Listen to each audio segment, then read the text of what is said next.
Alan, I need to know what he thinks. Zesty, I was making myself laugh. I put here. Wait, let me just send you this. I made myself laugh because I was watching something unrelated to UFR, and and then I like found this clip, and then it reminded me of UFR.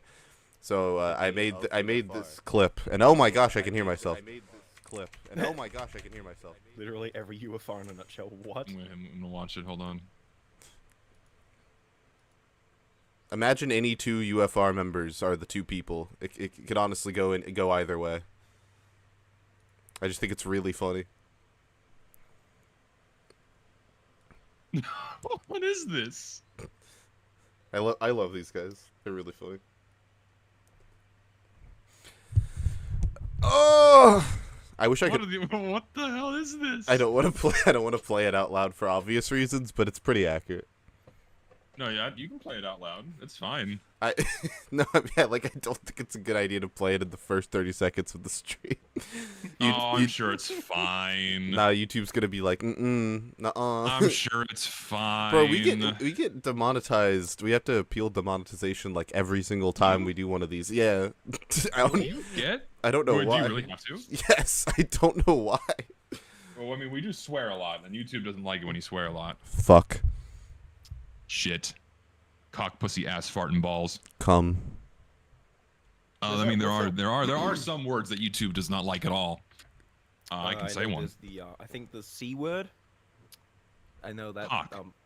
No, the other one, the female version. Oh, cussy. That's the one, yeah. Yeah. Close enough. What? Australians use it all the time, so I'm gonna have to refrain from my Aussieisms. You know, I'm gonna become like, "Hi, how are you? I'm from America." At least for the first 5 minutes. After the first 5 minutes, YouTube doesn't care. Like, cool. Bust out my slur Rolodex. Yeah. I'll give you a letter. Q. I got one. Yeah. That's easy. What are you talking about? Oh, easy now. Yeah, Q's easy. No comment. Chat saying I'm quiet. Guys, Jauntyweb would never do that. Is that better? It sounds the same to me.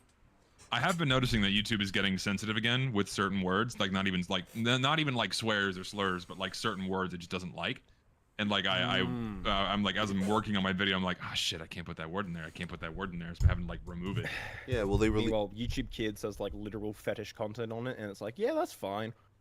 Well, I find it funnier that like you can have live streams of like half-naked women on YouTube juxtaposed against like the most harmless of VTubers doing nothing lewd at all, but then they get the nuke. It's very strange, very interesting. It's because anime is evil. Anime is the That's anime true. is the source of all evil because fictional women are bad because they will not increase our population. I think Zesty Jesus is a banned term in the YouTube algorithm. Where's Shinzo Abe when we need him? Nah, man, Have fucking sex. YouTube loves my name because it juices views whenever people use it. That's a good point. Yeah, you juxtapose my name against like any kind of ill act, people click. Zesty Jesus commits tax fraud. Just People saying, would believe where it. is Alan? People are spamming where is Alan. I don't know. How am I supposed to know, chat? I don't know what said he's Alan does. awake, I don't know what so, Alan does in his free time. Yeah, no, I really liked that clip, Zesty. It's from a contest that a group of rappers did. There's a group of people on YouTube who rap about like nerdy shit, but like in a like a serious way. I don't know how else to put it. And they ran a contest because they do every time a new Pokemon game comes out, they do a cipher where they get a bunch of other rappers in the same space together, and they fly them out to like a place, and they do a really cool video. And they've done it like the past like 4 generations. They've been doing it since like 2011. And Sounds awesome. They did a contest where they got a bunch of people into a room. What the fuck? They got. I'm fucking. Oh no! Oh god! Where's this going? I can't think. No, they get a bunch of people. Oh hey, Alan's here. Yes. The stream is saved.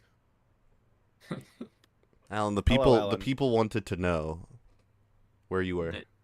People were very curious about your well-being. Was busy. Busy doing what? Waking up? Busy with waking up disease. Waking up disease? It's a long road to recovery. I understand. I understand. But yeah, basically they get a bunch of people to do submissions of themselves rapping, and whoever is the best rapper gets to be on the cipher this year. So yeah, they did it. Then they've done that the past two times, and that clip was from them going over all of the submissions live on stream. It was very fun. Sounds wicked. It was fucking awesome. Because like a bunch of people obviously aren't trying, so they're like submitting like garbage. There's one guy who submitted it. He sounded exactly like your microphone did earlier. Like, oh, I can do that again. Hold on,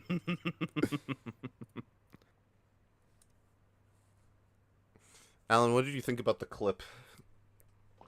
The clip, the one you sent me. Yeah, the one that's what I was talking about. It's all right. I think it's pretty good. Yeah, that's also where Ball Like a Laker is from, chat, for people who watch my own streams. Got a request for someone to please ask Zesty to address the furry profile picture. But they're obviously a big fan because that's it's not a furry, it's a scaly. I hate that. Shut the fuck up. We cannot talk. We cannot understand a word he's The saying. muffled screams of a dam. The aliens have got to him. The aliens got to him.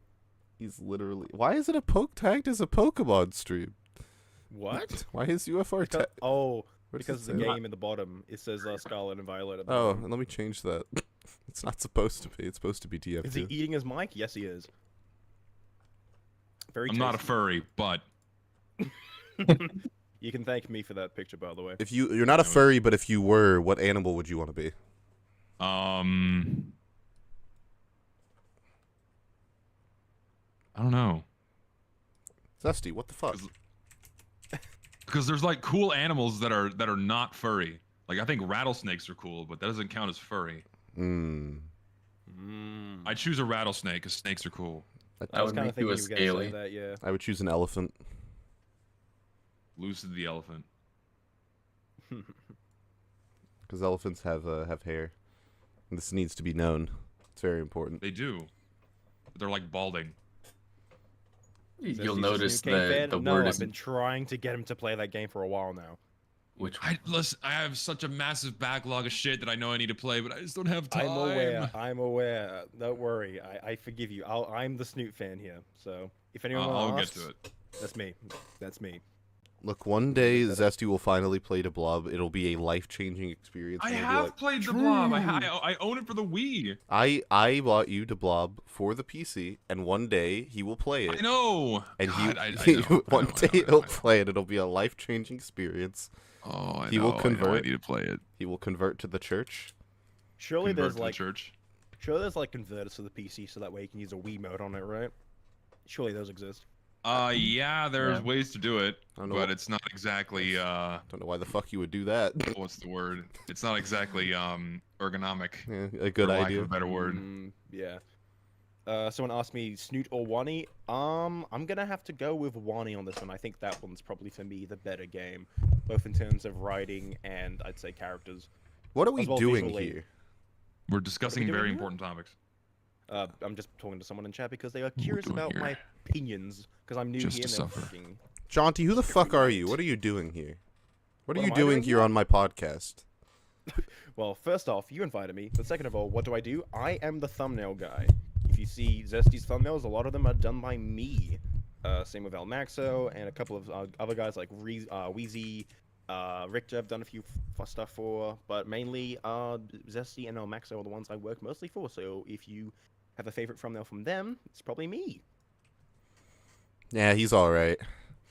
Yeah, I did one for Lucid too. Yeah, I Yeah, did one he's for yeah, him. he did the details thumbnail, which was I'm glad he sent it to me in 2 parts and allowed me to do a really cool thing in the intro, and I was like, yes, that's really his best contribution to society, if you ask me.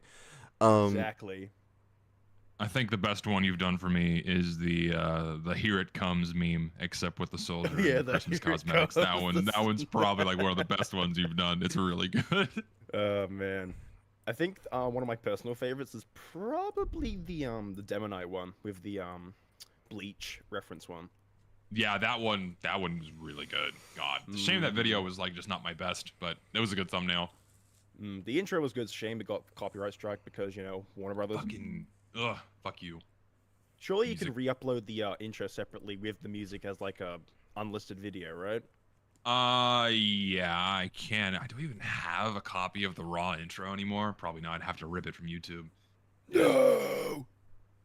I do all this animation work and then I don't save any of it. That is a bad habit. I don't have this. I don't have the disk space because like all the projects and files end up being like 250 gigs for an intro or outro, and I just don't have the space for it. What is a hard drive? What is a hard drive? I need to buy one. I need to buy like a 10 terabyte hard drive How and just have store you all these things on there. not bought one already? I don't know. I need to because I'm running out of disk space working on this current video, and I'm not even like 25% done. You should buy more than one. You should set it up for redundancy, so if it fails, you don't lose everything. Yeah, that's what I need. That's what I need to do. Just buy a NAS, basically. Just gotta do it. Gotta do it and figure out how to actually put it inside my computer.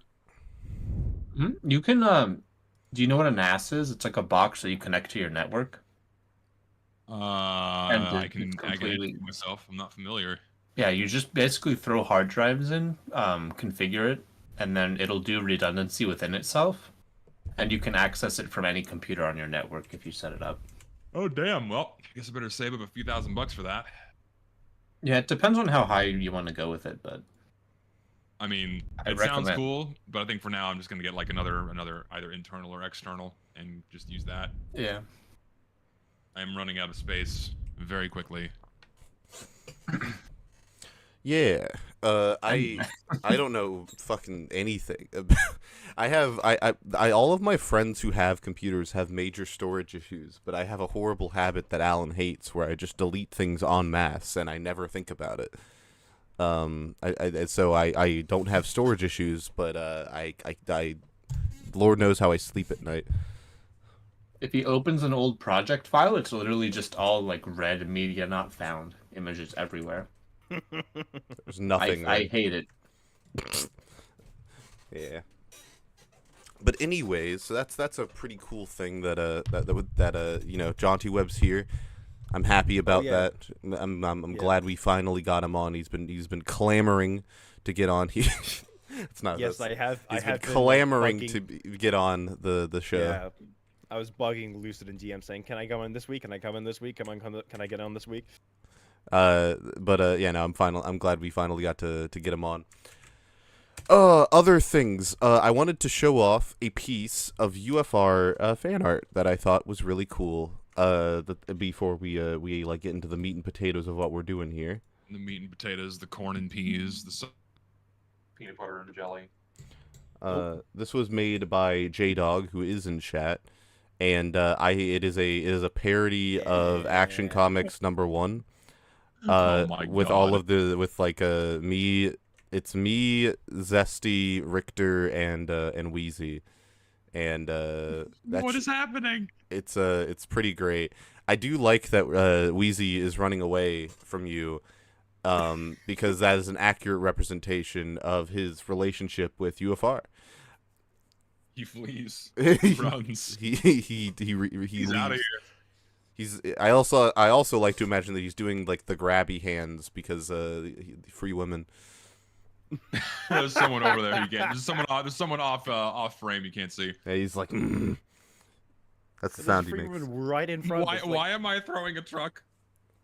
I don't know, but you know, you're Superman. Have you seen what this is based off of? Do you know? No, I'm not familiar. Oh shit! Hold on, It's based the off very this. first Action comic. Yeah, it's the very first comic Superman was ever in. Oh, really? Yeah, the cover. Hold on, let me grab it so you have a reference. Cool. But yeah, no, it is a very cool piece of artwork from J-Dog. I don't I open dig it. Amazon. Very cool. Let me show this off. Yeah, it's based off of this. It's a pretty good. It's a pretty good rendition of it, all things considered. I very much That's like actually it. really good. It's actually very accurate. Holy shit. Yeah. Okay, I appreciate the 1938. Good God. Yeah, no, this was war times. Yeah, wartime. We need the American hero coming in. They needed something to Show his believe boss. in. I believe in Superman. I believe in that guy with the ugly ass red tie. Holy shit! I did not realize. Why? Why? Wait, hold on, it's on the screen. Why is this tie so fucking ugly? Yeah, it's pretty bad. just That's a- People did not wear color in the 30s. Why does he have such a colorful tie? People still don't wear color nowadays. Everyone's just wearing black. We've regressed. So like through the 90s and early 2000s, all about like super fluorescent neon colors, and then everything's now become like dull and gray and tan and white and black.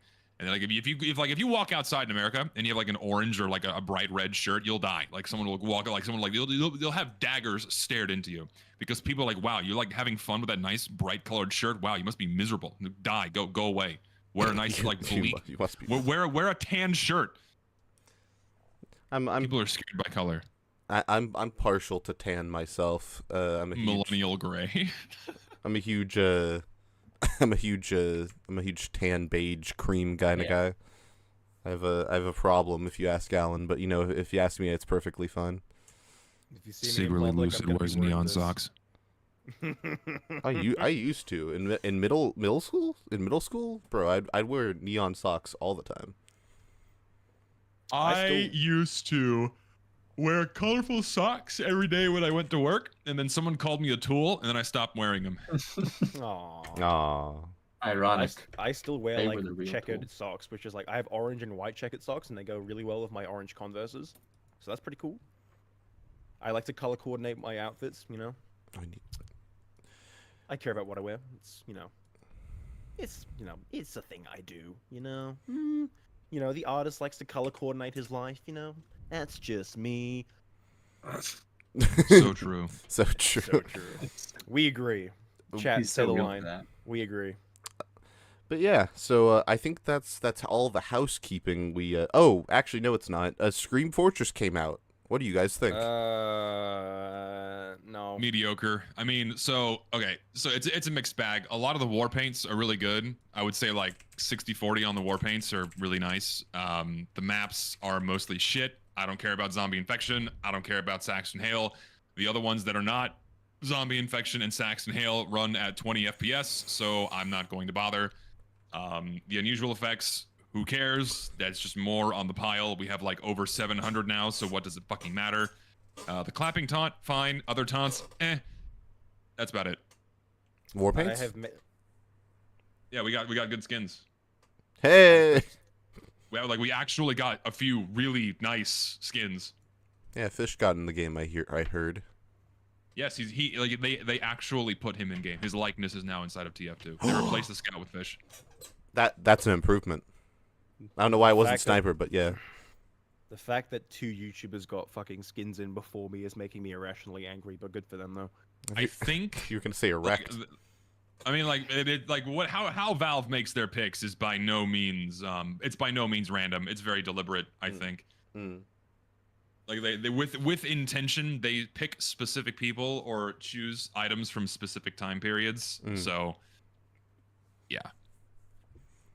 Yeah, I did make a tier list of the microtransaction stuff. If anyone wants to show it off on stream, I posted it to Twitter, but Do you? overall it's just kind of Why did you put Gobi Glazed in C tier? What is wrong with you? I mean, it's fine. That's like that next to the That's awful. oh, what's it called? Next to the Stealth Specialist War Paint. Those are like the 2 best things we got in the update. I'll put this on stream. Like you cannot put those 2 war paints below A tier. I have to kill you. Oh, no, but how are you gonna get good thumbnails How is the now? clap taunt the best part of the update? Because it's How is a slop taunt the best part of the update? Okay, you're just gonna call it that because you want to be, like every taunt's bad. How can you put the fucking Stealth Specialist War Paint in the same tier as the shitty spider glasses? I don't like it. I'm sorry. Why do you like the shitty spider glasses? Those should not even be on this list. Like there should be like a new category of Z, all like in an additional 20 spaces below this, right? And then have that there. That's where those fucking spider glasses go. Dude, you've seen the loadouts I was posting, haven't you? Some, yeah. Where is it? Where's the actual screenshot? Because it's very important that I showed this. Yeah, and fuck the hood. Why is this shitty femboy hood? I don't want this in the game. It's ugly. I hate it. Oh, look at me. I'm cute little cute little wings on my head. Wee. Fucking hate it. Femboy hood. What is the cosmetic in the very bottom? What is that? Oh, that's the, so there's a shitty skull helmet. There's like a Fortnite bandito mask for Demo Man, and then like a couple of random bottles attached to Pyro's bandolier. No, but what's the thing below that? I didn't realize I hadn't zoomed out. Okay, that's the skull that should be Halloween restricted, but it just removes half of Demo's face. You can wear two at the same time and then mirror it. What? Yeah. What the fuck? Is it not Halloween restricted? No, that's why I put it in the bottom tier, because it should be restricted. It should not be worn year round. It's in the soldier screaming tier. Yeah, and you can wear two at the same time and then flip it so both sides of your face are missing. So is it just a nose? Yeah, it's just a nose and a mouth. That's it. Wait, Zesty, I need to know what's your the taunt in C tier, the bang taunt. That's Joker's thing, right? Like the Joker. Yeah, it's like funny. Pull the trigger, a little flag pops out. Yeah. What's the problem with that? I'm curious. I don't like it. Why? I don't know. It's like not something I would expect the spy. Like inherently, sure, it's a taunt, but is that something the spy would do? Would spy pull out like a little movie gag, like "oh, bang me"? No, I hate that shit. It does not fit the spy all that well. It's not really reflective of his character. I would have much preferred the one where he like spins his revolver. You know, that's something that's like a posh, you know, hitman would do, but not whip out like the funny haha bang. I don't like it. I think I might need to see it. Looney Tunes spy, I agree. Spy is not Looney Tunes. Also, I would have put the engineer set in like uncanny heavy tier because of the creator, but I didn't want to put that into perspective, so I just said base it off the cosmetic itself. So I put it in D, and the backpack in E. I just don't really like the set, honestly. But then the ninja spy set is so plain. The hat's fine. The it just shirt's looks like unnecessary. It just looks like the fucking the scout one. What? That's a great observation. It just looks like the scout one, but for spies. Dude, you know what's gonna happen? We're gonna get ninja outfits for everybody soon. Also, thank God that the creators of the Deldozer, the engineer robot arm, they removed the fucking paint region. I'm happy for that. Yeah, you used to be able to paint it, and it was pretty bad, but not anymore. Unfortunately, there's a style that makes it entirely yellow, so if you pair it with other cosmetics, it's like, from one angle, it's like, oh, yellow. What team is this? I love a yellow team. Cream Fortress, my beloved. I wish that the spy got the ninja stuff instead of the scout. But now we have Spy both. has ninja stuff as well. It's just he has What? more ninja stuff. What? Why did he get this in the game? Because they don't pay attention. money. Oh, very cool. Yeah, they don't pay attention to what's already in game when they're selecting new items, and they just don't pay attention at all, really. They have their reasoning for picking what they pick. Generally because it's made by the same people, and because it's made by the same people, it's fewer people they have to hunt down just to hand out paychecks, and they know that the items are not going to have any conflicting issues or any kind of bugs when they're trying to implement it, because they're coming from people that consistently make items that don't fuck up. So they just pick from the same people and throw it in. Oh, this is... Interesting. Yeah, I feel conflicted, because the ninja cowl is like... It doesn't look like a ninja outfit, but it looks more like the spy, so I'm very conflicted. Yeah. Also, it's entirely paintable, by the way, so you just make your whole head green. Yes! Because why not? Damn. Yes!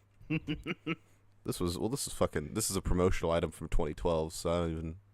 Oh yeah, because it was the Hero Academy. Shonen, the Shogun set. That's the Shogun. Yes, I want to make my head look like a Tootsie Pop. I want to make it green. Yeah. I want to make my head look like a fucking highlighter. I heard my Discord was repeatedly arguing about the update, so and I've only been playing regular TF2. I haven't engaged with Scream Fortress. Fair. So I was unawares. fair. Well, someone's asking me about the unusual effects. Don't know, don't care. Yeah, That is my answer. I don't know why I haven't engaged with Scream Fortress in any major capacity since playing TF2, and given the fact that I started in 2019 like December 2019, I don't know why you would have expected me to do so. Because that means it's Scream Fortress 20, 21, 22, 23, and now 24, and from what I understand, all of them are bad. So How many maps in total do we have for Scream Fortress now, Zesty? like 190 something. Was it 65? Yeah, and I only engage with like 10 of those, so yeah. It's over 60, but I don't remember the exact number. I'm looking this up real quick. Too many. To put it briefly, too many. Yeah, and I know there's 171 stars you can get from all your contracts. Good luck, by the way, finishing all of those. 171. That's horrible. 171 stars you can get from finishing I am only going to live on Man Manor and Harvest Event because those are like the only two Halloween maps I care about.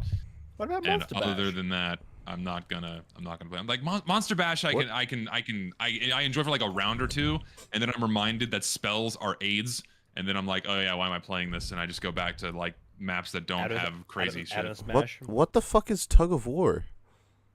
Oh, Yeah, it's it's one dynamite. payload cart, and then the teams fight against it, and it's like tug of war. You push it back and forth. It's It's push? King of the Hill with Yeah, it's extra push. steps. It's push from Overwatch? What? Basically. What? No. Back No. and forth. Why? Back and forth. Oh my. Wait, is that actually how push works? Yes. Alan, Oh they my added push to God. TF2. What? Oh wait, is that the one where like if you stand on the point you build up a percent and whoever gets to 100 first wins? No, no, you're thinking of tower control from Splatoon, which is similar but it's No. different. No. There's literally like King of the Hill, but like no, I'm okay. No, I'm stupid. Never mind. No, it's push. It pushes a mode where you stand next to a robot and you push it to the other team's goal, and it doesn't make a lick of sense from like a Was story. that in Overwatch, or was it an Overwatch 2? I talk new about thing? it. I talk about it in the video that you made the thumbnail for. It's Which one? in the beauty of details. I talk about it. Is it? Yeah, I Oh. talk about it at the very beginning with the robot because there's no fucking tangible reason why you're pushing a robot to the end of the other person's map because the robot doesn't do anything. It just exists. Isn't that payload? That's just payload though, isn't it? No. No, it's payload, but it goes in both directions, Yeah. and whoever has pushed it the furthest amount wins. Yeah. Huh? It Was that in original Overwatch? Or was it new to No. Overwatch 2? Bro, Tug of War. This sucks. Actually, I actually kind of hate this. Listen.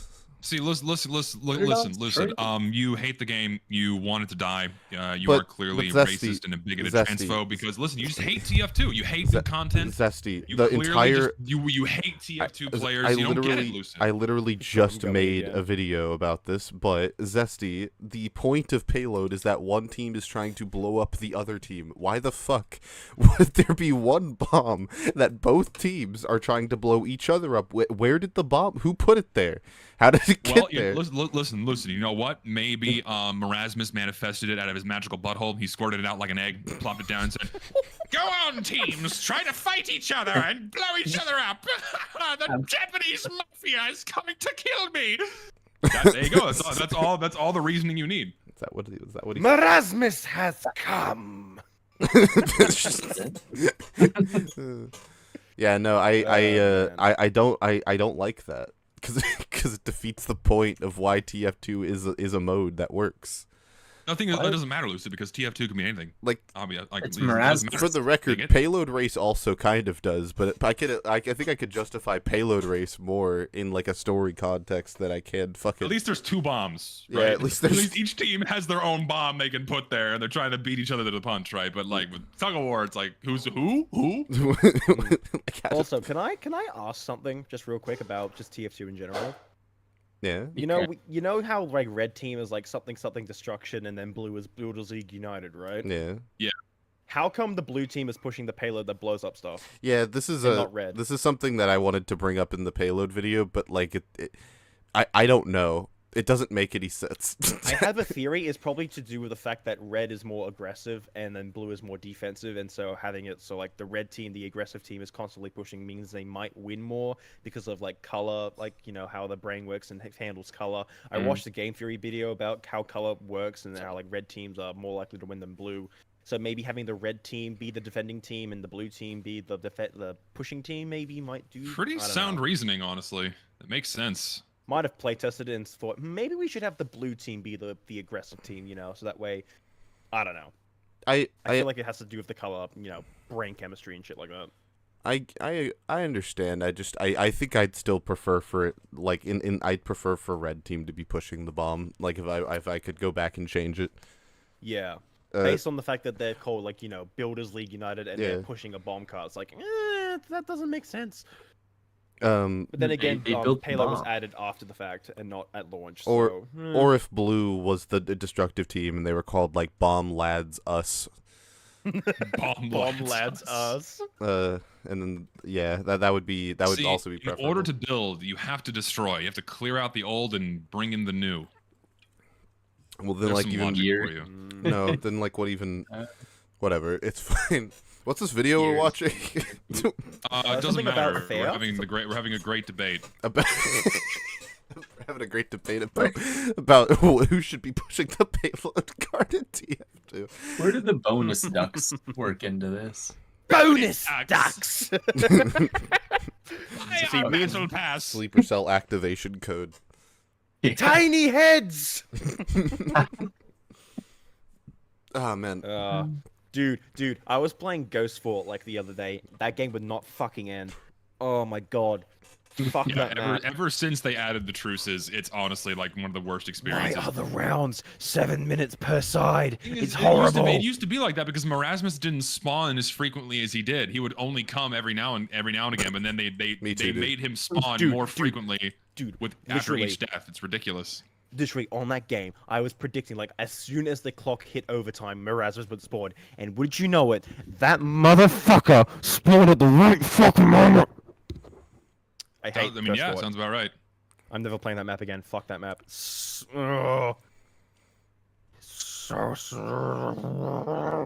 Anyway, Listen, what video are we watching? Me and Marasmus are one and the same. We both come every once in a while. True. That's going in the next out of context compilation. Shut up. I hate that. Look, it was too good. I need to put it in here somewhere. Feed me content. Feed me content. I need to make compilations. It's Marasmus in the room with us right now. Gosh. Is the Marasmus in the room with us right now? Zesty, how many more years before... so someone mentioned this in chat. How many more years do you think it'll go before we have 4-team payload?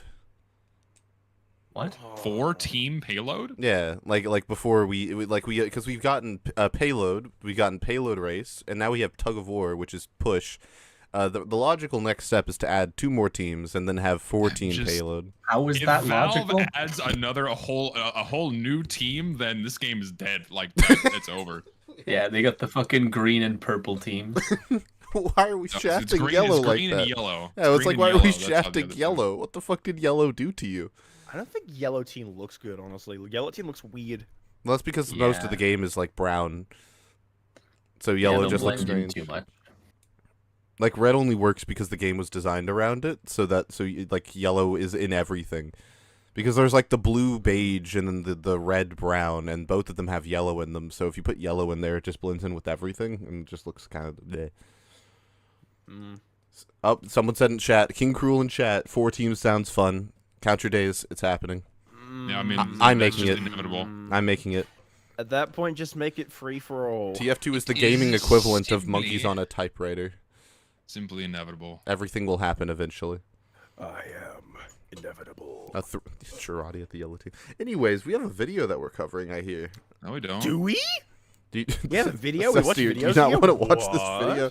You're not excited about this video? Well, I like YouTube videos. Well, you like the this is a wonderful YouTube videos that I haven't seen. This was requested by a few people, and I'm excited to cover it. Someone needs to join the watch together, by the way. Oh, it's me. Wouldn't you know it? So I've not seen the Oh. video, but based off of the title and the thumbnail, I have a nagging suspicion I know where this is going. I am very interested because I feel like we might all have different opinions on this subject. I'm ready. I would like to give some background. This was made by Adventure, who made the. I've only seen one other video from him, and it was a video I actually really liked about will there ever be a fourth character class. It's a very good video about if you can implement a character, like what would be the fourth class after offense, defense, and support. Like what would that fourth section be, and how would that look in a video game? And I really like that video. But outside of that, Adventure has a bit of a fighting game, like a 2D fighting game background. He makes a lot of Guilty Gear content, which means that Jauntyweb is perfect. Jauntyweb's a huge Guilty Gear fan. Yeah, I play Strive. I play Slayer. I post him whenever I can. Mhm. And yeah, no, I think that this is an interesting discussion in the context of TF2, which of course is most of our frame of reference, as well as just general games. Do you guys have like reactions you want to give to the question that the video poses before we get into it? Should the better player always win? Short answer, no. Long answer, depends on what kind of game you want to make. That's my answer as well. Like, it's just what experience do you want? If the fun of the game is focused on is if the only part of the game that's fun is the part that is winning, then yes. But if there's any other variables that go into making the game fun, then no. Exactly. This is the argument for random crits it being a good and not a bad IMO. I have interesting... so it's a little deeper than that too, because the fun in TF2 doesn't come strictly from winning, and the game was intentionally designed so there wasn't a strong focus on strictly winning. The game was intentionally designed to optimize the individual player's experience and the interplayer interactions with satisfying mechanics. Yeah, that is intentionally where the fun in TF2 comes from, not specifically like strict coordination in order to win in order to like win or avoid a loss. That's not where the fun comes from in TF2, not strictly anyway. Yeah, I was explaining to my friend, shout out Yuki in the chat. I was explaining to him yesterday or the day before yesterday that like in most games I don't care really if I win or lose. I just want to get better on an individual level. And TF2 is kind of built with that philosophy in mind, where they want you to improve and get better at the game, but only on your own terms, without really being worried about the outcome of the game. Yeah, see, for me, when Exactly. it comes to TF2, I'd say that TF2 is more focused on making the micro interactions fun, like player to player, rather than macro, so like your interaction with the objective. They make fighting other players fun first, rather than, you know, focusing purely on like the payload, the points, and that sort of thing. Yeah. Yes. True. So that's why most of the time you're having fun fighting other players rather than like pushing the car. Like, oh man, playing, you know, pushing the payload cart. Yeah, that's what's the most fun about TF2. Yes. No one says that. And if they do exist, they're like a very, very tiny minority. Oh, you? Oh yeah, fair enough. Yeah. It's me. I love payload. I'll stand. Oh, I love standing on a disc and waiting for it to go from red to blue. Yes. Only a scout. True. Because then it goes really fast. Or payload. Pain Train Demo Man. Oh, funny weapon. Alan, what do you think? Yeah, what does Alan think? About what we were just talking about? About or like what's your response to the question in the title? The premise. It depends on the kind of game. I generally agree. Exactly. The finals. Very true. The finals? And replace player with team. Yes, but that's because it's like the finals is actually, I really like what they've done with it because it's competitive, but it doesn't have to be. And it also has that kind of thing where, okay, if you're playing the objective, that means fucking holding E on something or fighting people. And the gunplay is really fun and the movement and everything. So it's kind of like this friendly competition kind of game. I'm sorry? So like friendly competition where it's like it has an air of competitiveness, but it's not like super duper serious. I like if you're not queued for comp, people still try, but it's the stakes are there's like not that much stakes. Yeah, low Like stakes. like Jauntyweb, did you ever play dodgeball growing up? Yes, I every hated now and fucking again I used to dodgeball. play that. The finals Fucking feels like hated dodgeball. dodgeball. To me, that's like the best Except way. you're not, except you're not having like a foam ball being thrown at your like nutsack. Yeah, You had foam. You had foam. I had the Yeah. fucking red Rubber. rubber balls. The red Oh, rubber balls. no. The Yeah. large how like Yeah. bing, the sound they make. Fuck. That was the best. That was the best part. We we were lucky enough to not grow up with the big air-filled ones. We had the foam ones, so we grew up soft. We grew up soft with dodgeball. Kids Dude, kids I these was days don't know always about pick dodgeball. last. Kids these days don't know how good they have it. Back in my day. Kids these days don't remember the good old days of fucking No, bro, they don't. Kids these days don't have it good at all. They have skibbity toilet. We have dodgeball. We are not the So same. true. We are not the Like, same. the kids even have PE anymore? They do, I think. Yeah, they do. Like, what do they? At least What do they here do? they do. Do they have like skibbity toilet races or something? Like run around on like, What would that Well, even? good thing I have a mum who's a teacher, I so don't I know. can easily ask her about how they do PE. But from my experience, they pretty much just do a variety of things like cross country. Sometimes they do like basketball. They also do boring. swimming too. God, Multiple I can't people wait to do just swimming. run. Multiple people just said, yeah, I was gonna say multiple people just said it's just running laps, and I can attest that that's accurate because I was Wow, in high that's school not too long ago. horrifically mundane. Yeah. God, in my PE, we would do sports. We did badminton, we did tennis, we did like floor hockey and soccer. We did dodgeball. We did we did that fucking too. we did like various track and field. We did shot put, discus. Oh, it was the shit. Yeah. I remember. And doing, then we like, had the badminton and American shit. fitness test, and that sucked. Yeah. People were cheering me on as I finished my 15-minute mile. 15-minute mile is crazy. Dude, I was fat. I had to walk almost the whole thing. I was I think my favorite. no, you I go. think my favorite part of PE was probably this when we would do swimming in the summer. Oh, I love doing swimming in the summer.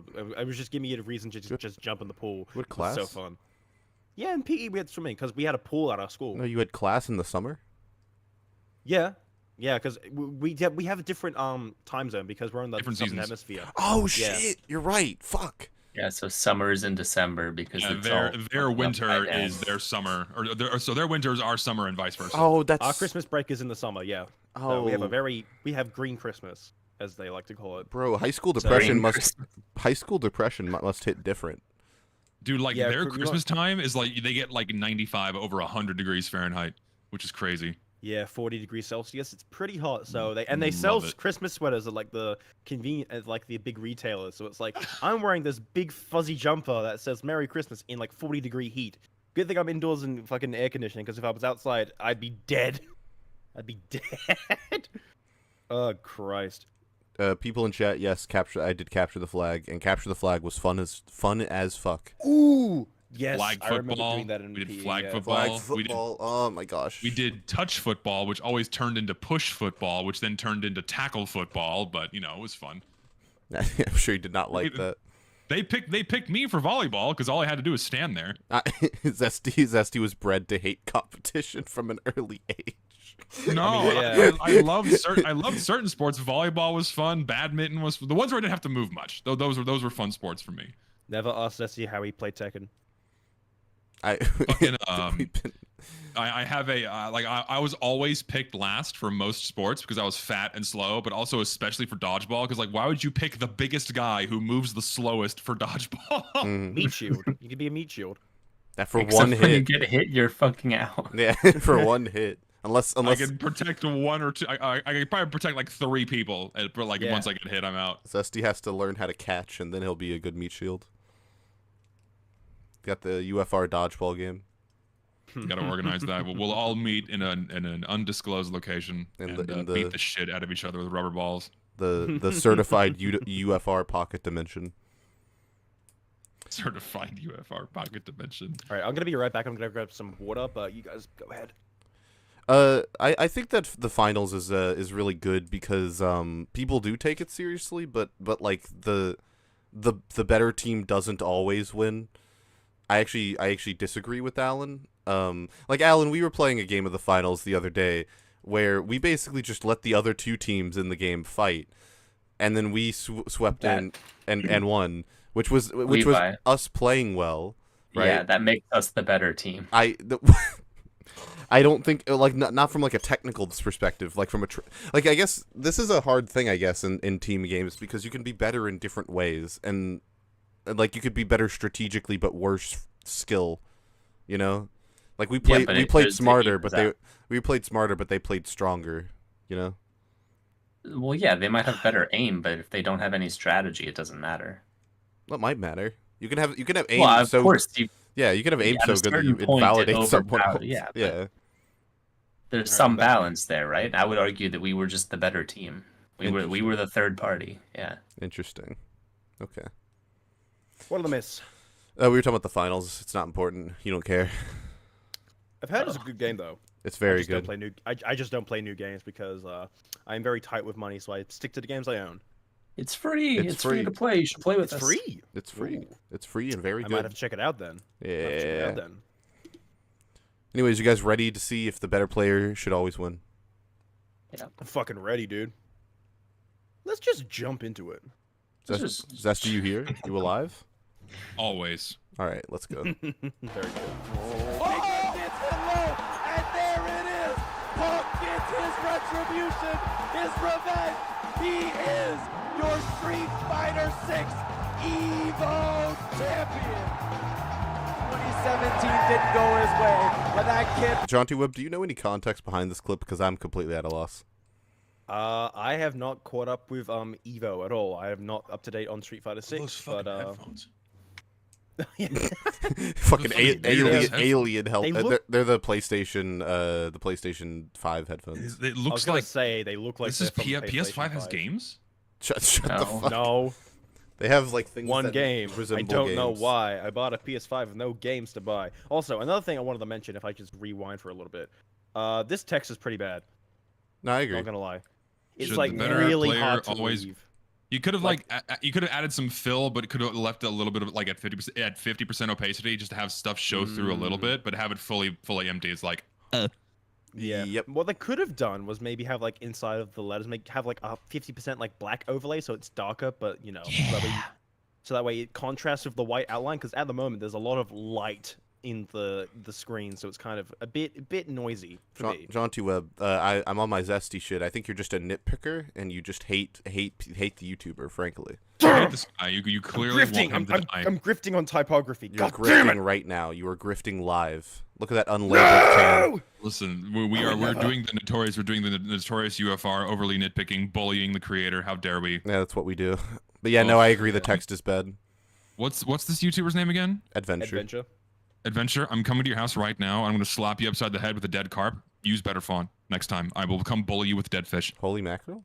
See, we're Holy all just mackerel. grifters. We're all just Mauler fans. We nitpick everything. We only take things literally. You know. Yeah, but no, I agree. The text is bad. I just wouldn't use this font, frankly. True. I don't think you There are should. better- I don't think you should use fonts like this. Unless you're gonna do something like really, really experimental or really cool. Like if you were gonna make the entire screen black except for the font and then have the video show through. Like you have to do stuff like that. You can't just put the font on screen. This is just Yeah, I know there was a as a content creator I watched, Leon Massey. I don't think any of you guys know him, but I do. in his review, oh, you do? Oh yeah. Have you seen his Strive review? No, I did not. Oh, in that video, he does that thing you described where he has like black, but in the text you can see the gameplay behind it. Ah, Pretty yeah, cool. yeah. It's a really cool little look. Also, Funk has a font he used for a while, which is like basically just a big square, but in like the gaps is like the letters. So it's a Yeah. bit like a stencil. That's a really cool font. You Yeah. could have used here, but like this really thin outline font with a drop shadow, like that doesn't look great for what It doesn't you're trying have. to It do doesn't here. even. Oh, do you mean like the like the thicker edges on the edge when you say drop shadow? Is that Yeah, what you- the drop. Yeah, like, Hey. that bevel, I guess. What game are they playing? Street Fighter 6 Okay. fighting game, so therefore you don't care.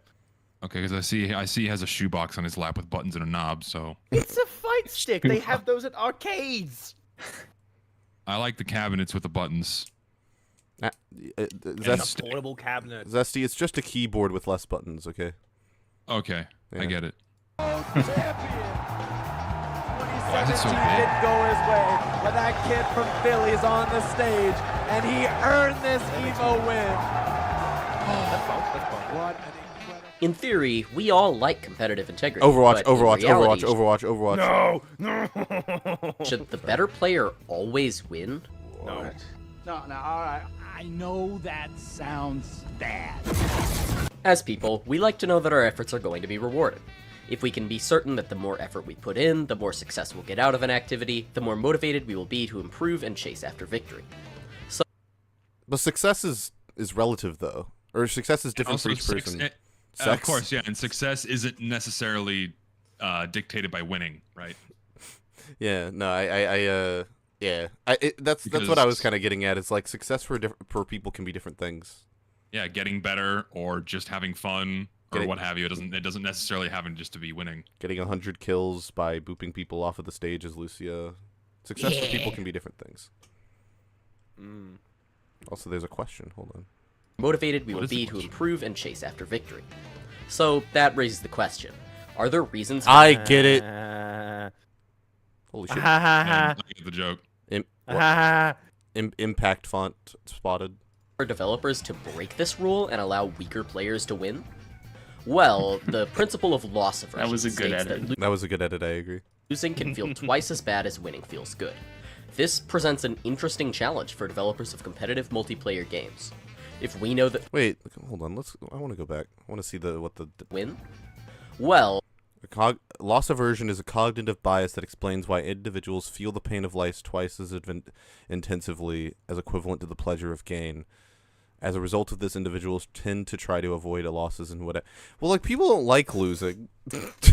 like I don't I mean, yeah. like. Yeah. I didn't think. How do I want to? Like, How do I want the to? idea of losing itself, people don't like. But if there's like something happens in a game that you feel like you don't care about losing, like that I can understand. Like, let's say you're fighting in like I'll use Guilty Gear as an example. You fight someone who's really good, but they do a really cool thing, or you do something really cool. Even if you get smoked, you'll be like, I did this thing I wanted to do. I'm happy. I don't care if I lost. And like that play was really good. I liked how he played. It's not like, you know, they annoyed you by playing a character you don't like, or they played in the playstyle that you felt was like cheap or like unfun to So- fight. In other words, the journey is the destination. If you have fun getting there, then the ultimate outcome matters less. Exactly. Also, you have to lose at some point. That's like, course. you know, you have to lose eventually. That way, if you lose, like, hey, let me rephrase it. The I mean, more, you have like, to have the risk of losing in there, otherwise it's Yeah. not fun to win. basically, if you lose a lot, but whenever you do win, it's gonna feel really good. Yeah, I think this is more of a difficulty for developers in the instance that they're making a competitive game. Because in competitive games, winning and losing is the game. That's it. That's all that really matters. Yeah. And that means that losing is just gonna hurt more. Like, the only way I can think of where this doesn't apply in competitive games is in situations like you described, where a player's just playing really sick, just absolutely shredding it, as the kids say, and they just do something really cool that it supersedes success. Like, it doesn't matter if they won, because they almost like were so cool that it's like, oh, they won in spirit. And that shit doesn't really happen in like tournaments and actual competitions either. So it's even this is just kind of I don't know if this applies to games where the focus isn't winning, like on non-competitive games. So I feel like in Mario Party, losing is still enjoyable. Or Yeah, The fun isn't in winning and losing. The fun's in like the little individual mini games where sometimes you win, sometimes you lose, regardless of how far you are on the board. Yeah. See, I feel like where he's coming from is like when you lose, it's the fact that, you know, with all these modern games, you have your stupid fucking elo systems. And so, like, when you lose, it's like, oh, it doesn't matter how much fun you had. If you lose, you're gonna lose your precious elo points. So it's like, no, I'm gonna be stuck in this rank forever. Which is like, okay. I think I think the issue of having more and more stakes placed on winning, especially in modern day games, is a huge factor in this. And not just with like elo, but it is most with like elo and battle pass systems, because like in older games, the only thing that mattered moving forwards was the progression of your own skill, and the benefit to playing better was just to get better, right? But now in a lot of modern games that have elo or MMR based matchmaking systems or battle passes and what have you, the quality of your playtime is now dependent on your winning and losing and your performance. And so now there's an even greater pressure and a much higher stakes to do better. Otherwise, the quality of your playtime is going to go down. And I think that has greatly magnified a lot of negative emotion in modern video games. Whereas in older ones, it was like, you know, oh, it doesn't matter, I lost, I can just go and play again, right? Still not fun to lose, but now it's like, oh fuck, now I'm gonna. It snowballs much harder nowadays. I agree. Yeah. Also, I wanted to say, this is why, like, before Counter-Strike 2, I don't know if Counter-Strike 2 has brought this back, the chances are they haven't, but in Counter-Strike Go, before, like, they made the jump, they had in competitive, they had a unranked mode, so you could play, you know, the 5v5 ROM competitive rule set, but you didn't have the risk of, like, you know, rank, of, like, you know, increasing or losing your rank, which for me is really good, because I don't like, you know, having to play for stakes. I just want to play the rule set and have fun on Nuke and just, you know, do funny stuff without having to worry about my elo. Yeah. Yeah. I think So, I don't know. I think the modern, I'll ask chat. from what I understand, the modern Call of Duty games are also in a similar state where, like, used to, it would be fun to just boot up deathmatch and play deathmatch, but nowadays people are really concerned about you know, whether or not they're winning or losing. Yeah. Well, yeah, because all those games also use matchmaking systems with MMR and all that. Yeah, so now it's all about you know keeping and retaining your rank. Yeah, I'll ask chat. If anyone who has played CS2 recently, have they added back the unranked feature? Because I'm too lazy to install the 4 GB update, so I don't care. I don't think they have. I don't think they have either. Seriously? I feel like I would have heard about it. Are you fucking kidding me? I don't keep a strong finger on the pulse of CS, but I don't think they've added back unranked. But I could be wrong. Do you have your They like? added keychains. Zesty, you don't understand. TF2 did it first. TF2 did that first. Well, I mean, lo and Fuck behold, killers. TF2 was the test bed for Counter-Strike because they were figuring out what they could do to a weapon model to make it a monetizable feature in a different game. Lo and behold, they came up with Aussies, and then Aussies and weapon skins in general were then carried over to Counter-Strike. Wow. Thanks, Valve. Bot killers were the predecessors of the chains. It all comes back to TF2. Fuck. Yes.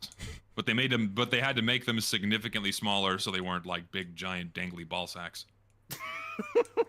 Like the heavy one, which was it the diamond one where it looks like a disco ball? Basically, yeah. Christ. Someone in Rubber Ducky in chat said something I wanted to address. This isn't really relevant to the point of the video, but it's UFR, so what do you expect? Lucid, between Overwatch player rage comps and TF2 rage comps, which players are more aggressive? And I wanted to say this because I've been playing a lot of Gasp TF2 lately, and something I'm beginning to notice is not that like one doesn't rage more than the other, but because TF2 is like a casual game, TF2 players rage differently, where they often rage in reference to other players or other in reference to something that isn't the outcome of the game. It's not about losing or winning, whereas like Overwatch players, it's very much like, this is losing us the game. Like we need to these players need to do better because they're letting the team down, and like the one is much more fun than the other, I feel. Yeah, Like- TF2's rage and shit talking comes a lot on what an individual is doing, or like what an individual is using, or like their cosmetics or their name or what have you. And a lot of the shit talking comes from there, and not so much, like Lucid said, the outcome. I see, at least in my years playing the game, I've seen far fewer people raging about losing in TF2 and far more people raging about an individual player like trolling or fucking with them or taunting or what have you, right? That's also what I've experienced.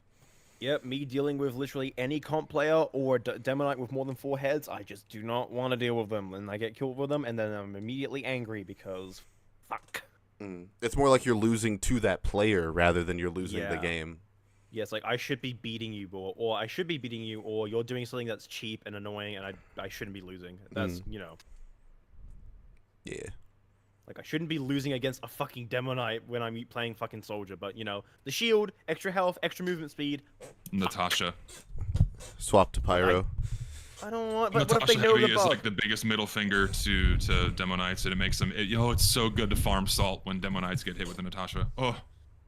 Swap to Pyro.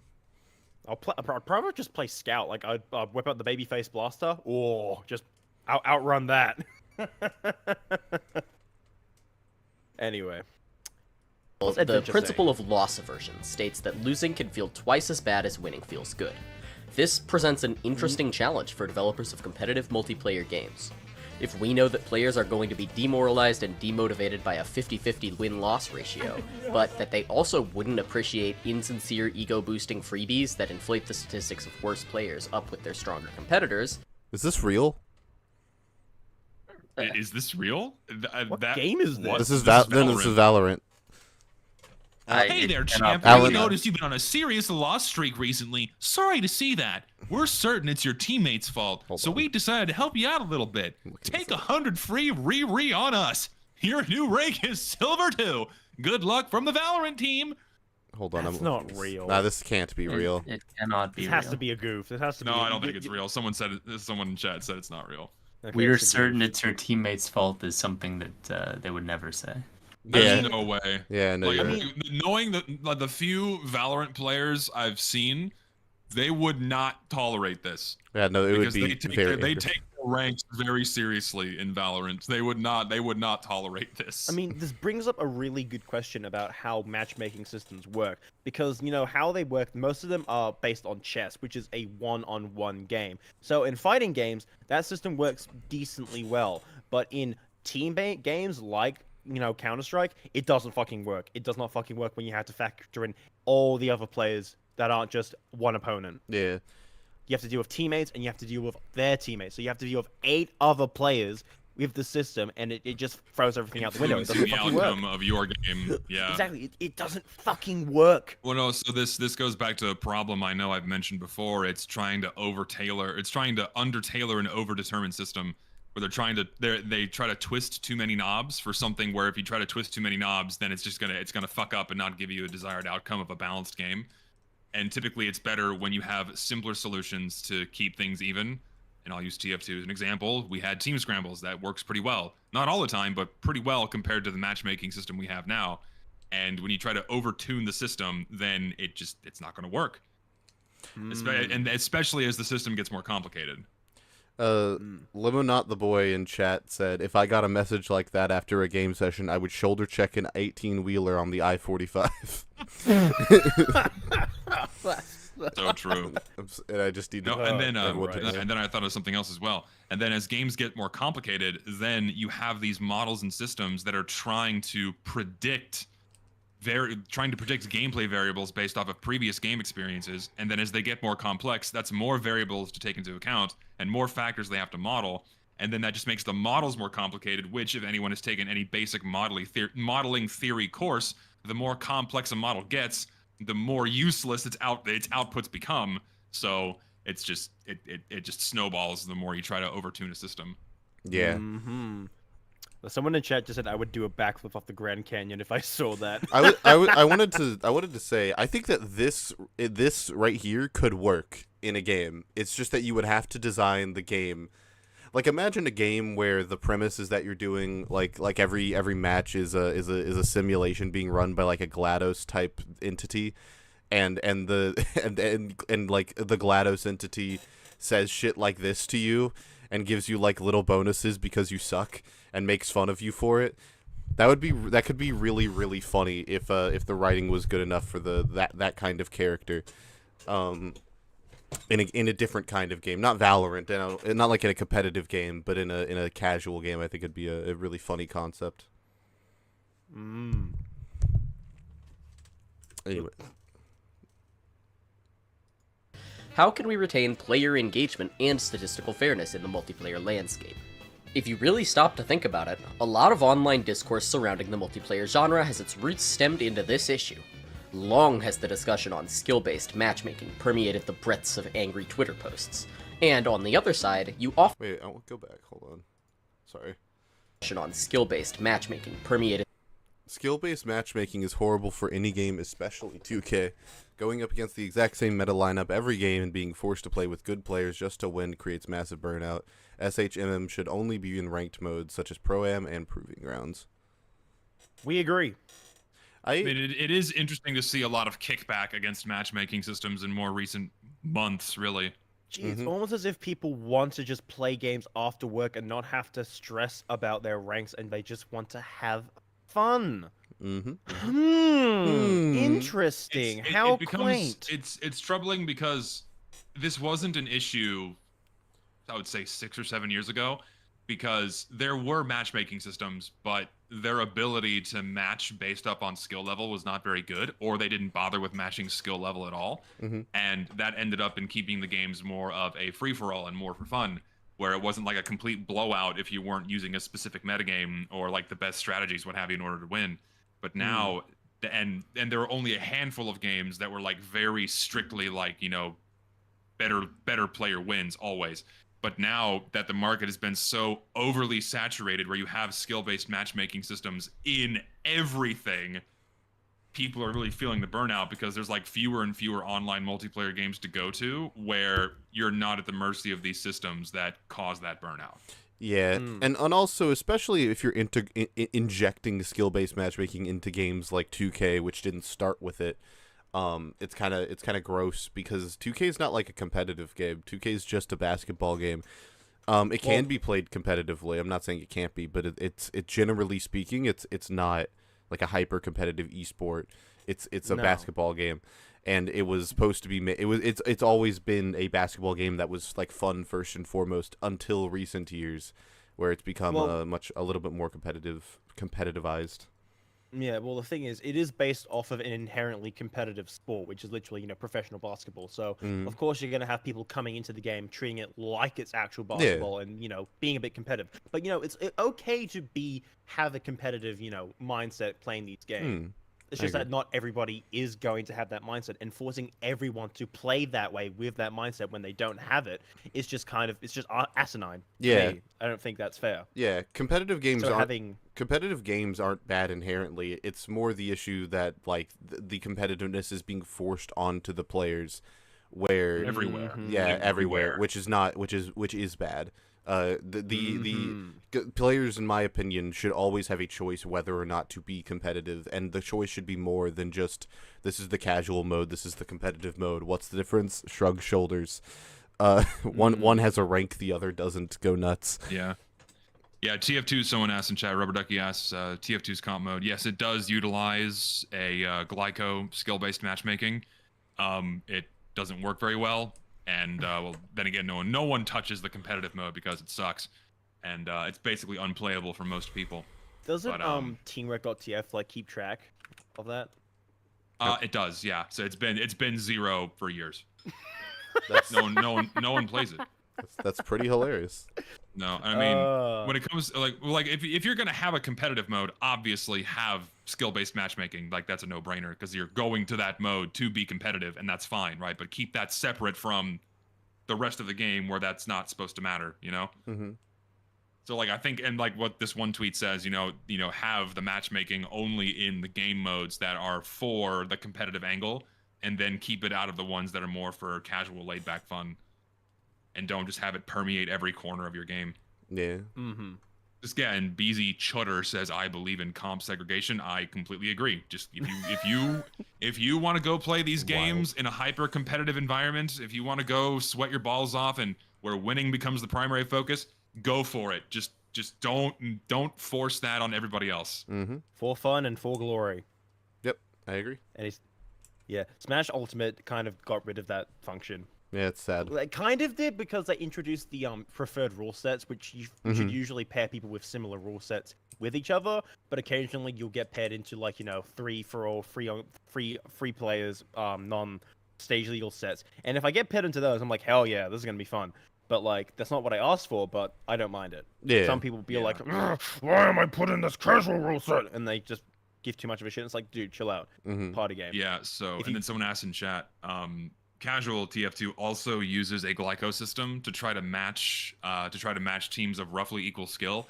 The problem, it's a multifaceted problem, because one, a matchmaking system for vanilla Team Fortress 2 inherently cannot work due to the complexity of the game and the nature of how the game is meant to be played, in that what you're doing changes or can change from moment to moment, from map to map, from game to game, level of intensity, level of focus, desired level of engagement, I should say simply.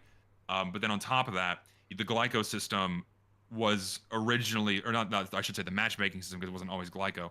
The matchmaking system was put in place because it was strictly going to be organized matches from start to finish, with no one being able to move around or come and go, right? If you left, then that was it. But as they gradually dumbed down the system to put it back to this weird Frankenstein version of quick play, the matchmaking system became irrelevant because players are allowed to come and go as they please. It has a very rudimentary form of auto balance, so now it tries to keep, like, I don't even know what it does anymore, but all we know is that the skill-based matchmaking system just does not work. And now what it does is it reconstructs what kind of what is now kind of a glorified quick play game, but without all the quality of life features that allowed for a team to get balanced if it wasn't unbalanced, like team scrambles and proper auto balance and vote scramble and what have you. So another thing is that the TF2 casual matchmaking, it makes playing with friends almost impossible. It legitimately makes playing with friends fucking impossible. No, you can't, and there are reasons why, but we should probably not get too far and down. Because my esports. That's a good reason. Save your video. Save it for the video. No, the reasons why are in my video, and I don't want to spoil it. You spoiled enough. Like, keep it tight. Hush lips. Anyways. The breadth So of this discussion of matchmaking is relevant, so it's okay. Well, yeah, but, like, you know, you got a video working, so we want to save it for the big video. Zesty, why do so many men want to kiss you? Look at Jauntyweb over here. I don't know, man. Just I for some reason attract far more men than women. I wish it was the other way around. Twitter posts. And on the other side, you often see large discontent stem from games featuring comeback mechanics that make it easier for a player or team at a disadvantage to claw their way back onto equal footing. If you look deeply into these games, it becomes clear that almost no competitive experience is actually truly 100% fair. But that raises the question, shit. What? Well, yeah, like people who don't have arms are going to be worse at Guilty Gear than people who have arms. Like, of course, the person with the better character, with better tools, is going to have a better chance at winning. That's just how it fucking works. That's a more reasonable example, but I liked mine more. So Yeah. he said that no game can be 100%.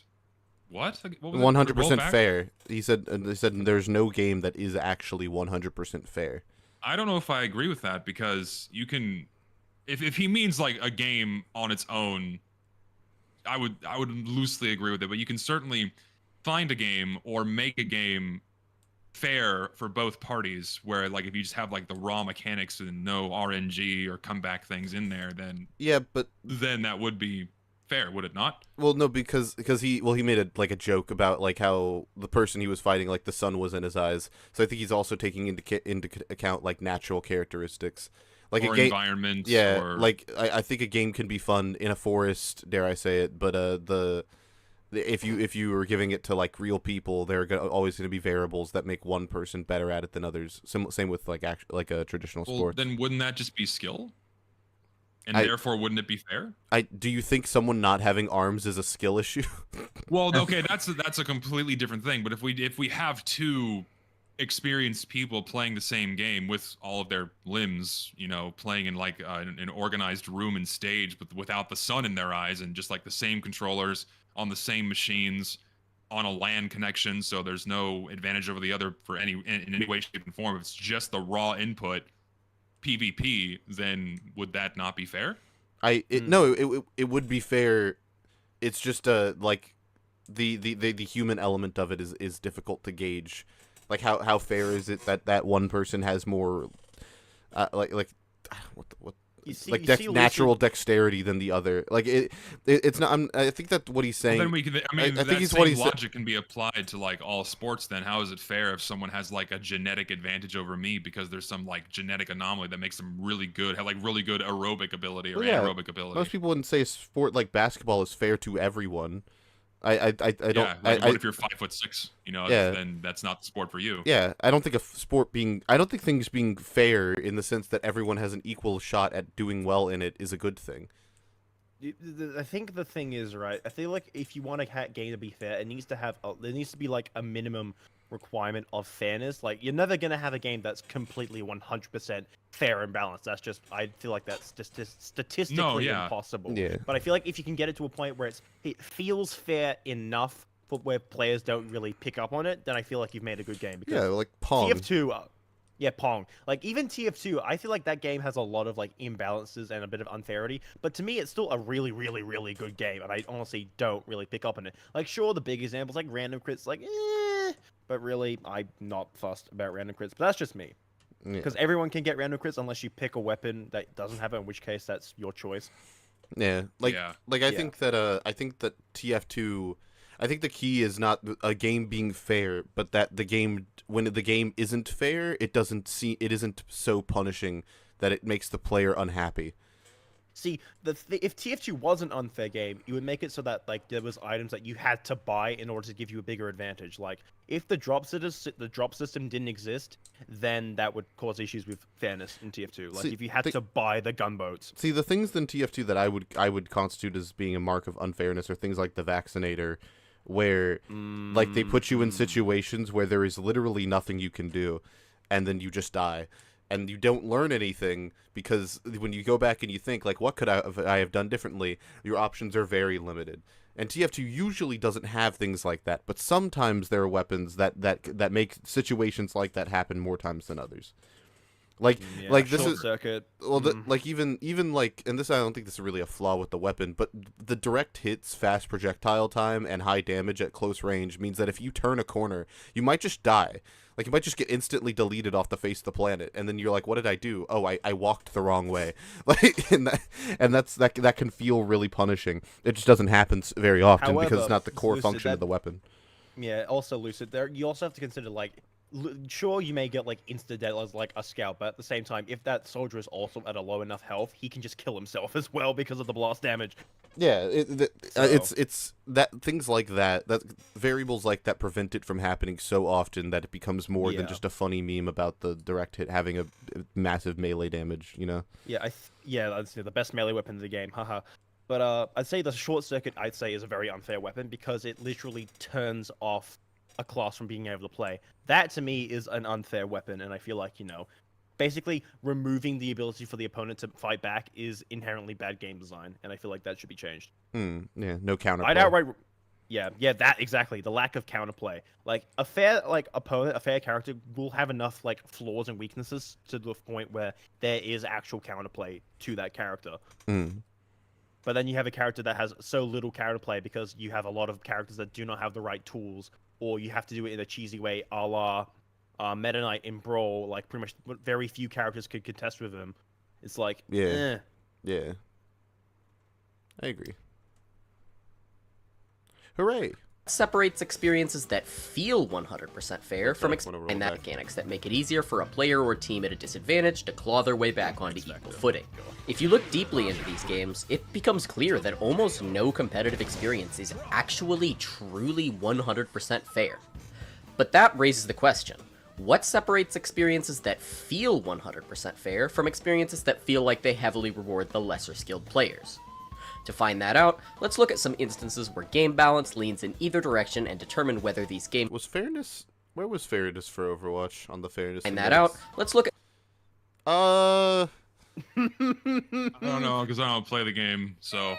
Alan, what do you think? The Battle think? Pass would like to have a few words. Alan, what do you think? Fairness is in, like how evenly matched is each team?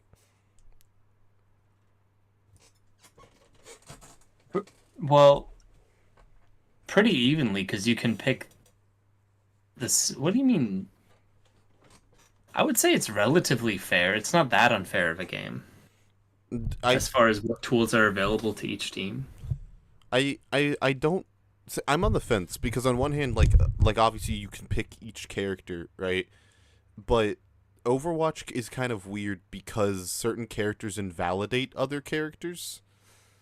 Almost exactly. Which might detract from how fair the game is, depending on how you want to categorize it. Like the fact that Pharah forces one of the damage to switch off to a different damage can make the game really, I don't know, it can feel really unfair because it seems like you can, if you take it to the logical extreme, you just constantly switch over and over again to get different picks and I don't know, maybe that's fun. I don't know, maybe it's not like a fairness thing. Maybe it's more of a game balance thing. But I don't know. It rubs me the wrong way. Counterpicking does? Well, like the fact that by picking a certain character, I force the other team to do something, and therefore by them picking the character that counters me, I have to switch off to my own character. Or Well, sorry, it's not that you have to. It's that you will be stronger if you do.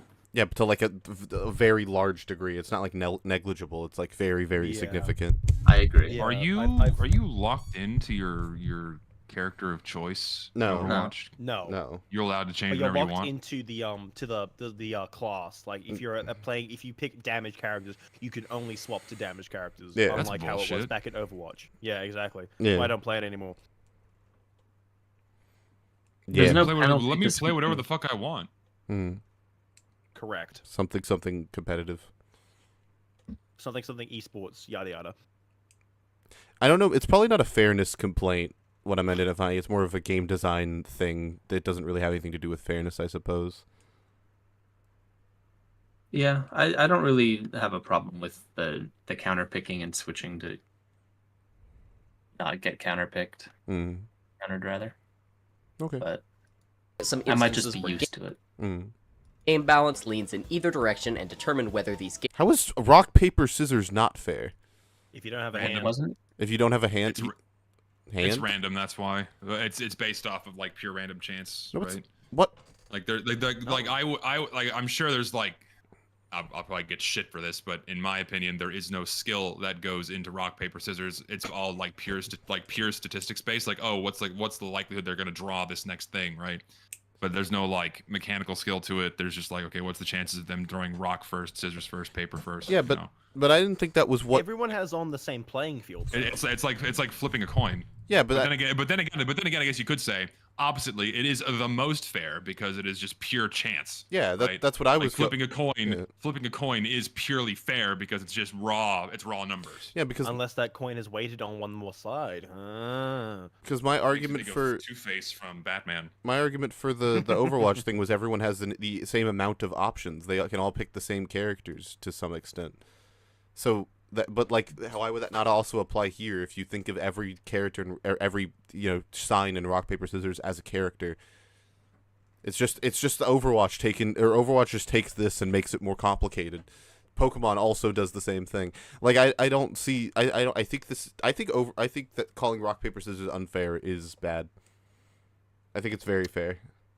We'll see if he explains it, but I inherently disagree. I think unless fairness requires there to be, he's referencing fairness in mechanical skill exclusively, and nothing else, which it's gonna get muddy. I feel. Because the thing is, people like when we play Smash. I think it's only in Smash because I don't think other fighting games do this because there's not a emphasis on counter picking and stage bans. Because in Smash Brothers, pretty much before any kind of set, you play rock paper scissors to decide who gets to ban what first. Yeah. So you're playing a game before you actually play the actual game in order to ban stages and pick what character, so that way the opponent can counter pick and that sort of thing. So counter picking is very much a thing in Smash Brothers compared to like other fighting games, I reckon. So that's just determine me, whether though. these gameplay experiences strike a solid balance of player engagement and statistical fairness. Why is this blurred? Was that an accident? Was that an editing I mistake? think that's intentional. Action I and think determine whether I these think he's blurring it because he's like saying like in the future we're going to be covering these things. Gameplay- You're not going to know yet. Oh, Gotta okay, wait. okay. I missed it. Things like experiences tease. strike a solid Yeah, because he had the text here. He has text that he clearly put because it's the same font as earlier. So I was wondering if it was a mistake. balance of player engagement and statistical fairness. But yeah, I think it's just future stuff. Yeah, you're right. Game symmetry. A lot of shooter games have settled with their decision to leave skill-based matchmaking in at all That was levels cool of at play. Rarely will you ever see a competitive game with the ranked game mode lacking matchmaking. But this it has matchmaking. He's just wrong. It does have a matchmaking system. It does. It's It just uses, bad. It uses the glycos. No, and it is bad because it doesn't work. Well, I think the joke is it's so bad that it might as well not even be there.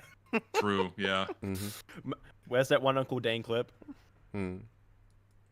but a lot of games secretly matchmake you off invisible casual ranks as well.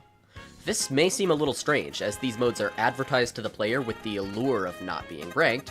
However, in reality, what they're doing is simply not telling you your rank. It's still there, just hidden from the player. However, This is a good edit. You guys play Ocarina of Time, the Lens of Truth? I get the noises. Well, he's got the UI on there too. Oh, I didn't even realize. Yeah. You just thought that was part of the normal Overwatch. There's all the shit on it screen. visual It clutter. blended in, yeah. I'm sorry, I'm too much of a zoomer to know Ocarina of Time. The earliest Zelda game I've played is probably Wind Waker, and I guess not Link Between Worlds. Four Swords on the DSi. That's the extent of my Zelda knowledge. I'm not a Zelda guy, unfortunately, but Very I sad. respect it. I respect the edit. this lack of information conveyance gets the job done pretty well, as players are able to relax more and are affected by losses less negatively as a result. This perceived lack of stakes lowers tension and loosens the tie between improvement and perceived skill. I don't agree. I think Yeah. that skill-based matchmaking in casual still causes players to care more about games, even if it's not told to the player. Yeah, just by the fact that the stakes are there, it puts the pressure on the player to do better. Yeah, like I don't know, even if I don't know my casual rank, quote unquote, the fact that I'll be put into worse games if I play worse is still incentive for me to play better, and that will cause me to be sweaty. Could you imagine if your casual win rate was public in TF2? That would suck. That would That very would much be so. so fucking horrible. It was on Face It. Remember that? It was Oh, on you're Face right. It. What it? Face Face it. what? Face It. Face it. Face- Exactly. What? Exactly, yeah. Face yeah, what? Yeah. What? What's that? What's that? Face Press it? one Is and- that like That's a no matter like how- Facebook? Press 1 in chat if you remember Face It. How good you get at casual play, you're not going to get flashy rank up animations you can show off to your friends. Who the fuck shows off? Oh, TF2 mentioned. Never mind. Fuck everything. Chatpog! Here we Chatpog Improvement and TF2! perceived I'm skill, suing! as no matter how Here's good what he you has get to at say. casual play, you're not going to get flashy rank up animations you can show off to your friends. This gives developers an opportunity to break game symmetry in order to allow for weaker players to have a more enjoyable experience. This is a bad example though, because it's payload, right? What about? Yes. Yeah. So this. Well, I guess see what he says. payload Let's isn't see- payload isn't some whatever. I'll let him go. No, it's order- not Asymmetry. symmetrical in the literal sense Yeah. of like King of the Hill or 5CP. Yeah. Yeah. No. Yeah. Sorry. Whatever. An opportunity to break game Says symmetry asymmetry. in order to allow for weaker players to have a more asymmetry. enjoyable experience. Game symmetry is pretty simply explained by the name alone, being an experience where all players compete under the exact same underlying set of rules. The most obvious Does that not example have- of a does that not apply for TF2? It does, because everyone just plays King of the Hill in 5CP. What? He means like exact same. So like payload wouldn't count because one team is attack and one team is defense, and those have inherent advantages and disadvantages to them. So he's pulled up chess here. So he's talking about games where everyone's doing the exact same thing. Yeah. I'm assuming is what he's Everyone talking starts about. with the exact same, and it is literally straight down the middle. Everyone has the exact same set of options, tools, and the playing field is the same. Gotcha. Yeah. symmetrical game would be chess. Everyone has the same pieces, plays on the same board, and moves in the same ways. Except in a single match of chess, this actually isn't true. Whoever plays white always moves first, which is a tactile advantage over the other player. That That's funny. The Lego breaking. Lego brick will never not be funny. That's that, why- that triggers my nostalgia, so therefore you get red or gold. at the highest level of competition, Grand Finals, chess matches are played as a set of multiple games. That way, both players get a chance to play white and black. Furthermore, in many first-to-one chess tournaments, a color pairing algorithm is employed to ensure all players receive a close to 50% ratio of white and black games throughout the whole tournament. However, in casual matches, usually the player's color is decided on a coin flip. This impacts the game's competitive integrity negatively, as the luckier player is It's kind of cursed to me to move the entire chessboard around to switch colors. Is that weird to you guys? Have you guys played chess? What? You have to. Yes. No, but you don't. You guys don't just switch the pieces from one side to another. You guys, That takes way too fucking long. Also, the board has a direction, right? does it? I thought it was just. I thought it was symmetrical. It is. It's symmetrical, but well, I guess if you switch I guess it would be fine. I don't know why It you is do that fine. when you could just spin it, though. Yeah, you can just spin it, yeah. You can just spin it. Or if you want to be weird, you can just get up from your seat and just swap seats. Yeah, you could spin the people. Just spin the people so you're facing the other way. You can't see anything. Blind chess. Yeah. Yeah, I thought. Oh yeah, because thank you. Yuki in chat reminded me. Yeah, because if you flip the board around, the side the side that the queen is on changes. So you would need to switch the. Well, I guess you only need to switch 2 pieces on each side if you do that. Whatever. Who cares? Why am I even bothering? Coin flip. That just seemed weird to me. It's just like a weird thing to do. It like set off my fight or flight for some reason. Is This impacts the game's competitive integrity negatively, as the luckier player is now rewarded in addition to the more skilled player. This is also seen in many multiplayer team games' casual modes. Team shooters like TF2, Overwatch, Rainbow Six, and Valorant have game modes built around an asymmetrical attack and defense structure of gameplay, and due to the innate Yeah, but Valorant is kind of like chess, where the different and I think this is what he's saying, to be fair, but the Valorant is kind of like chess, where like the game is supposed to be competitive and balanced, but the premise is that each team gets an equal amount of opportunity to play attack and defense over the course of a set. Or Actually, am I wrong? Am I wrong? Actually, kind of wrong, because like in Counter-Strike, usually there are games where you will be playing on one team for longer. Pretty much the first team you play as is going to be the one that you will be playing for longer. Because how it works, right, is it's a first 2 system, but after like a set amount of rounds, it will swap teams. So if it's a blowout, then pretty much you're going to be like, you'll be playing like, let's say you're on T side and you're fighting a really good CT side. But as the game swaps, unless you somehow bring it back and the game, like the map is like clearly like CT sided, you're basically going to be like play 1 round as the other team and then that's it. Interesting. So it's not, I guess it's not truly fair if like one team is clearly playing on like the one, like they all play CT for the entire game and then they swap rounds, and so you didn't get to play the other team. So I am curious as to what the statistics are for a team winning and losing on TF2's payload. Like if you're on, does being on attack have a greater chance of winning than being on defend? I wonder what the raw numbers are. That would be I'd that would be It would be very interesting to see if defend loses more than attack or vice versa. that would be a cool case though. My hypothesis would be that defense wins the most, because yes, I because think that certain attack. classes are very strong in holding and with Sniper and defensive engineer. hold and organized pushes in TF2 are very difficult. That's why I prefer attack defend. I also don't. You're crazy and insane.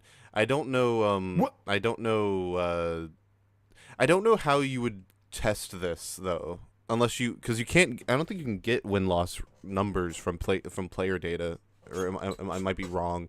Like you can get them from demo data, I think. Yeah. Like demo files. Yeah, but if you get a bunch game. of people to record demos of the game, then they're gonna try harder inherently. I think they're gonna have an inherent Well, bias toward their I know gameplay. Uncle Topia records demos of all of their games. Yep. And people don't know, so you could theoretically pull all of the payload files from that and then just run the numbers. Interesting. Okay. multiplayer Because like a team part game. of me is a little like I don't know if a map being asymmetrical inherently makes one team lose more than the other or win more than the other. At least for TF2's case, which makes me curious about what the actual numbers are. I think it gives one team. It makes it imbalanced slightly in one direction inherently, just because of the amount of variables at play. That'd be what I'd say. But that also works in the opposite sense, where there are certain strategies and things you can do that make either offense or defense, better. Yeah, but that's player choice thing at this point. Because like if you're talking about the map layout, like there's the different maps are going to favor different sides more. But wouldn't player choice also factor into asymmetry? Like teams being able to be of different compositions, right? Because once you start letting players deviate from using the exact same set of mechanics, then doesn't that mean you have asymmetry? Assuming every player has every weapon unlocked, no. Because but everyone's not playing the same thing, though. Yeah, but everyone has compositions aren't the same. Yeah, but everyone has the choice to play the same thing, which is the point. No, but introducing freedom of choice is asymmetrical. Like you're not strictly limited to like a certain set of moves with each time. I guess I don't know what he'd say. I think I'd say that it's asymmetrical I think that I would say it's not necessarily asymmetrical to give players options and have players pick those options, but you could argue that the game, dare I say it, in a vacuum is asymmetrical because different players have picked options. So that game, while those options are picked, is asymmetrical. It's kind of hard. Because, like, it's hard to quantify player choice. Like, if because you can get to a point where, like, oh, one player did something differently than another player. They're not playing the exact same, so is it asymmetrical? It's like, Well, not even that, because, I mean, you can get, like, really nuanced with this, but, like, you have, you know, you can just, like, pick 9v9 Highlander in TF2, for example, one of each class, and then you have, oh, instead of a soldier, you put another scout in there, so you have 2 scouts, right? Like, that's asymmetrical. Yeah, I think... I don't know what he'd say, but I think I'd probably agree. It's asymmetrical in the forest, yes. Mm. Very true. Multiplayer team games as casual modes. Team shooters like TF2, Overwatch, Rainbow Six, and Valorant have game modes built around an asymmetrical attack and defense structure of gameplay. And due to the innate impossibility of balancing an asymmetrical game to 100% perfection, either attack or defense tends to I feel for this man using the demo system. God bless you, you beautiful bastard. I'm so sorry for your loss. be Is favored he for using victory. demos here? Looks like he is. Yeah, Yeah, because replays are dead. replays are dead, and this is... It I could be can't... bots. He's Replays are mostly dead. He is certainly holding down the shift key on his keyboard and moving around, and I feel for him. I feel like Symmetrical. this might be bots though. Could be bots That because could they're all be. default. Could be. So Yeah, he's I probably see- just in no spectator. cosmetics. Mm. Yeah, spectator. No HUD, no V models. Well, no, you don't have a V model in your spectator. I No, should have turn the HUD done off. that. Well, I guess I could. No, I like what I did. That's true. That's probably right. Game to 100% perfection, either attack or defense tends to be favored for victory. In competitive matches, these games force teams to play an equal amount of games on attack and defense in order to decide the match. Yeah, so I must have been. No. I must have been. That's just objectively wrong.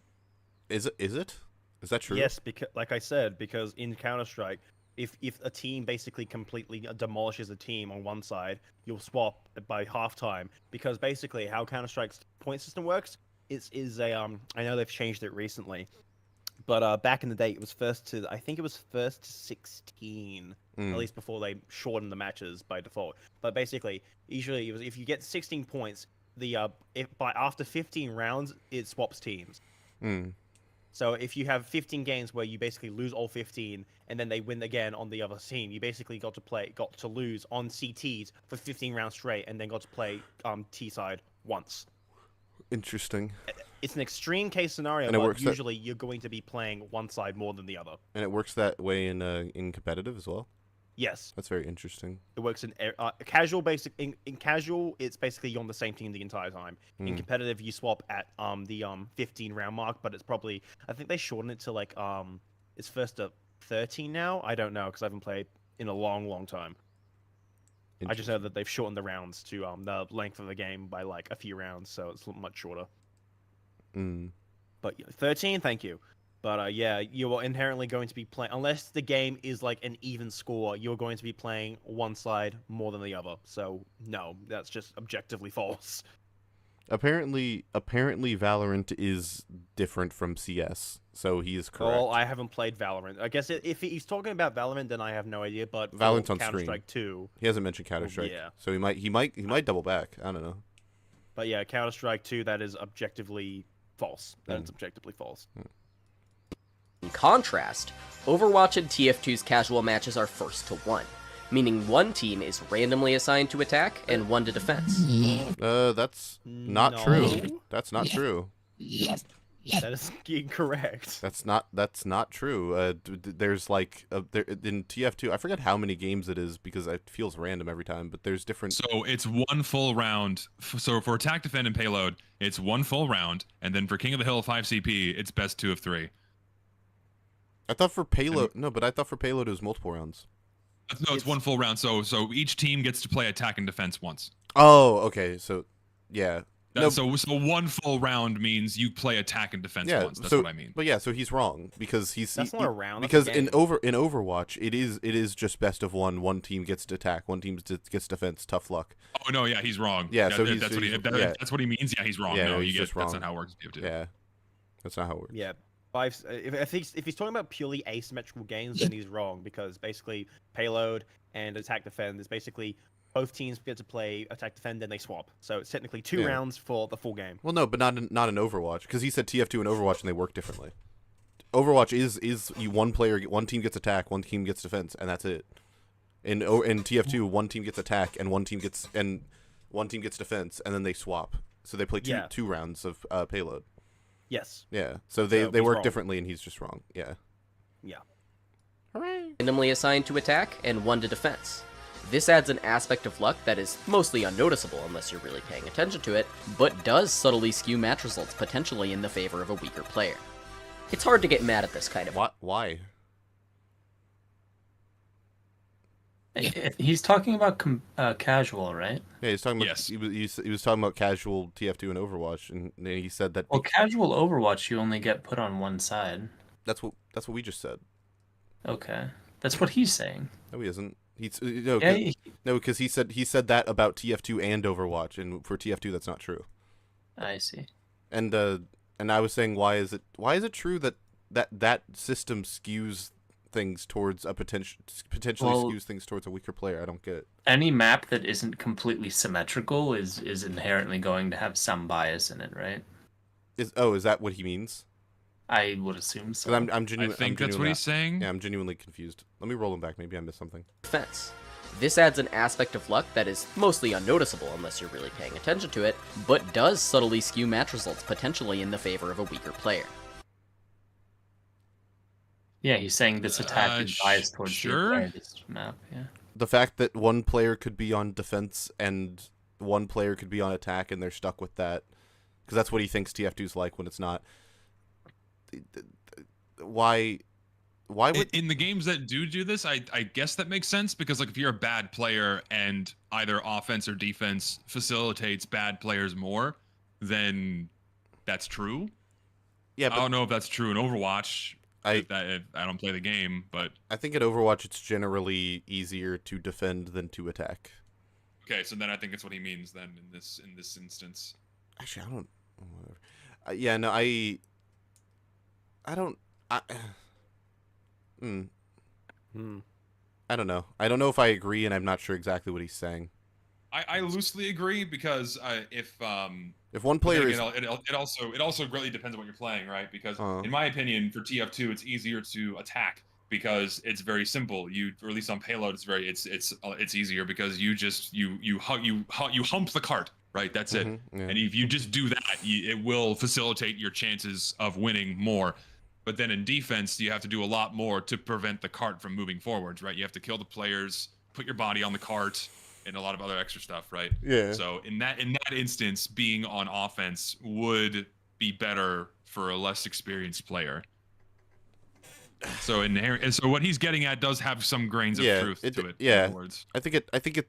If that is what he means, I think I agree. Like that different players can be better at attack or defense, and therefore Yes. I think TF2 does it in a way because, like, sure, attacking on payload may be easier to do, but I think defending is a lot stronger. So I feel like it balances out. Like, attacking's easier, but arguably a bit harder. Defending is, well, I guess it's like harder to win. And Like, then, you but then it have also more depends roadblocks, I on guess. what class you're playing, what your team composition is, and all this other stuff. Yes, that's true. That is very true. Because like the bad player could play engineer on defense and then kick ass because engineer is very powerful on defense, but then he could play engineer on offense and get his shit pushed in because engineer isn't very good on offense. So yeah, maybe other factors come into it. maybe I'd that's argue what that he's saying. engineer's good on offense, I reckon, but Not he's as good as he is in a on different- defense. Not as good as he is. He's good. He's good on it in a different sense. Not as like, good as you he have is to on be- defense. Engineer definitely acts more like a support than an actual defense or offense character Yes. on Yes. offense payload. Mm-hmm. Yes, you're more emphasis on the teleporter and the dispenser, but on defense, it's more heavily sentry oriented. So it's weighted differently, but he's still effective, just in a different way. Yeah. To me, Sure. Engineer is probably the only character, and I hesitate to say this because it's not really true. Engineer is the only character other than Pyro who can play offense, defense, support, all Well, no, because he definitely specializes. Never mind, that's not true. He definitely can, because I think every character to some extent can play offense, defense, support, but they still have their own specialties. Never mind. I would take say it back. Pyro is the most jack of all trades. Yeah, he's the only character who plays all of them and doesn't really specialize in one. Yes. Unless you use the Dragon Sphere, in which case, ho ho ho. You're specializing in being a redditor. What? Yes. Oh, because it's a Reddit weapon. That's why. Yeah, I it's love the my, fucking I love Reddit my weapon. Dragon's Fury. I'm gonna get Reddit gold. What if I just renamed my Dragon's Fury, my Dragon's Slayer Dragon's Fury, just Reddit Gold? That would be If I that would did be that. good. That would be good. Perfect. It's a great name. If only there was an Australian one. Well, Dragon's Only there was Fury a is pretty strange gold. one. Yeah, no, don't fucking remind me about that. Be sad. Just want a strange one, please. I only care about that. Too bad they're It's just hard- too busy fucking up the HUD. Hard to get mad at this kind of unfairness, as even though each match does hold an uncontrollable luck-based element that results in player advantage, over the course of a play session, you're unlikely to skew heavily in one direction over the other. Additionally, game designers work as hard as they can to make this attacker-defender-sided advantage as minimal as possible. And while competitive play does retain symmetry in most cases, many competitive game modes when stretched to their limit do break symmetry to tiebreak, with one team ending up playing a bonus round on the This was hated from what I Don't they- remember, and it's not true anymore. What game modes do they play competitively in Overwatch? They have attack, defend, payload. Aren't those just those two. asymmetrical maps? Yes. They try to make them. He's saying that they try to make them not. I'm gonna check to see if sudden death is a thing in Overwatch still. Alan, do you know? Sudden death?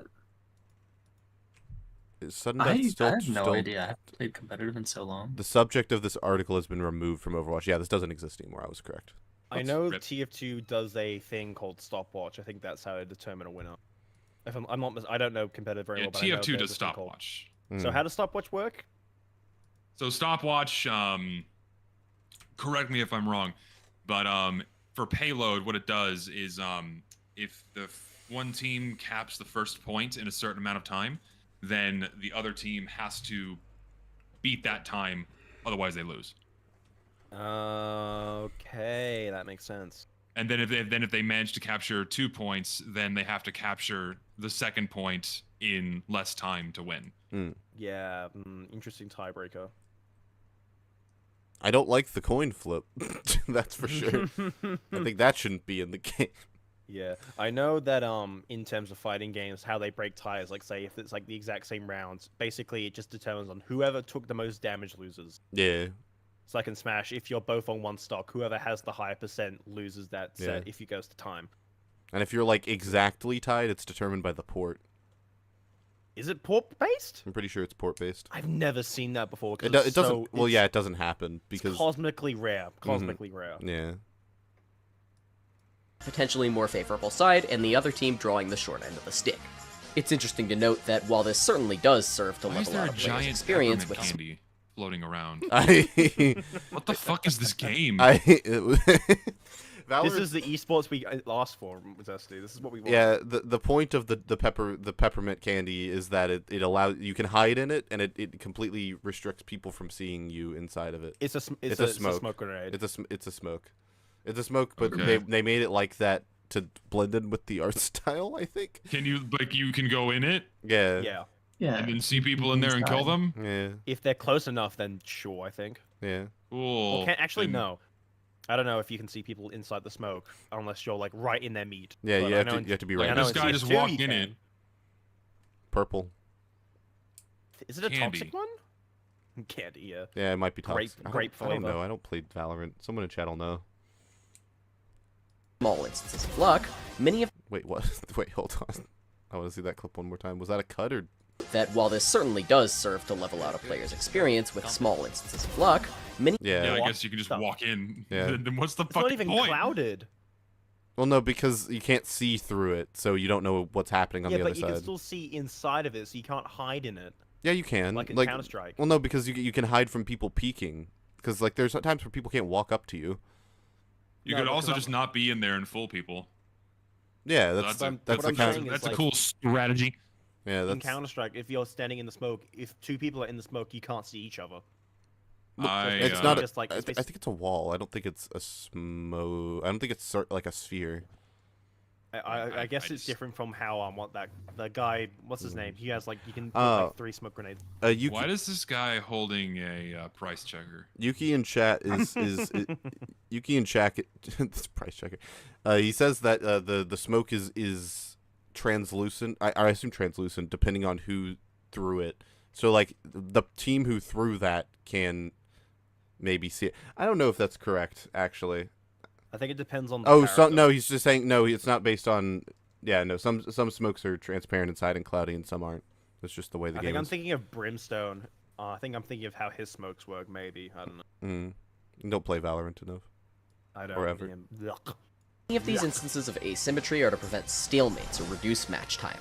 Many people queuing for casual game modes simply don't have the time to play multiple rounds on attack and defense, and when there's no rank involved, the people who do have the time aren't going to be as frustrated if they draw the weaker side. Valorant stands out as an example that vehemently refuses to give either team an advantage, forcing teams to tiebreak by winning a round on attack, followed immediately by a round on defense. If you win That's also how CS works, apparently. Is that Oh wait, no, I messed up. I got fucked up by people in chat. Sorry, ignore that. one and lose the other, the game will make both teams vote on whether they wish to draw the match or do another round of tiebreakers. Yeah, This means that a Never end. Valorant It could never end. yeah. You could keep going ad nauseum. I actually like this system. For a competitive game. I know for Counter-Strike, at least when I played it, it's basically if you both went to 15 rounds, it was just a draw. As far as I know, there was no tiebreakers. I know in actual competitive games, like proper, like the big leagues, they have tiebreakers where it's like they you have to play another win another 2 or 3 rounds, I think, or something. I can't remember. But if you drew 15-15 in matchmaking, it was basically just count as a draw. So, yeah.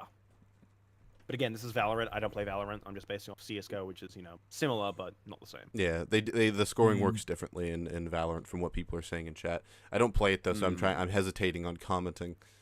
Yeah. match can technically go on for infinity should every player agree to keep playing, but often competitive games will force a tie to avoid this problem. The existence of these asymmetrical casual game modes provides a solid learning ground for less experienced players, giving them a space to practice with less stakes and a higher impact from luck, which will let them observe what gameplay decisions result in success and which result in defeat.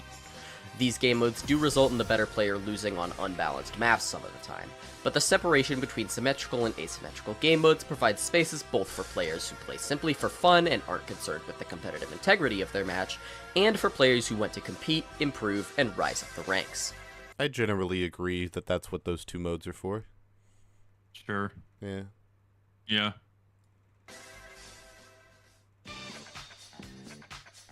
What? Cool matchup matchup variable. No, it's cool matchup variability. Is tool. That's a T. Oh, okay. That's just a Is really it tool? shitty looking T of the No, font. no. This is the T. It's a C. Oh, so cool. It's Cool matchup variability. It's cool matchup. Wait, what the? Wait. That's not. No. We have to break this down. Is that a capital T?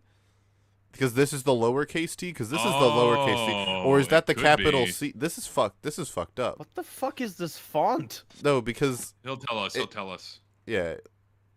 Because that's not a C. It's probably two. It's probably it's tool. tool. It's tool. It's probably tool.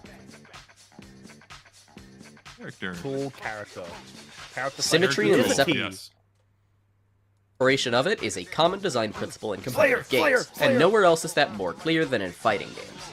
As far as esports goes, fighting games are one of the most clear examples of a symmetrical gameplay experience. Every player plays on the exact same stage, has access to the exact same roster of characters, and fights for the sole goal of reducing your opponent's HP to 0. Even still, this symmetry is free.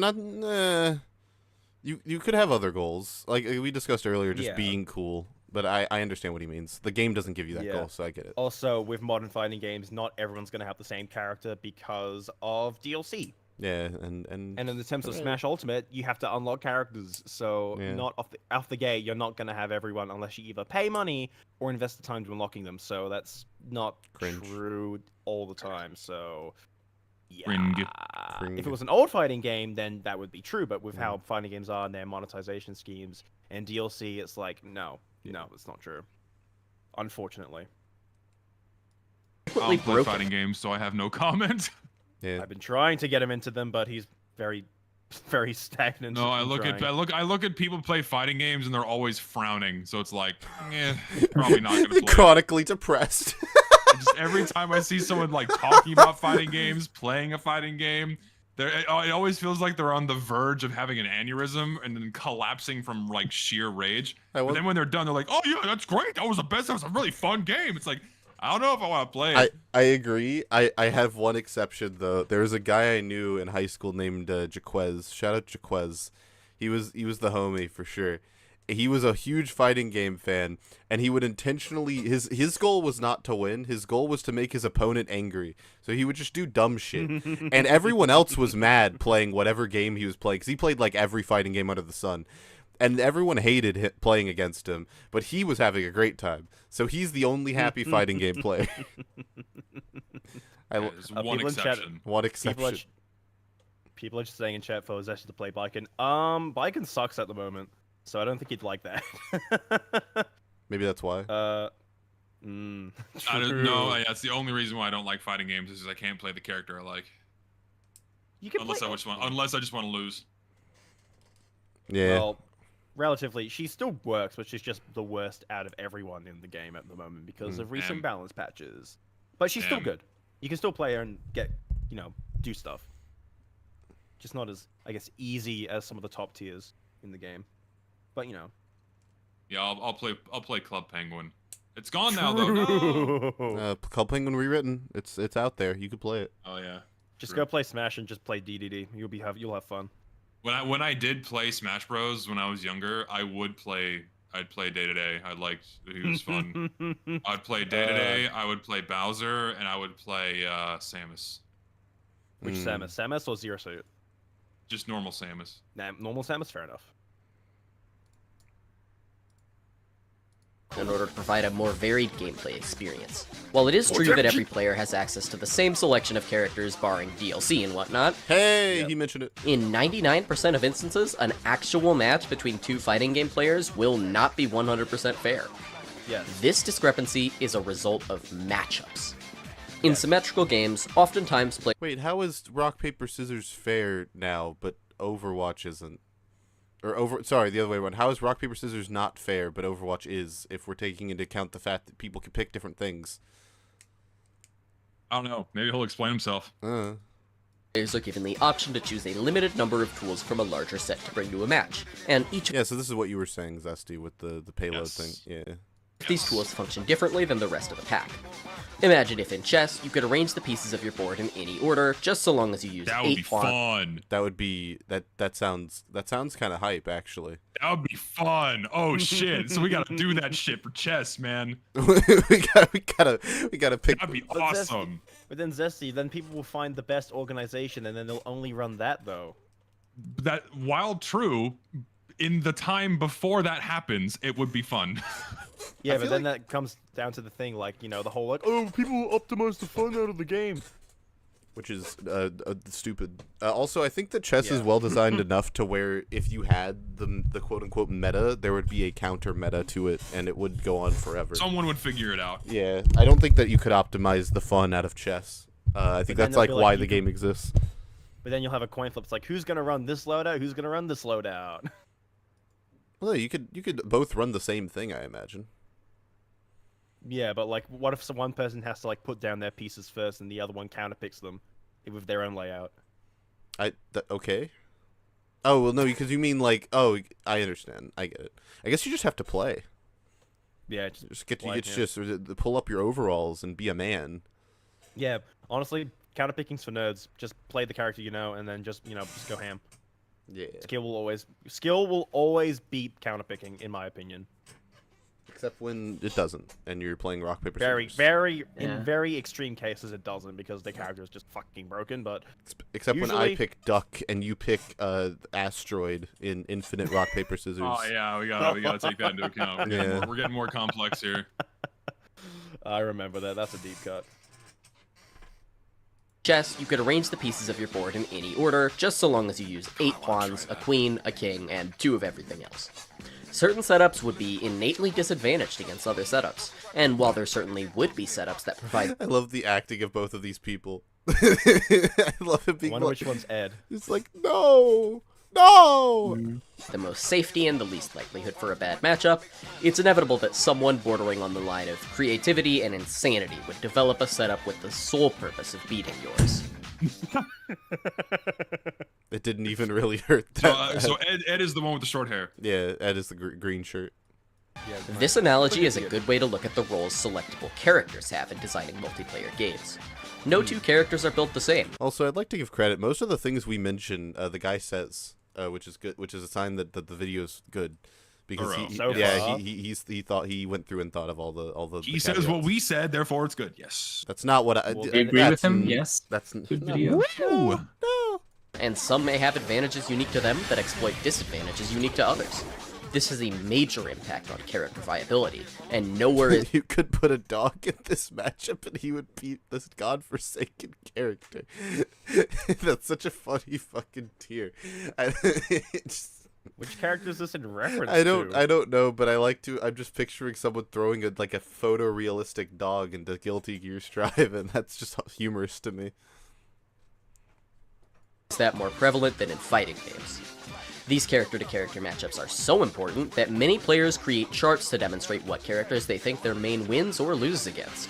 As with the asymmetry with attack and defense style games, developers try their best to make sure all characters have an equal chance of winning against all characters. But even more so than with map design, this proves to be more of a get it as close as you can situation.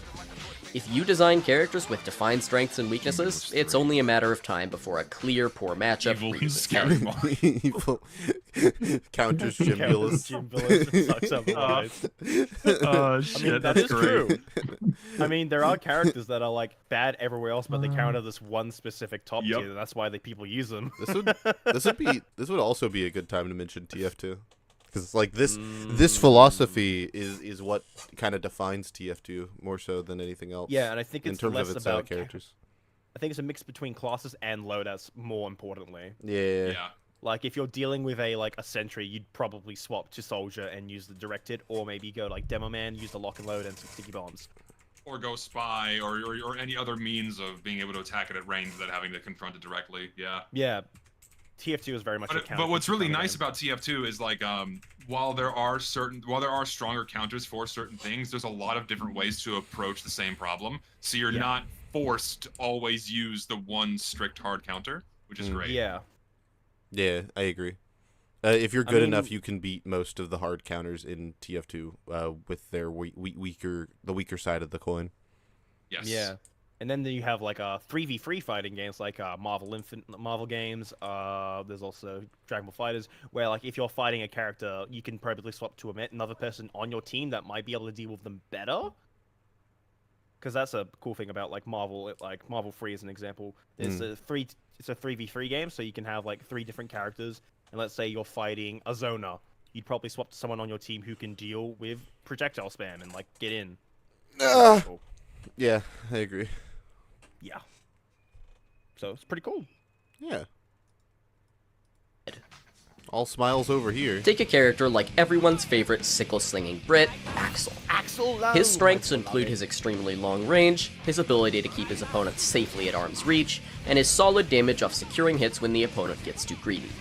Now, place him against a character like Potemkin, whose core strength is that he ever gets close to you, the round ends almost immediately, but is weakened by the fact that he has an incredibly difficult time actually getting close to you due to his slow I like the way this is positioned over the. I wonder how he did this.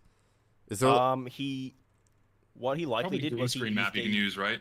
there is a green screen mod. Yes. in Ah, Strive. You okay, can okay. install a mod that changes the stage to just a green screen, and Ah, you can okay. tell. You can kind of tell he's using it because Potemkin's jacket is all grayed out Mm, because of the chroma key. Because it's normally like this army military green, but Yeah. because of the chroma key, it's kind of faded it. yeah. So he probably didn't adjust the color grading to change that. But I was gonna say this is really cool the way this is positioned. I like it. yeah, Me likey. The editing of this video so far has been very good. It's been Yeah, good. hit and miss, but overall it's pretty solid. Yeah. I don't like the text. Yeah, that's the main thing. biggest. Especially That's Lucid, the that reminds biggest. me of- I want Biggest to ask you blunder, something yeah. after we're done here about editing. All right, sounds good. Remind me. Movement, We'll do. attacks, and poor reward at his longest ranges. It doesn't take a genius to see that Axel comes out as a clear favorite here, and even though in the most recent game featuring these characters, Potemkin and Axel have both been rekitted to make the matchup between them as fair as possible, Axel still comes out on top ever so slightly. This aspect of competitive game I design think that's a good thing. Yeah. Me personally. Like, I think that like one of the things I really like about Melee specifically is that the characters kind of go in this eternal rock paper scissors between all the top tiers, where, you know, there will be there was a season where it was like 2019 to 2020, like when COVID started, where it was like Marth beat Jigglypuff, Jigglypuff beat Fox, and Fox beat Marth, and that was like how it went for a little bit. And then like it changed drastically when Zane got really good. Like things like that happening are neat. I like. but isn't it now that like people are saying that Marth beats Fox now? Yeah, no, Isn't that like the yeah, paradigm shift? yeah. The paradigm shift is out, and Marth beats people. That's it. So Marth beats Fox, Fox beats Puff, and maybe Puff beats Marth. Probably not. No, Marth is just really good right now because Zane is #1 in the world, from what I understand. Unless that's changed in Yes. recent years, or in the last year. I know he was Yep. #1 a year ago. Yeah. affects the inherent balance of a Zesty, match. what do you have to say In a about the screen real estate of Guilty Gear? Say that one Can more you tell time. what's going on? Can you tell what's going on in Guilty Gear? I mean, yeah, I can tell what's going on, like who's winning, who's losing, etc. But beyond Compared to that, I don't Overwatch? know.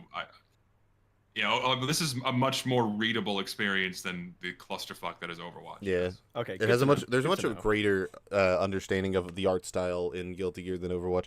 Overwatch looks like someone tried to do Pixar, but they fucked it up. Huh. I don't like Overwatch's art style. It looks really gross to me. I don't mind it, but it's like it definitely needed some more time in the oven to really make it that much better. It's had fucking almost 10 years in the oven. They could have made it better at any they time. changed the style to become more Pixar as the time went on. Yeah, like Overwatch. I prefer the art styles of nearly every other game except for like. Nah, actually, no. Yeah, like I even prefer games like Valorant in terms of their art style, and I don't even like the way Valorant looks. But it has a better grip on how it looks than Overwatch does, in my opinion. I really? Yeah, I think Valorant has like the like an overly futuristic style going for it, but the cell shaded shit that it goes for it's pretty consistent with it, and the thin lines of the UI contrast with the thick lines of the in-game environment. I think it's. I guess I don't think Overwatch is inconsistent in its. I don't think it's inconsistent. I'm not inconsistent's the wrong word, but I think it just bland would be the word I'd use. Also, certain environments look Uninspired? Yeah, certain environments also just look weird next to the characters. Yeah. Buildings don't look like this doesn't look like a building that should exist in the same universe as Winston. Well, then you're just a bigot, I guess. You don't like. Yeah. you What hate was the that game. one? If you're noticing stylistic inconsistencies, you just don't like the Moby game. Frank was the art director on Valorant? No fucking way. Hold on. Yeah, he Yes, worked at. he Really? was on He was. Valorant, Oh, yeah. that it all coming together. See, I was Yeah. I was right all along. Alan wrong. Yeah. Yeah. Oh hey, Evan, what's up? ranges. It doesn't take a genius to see that Axel comes out as a clear favorite here, and even though in the most recent game featuring these characters, Potemkin and Axel have both been rekitted to make the matchup between them as fair as possible, Axel still comes out on top ever so slightly. This aspect of competitive game design affects the inherent balance of a match. In a bad matchup, the better player becomes increasingly less likely to win. If you remove that aspect of the game, everyone has to play the exact same character, and all of a sudden we're playing Street Fighter 1 and nobody is having fun. In instances like these, I disagree potentially.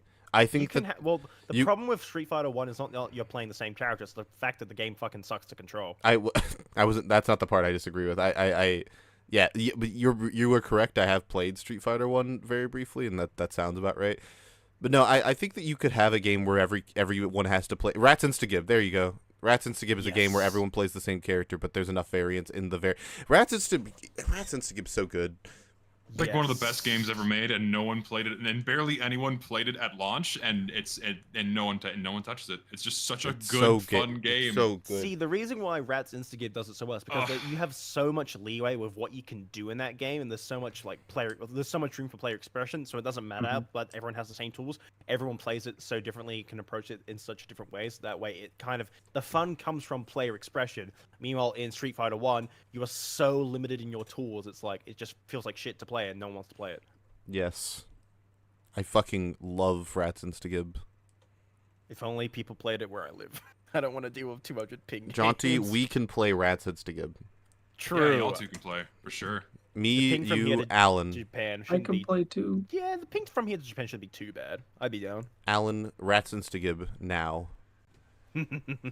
Can't stream off early. Let's play. It's so worth experiencing the game at least once because of just how chill and fun it is. Oh my god. Fun.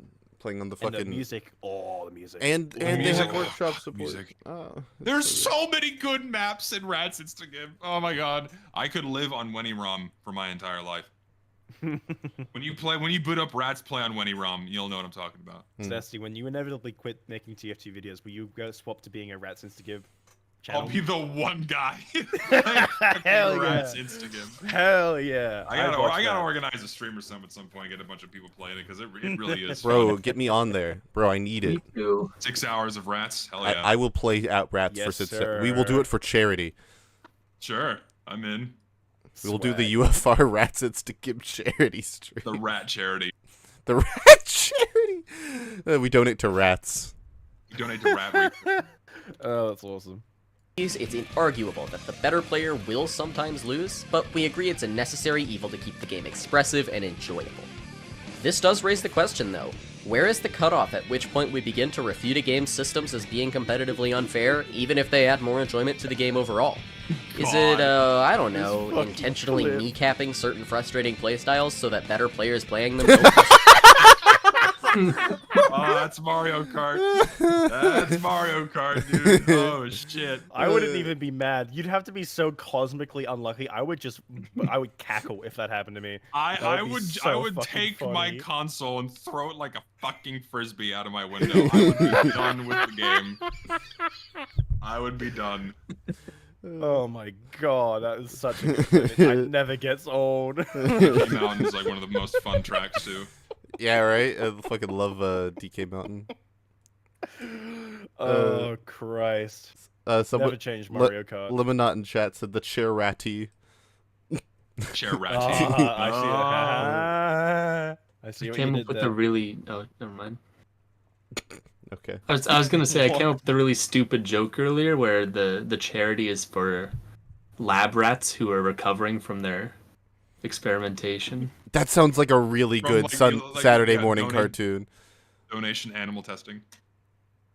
That's Yeah, a- like they need for therapy afterwards. rehabilitating animals from illegal animal testing. oh man, that sounds like a really funny cartoon idea. Just like lab rats recovering. They each get sent into the jail. They don't know what's gonna happen next. And they come out all fucked up or something's different. Oh, that's actually a cute premise for like a short cartoon or something. Yeah, that sounds really cool. intentionally kneecapping certain frustrating playstyles so And that there better he players goes. playing them don't frustrate worse ones? What? Live and learn.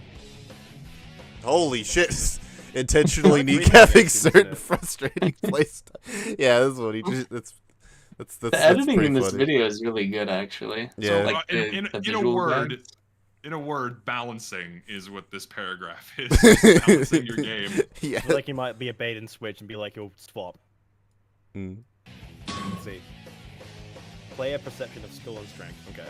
Well, if we look into the world of live service competitive games, we can come to a pretty definite no, believe it or not. As many different games across To what? He said it so long ago that I forgot. Kneecapping the high skill mechanics. Like, no, So it's not good. Oh, I think so. multiple genres have a storied history of keeping frustrating options intentionally underpowered to allow newer, less experienced players to have a more Shows Reaper killing half the. This is such an apt clip, Zesty. What you don't know, Reaper, the character he's playing, has a move where he hits Q on his keyboard after it's his ultimate. He hits Q, and he does a spinny everywhere, and it does a stupid amount of damage to everyone around him. So he could just jump from a very high place onto the entire enemy team, and if they don't know he's coming, all of them just die. Sounds like my kind of character. Reaper is stupid. Whenever I see the Reaper's ultimate, I only think of the Living Tombstone remix of It's Raining Men and that animation. I only think of that. It's a classic. When I first started playing Overwatch, before it was Overwatch 2, I was so angry at the design of this character. This character is stupid and should not be in the fucking game. So dumb. And they were everything about him is just like meant for people who hate fun and don't want to see people succeed in life. So then I started playing him, and I was like, "This is stupid, and I win games too easy. I don't want to play this character anymore." So like, if you're gonna make characters for new players to play, so they can feel like they're engaging with the rest of the game and other players, you have to balance it properly. Well, that's like a mechanic doesn't have to be bullshit, so the level of entry is lower. Well, that's the thing. Reaper isn't good in like a competitive sense. He's like a noob trap character. So if you're playing casual Overwatch against an uncoordinated team, he just wrecks shit most of the time because he hits Q, and you're not communicating with your team in Overwatch casual. You can't talk to them unless you're using voice chat, and most people don't do that. So yeah. if you jump, no one's gonna tell them, oh, there's a Reaper right there, and then you jump on the point and everyone's dead, and it's just so stupid. I hate it. Yes. Because the counterplay is just to know. The counterplay is just to know be there. Counterplay, don't die. Yeah. Don't get hit. Don't get hit. Just get good. Move. Satisfying experience. All we need to do to find an example is look back 3 paragraphs in our script here, as Axel and Potemkin represent character archetypes in fighting games that are often intentionally kept underpowered. Characters like Axel are commonly referred to as zoners, and characters like Potemkin are called grapplers, and if you're looking to get into a new fighting game without any prior knowledge into the game's tier list, a smart, educated guess would be to avoid characters like these. I don't want that. Developers often keep characters... That's pretty good. This video has so many references in it. Yeah, I like the edits It's a a deep lot. cut, yeah. No, I don't want that. I don't want that. My God, are we on the same wavelength, Zesty? Did we share the same brain cell? Yes. We agree. Characters with Axel's extremely long-range normal attacks and Potemkin's insanely high-damage throws weaker on purpose, as to avoid player frustration when... Holy shit, that did half the health of the other Half his health is gone. It's... Milia has like she's a glass cannon, so she has very low health. Okay, that was good. So yeah, but then again, a single Potemkin buster does like a third of a character's health because he's a grappler and he's slow and he does like shit ton of damage. Because he really needs to, because if he did like mediocre damage, he would suck infinitely worse. Yeah, he needs to get rewarded for getting in. I understand. Also, hitting a Potemkin buster is just infinitely. It's cream. And then if you do his super, which is basically an air form that does even more damage, it's just like He's very much a high risk, high reward character, so you have to play your cards right in order to capitalize off your damage. Yeah. I'll take your word. I love Potemkin so much. I'll take your word. So fun. Zesty is not playing. His ass is not playing that game. I'm not touching this with a 10-foot pole. I'm afraid. I will make you. I will make you at some point. Can't make me. Yes, Nope. yeah, I can. Yes, Nope. I can. No, I'm not touching this shit. Yes, you are. fighting them. But why are these characters so frustrating in the first place? Well, there's a lot we can dive into, but to put it the most simply, it's because they are built around exploiting mistakes. Axel is a character with extremely dominant control over the... Wouldn't every character? That's kind of... I guess. yeah, Well, like I guess. game. Well, I guess. I guess some characters have worse. These characters have better punish games. I can understand what he means, because like these characters have better punish games, or I guess zoners and grapplers are built to have better punish games than other kinds of characters. I beg to differ. I think every character in this game is pretty much... the entire idea of fighting game is with punishing. That's a very big factor of them. Yeah. So basically, you whiff a move, you punish it, and capitalize off it. Every character can do it. And if anything, zoners are very good at just keeping you away and just keeping you within a distance where you can't fight back. That's kind of their whole shtick, is basically fighting at a range where you can't, touch them. But if you get close to them, they have a harder time of getting close to you. And they want you to keep away as much as possible, so that way, in their range, they can fight you, but you can't fight them. Yeah. That's kind of how zoners work. And then grapplers, they want to be as close as possible. They want to be in your face to do all of their damage.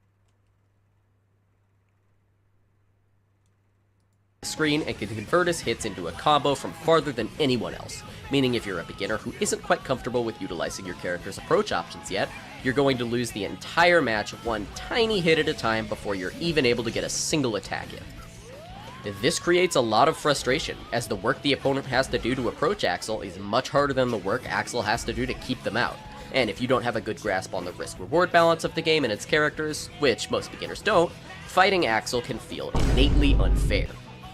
Of course, the better you get at the game, the more you start to realize this initial outlook was false. Axel has great long-range attacks and screen coverage, but due to his high recovery on most I like that. attacks, low HP, slower movement, and weak offensive and defensive options, he tends to be pretty weak when played at a top level. In the most recent Guilty Gear game Axel is playable in, he can only really be Sounds like a sniper, to an extent. Yeah. Like frustrating as fuck casually, but like competitively not really that important. Well, in 99 Highlander, competitive snipers control the entire flow of the game, and the entire flow of 99 Highlander is dependent on one team sniper killing the other and then allowing for their medic to push with Uber. But in 6v6, sniper is not nearly as useful and is typically only used to break stalemates. Yeah, I was thinking of sixes. I think a more apt example in Guilty Gear, for example, for the sniper thing would be Happy Chaos, because he literally uses a gun as one of his moves, and he's very much a obnoxious zoner, and he can literally spawn like a duplicate of himself that acts as like a wall, so that way you can't get close to him. Yeah, Happy Chaos at launch was very. Oh, Leffen's on screen. Oh my god. Oh! Hero, chat, Is it everyone like- type hero. Exclamation point hero! Exclamation point hero! Chat, hit it. Is this a bad thing? I don't know who this person is. We covered him with Wheezy and Tech on UFR. You weren't there, but he's a shitty individual. Like Is he? Okay, Good at well. video games, bad at everything else. there we go, chat. There we go, chat. He's good at video games, bad at everything else. That's a good way to put him. Zesty, he once bullied a person with a hearing disorder. Why? He's a mean person. He's a heel. He's a villain, Zesty. He has a villain persona, so he does bad things and he's allowed to get away with it. It's great. I mean, what's great? I mean, like the fucking deaf guy should have just like put like his hands over his ears and went like, "I can't hear you, motherfucker!" Right? That's what he should have done. That would have been like the funniest comeback ever. Yeah. Did he do that? No, No, it was because unprompted, he was just like... because the Leffen was like screaming in the dude's ear, and he would be like, "Hey, can you hear this?" And then he would mouth words. Okay. That's just being a bastard. Yeah, he was a dick. He's not like a funny dick or even like a well-intentioned dick. He's just an asshole. He did worse things, but that's like the thing a lot of people He mention. literally got banned from his local Smash scene because it got so bad years ago. Literally, look up evidence.zip, and that's literally the whole situation. He's just a fucking asshole. I made a video about it. You did? Yeah, I made a video about because he found a way to get away with all of the stuff that he did basically, and by through very careful branding and choosing. I made a video about it. It's pretty gross. There you go. argued to be in the middle section of a tier list. In Xrd, he's almost definitively bottom 3, and in Plus R he makes a notable exception, popping in slightly above the majority of characters. This trend is mirrored exactly by Potemkin, who's mediocre at best in Strive, terrible in Xrd. Also, this is actually really funny, because Leffen hates Axel and is heavily biased against him because a competitive Axel player beat him and he went on a fucking rant about it on Twitter and cried for like a very long time about it. So that he literally rage quit on an Axel because he was trying to clip him. yeah, yeah. And he made this huge deal about it and yelled at him on Twitter. It was this whole thing. So he's not. His opinion on Axel isn't even like isn't even unbiased. It's very biased. He also didn't he also act like a dick towards a chip player because he was telling him chip shit and he was like, no, you don't know stuff. Yeah, and that was when he was first getting into the game. So yeah, he's just a mean dude. He's just mean. And pretty solid in plus R. However, these are just the two characters I'm using as an example. If you take a look at almost any fighting game, you're very likely to see these trends repeated, and if they aren't, there's usually some level of rule breaking that makes said character stand out from their low-tier brethren. A good example of this is Dalsim, who similarly to Axel is quite weak in a majority of his appearances, except in Street Fighter V. However, in that game, Dalsim actually has incredibly potent offensive pressure with his slides, dive kick, teleport mix-ups, and set play fireball. As for grapplers, Zangief is also usually quite weak, but has an exceptional appearance in Street Fighter IV, where he sports a powerful, fast, long-range attack that slips through fireballs that no designer would dare give to a character of his stature ever again. It's important to note that while this bias is... I was trying to think of an example in Smash. Can you guys Like in terms of like zoners and grapplers? Yeah, no, well, in terms of zoners and grapplers that have like that were broken because they have a really broken thing. That is a very good question. I guess Smash 4 Donkey Kong was really good because he was able to get he didn't really have he was more that he didn't have like a thing though. No, the thing is with Donkey Kong is like originally he was really shit, but then they buffed his like grab game into oblivion, and then he basically just died off of one grab. Yeah, that's what. He still sucked, but like you just couldn't make a mistake. Otherwise, you just get ding dong and then die from 30 off the top stage. Bayo wasn't a zoner, chat. So Bayo was just Bayo just one touch. Yeah, Bayo was not a zoner. I don't know. I don't think this happens very often in Smash. It was just most a thought of Smash's top tiers are just really obnoxious characters with very fast movement speeds. Yeah, they're rushers. Yeah, and then you have some characters like Steve. Oh, Steve is a zoner. Like he's very much a snowball character in Smash Ultimate. Like he has all the tools to keep you away from him, so that way he can gather resources to get to Diamond. And then when he gets Diamond, you just die. Yeah. So it's like he forces you to not approach, but if you don't approach him, he just wins faster. So I am Steve. I'm Steve. Steve. Zesty, did you rename your escape plan that? No, I need to. In fact, come on. Get on it. Ever again. It's important to note that while this bias is generally seen in a lot of games, there are some exceptions. The Mortal Kombat series frequently has zoners in the upper tiers. Oh, yeah. I forgot about NRS games. Yeah, their zoners are pretty fucked. For what it's... Viking is not... What? Viking has not made an appearance yet, and I'm very upset. Who? Viking. Who the fuck? The only fighting character I care about. Who? From what? Guilty Gear. She looks like Zest. Game. People constantly compare Zest to Viking all the time. They care about my character. Yeah. My character. I thought you said Viking. I was like, who? With a V. Viking. Like, people compare my yeah. avatar to her all the time. Yeah. Shit, I lost it. Whatever. Of their roster, and King of Fighters often has grapplers at the front of the pack. Speaking of grapplers, we finished Axel's segment, but why are characters like Potemkin generally kept weak? Just like Axel, Potemkin is a character about exploiting mistakes, but he doesn't... Oh, I was gonna say, I would caution against using vocal music in the background of YouTube videos, because it can sound really disoriented.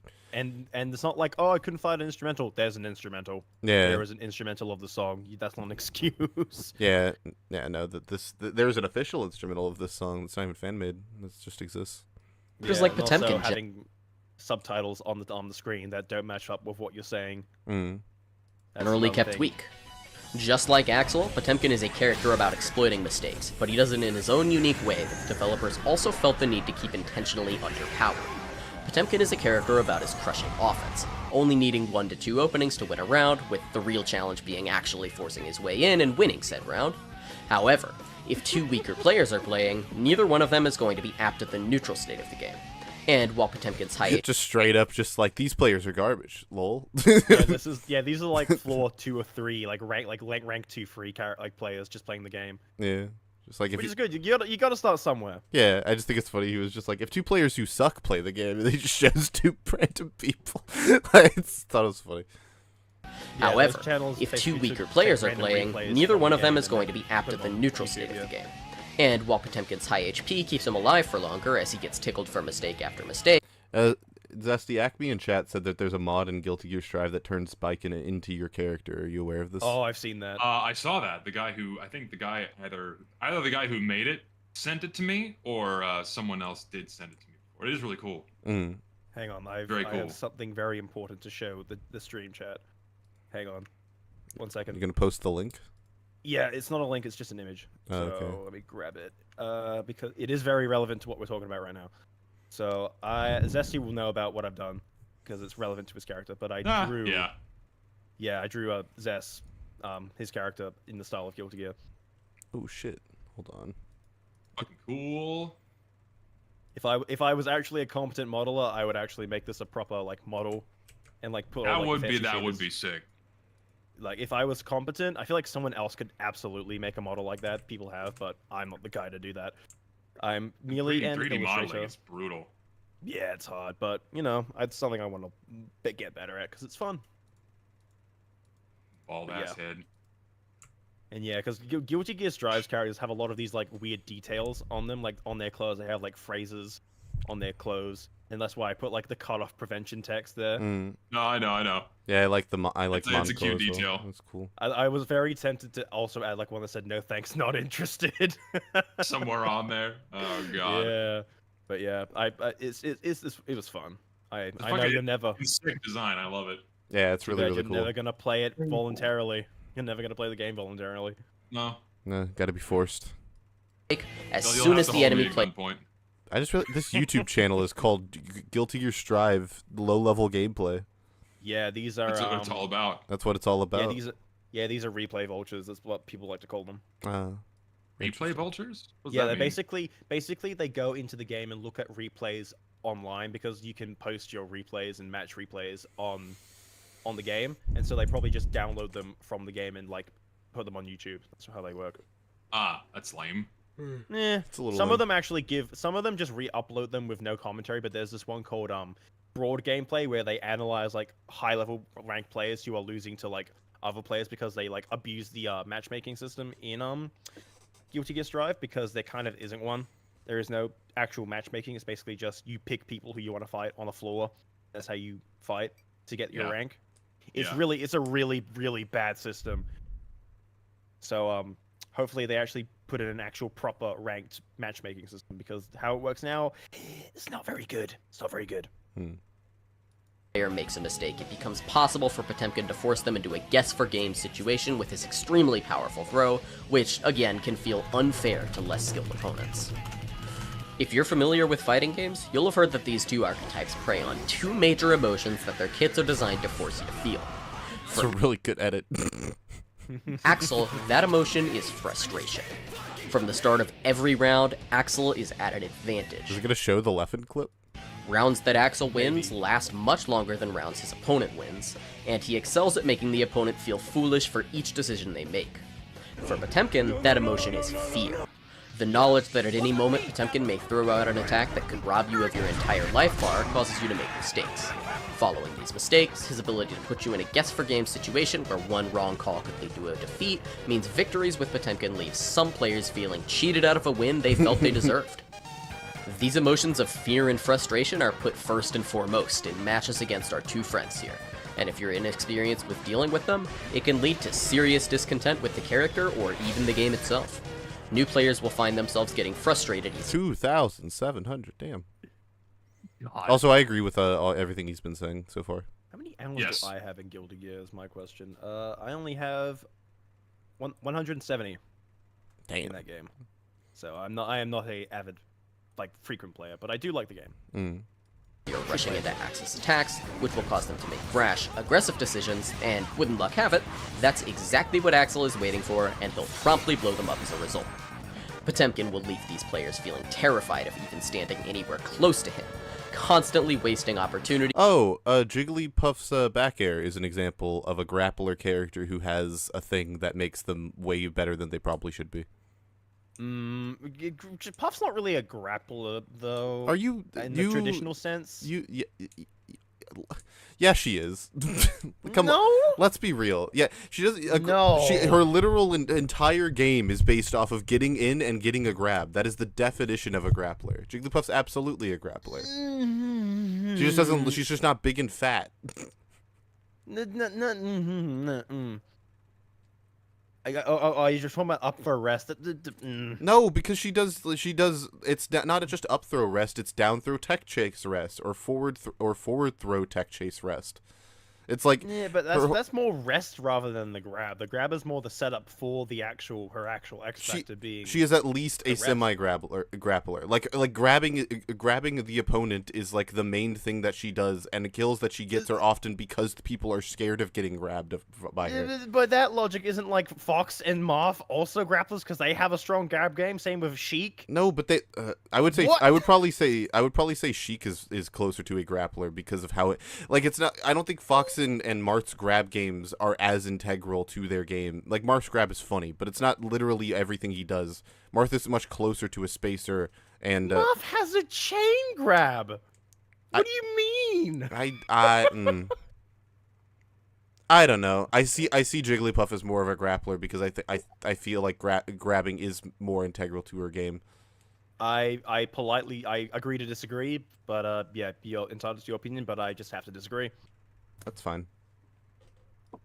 He's moving not enough or way too much, and What? Games. flailing went on the defensive. And wouldn't luck have it, that's exactly what Pod is waiting for, and he'll promptly blow them up as a result. Big fucking nipples.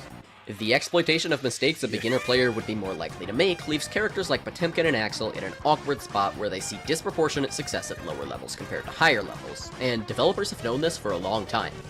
This creates a discrepancy in the player base's perception of strength for these two characters. Wait, so if Jigglypuff isn't a grappler, then why is DK one?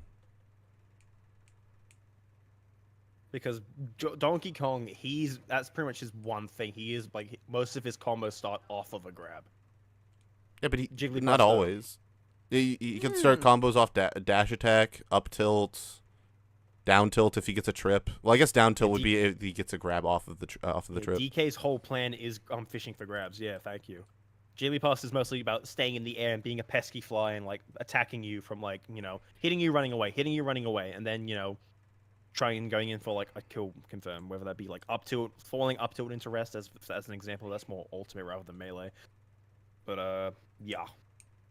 All right, I guess I'll concede. I think that's fair. Developers have known this for a long time. This creates a discrepancy in the player base's perception of strength for these two characters. While the top 1% may understand that if you play around Axel and Pod's weaknesses, you have a high chance of success, 99% of players won't even know what these weaknesses are, and even if you told them, they likely don't care enough about the game to learn to exploit them. You frequently see beginner players complaining about the overpoweredness of characters like Axel, citing the inability to fight back at all when up Beginner players and Leffen. against a zoner more knowledgeable in the game than them, and the same can be said for grapplers as well. If you just flat out removed these character archetypes, you'd not only alienate a large portion of the player base who enjoys playing them, you'd also lose a sense of proportionality within the tools the game allows you to choose. Well, yeah, because like Diversity is good. Yeah.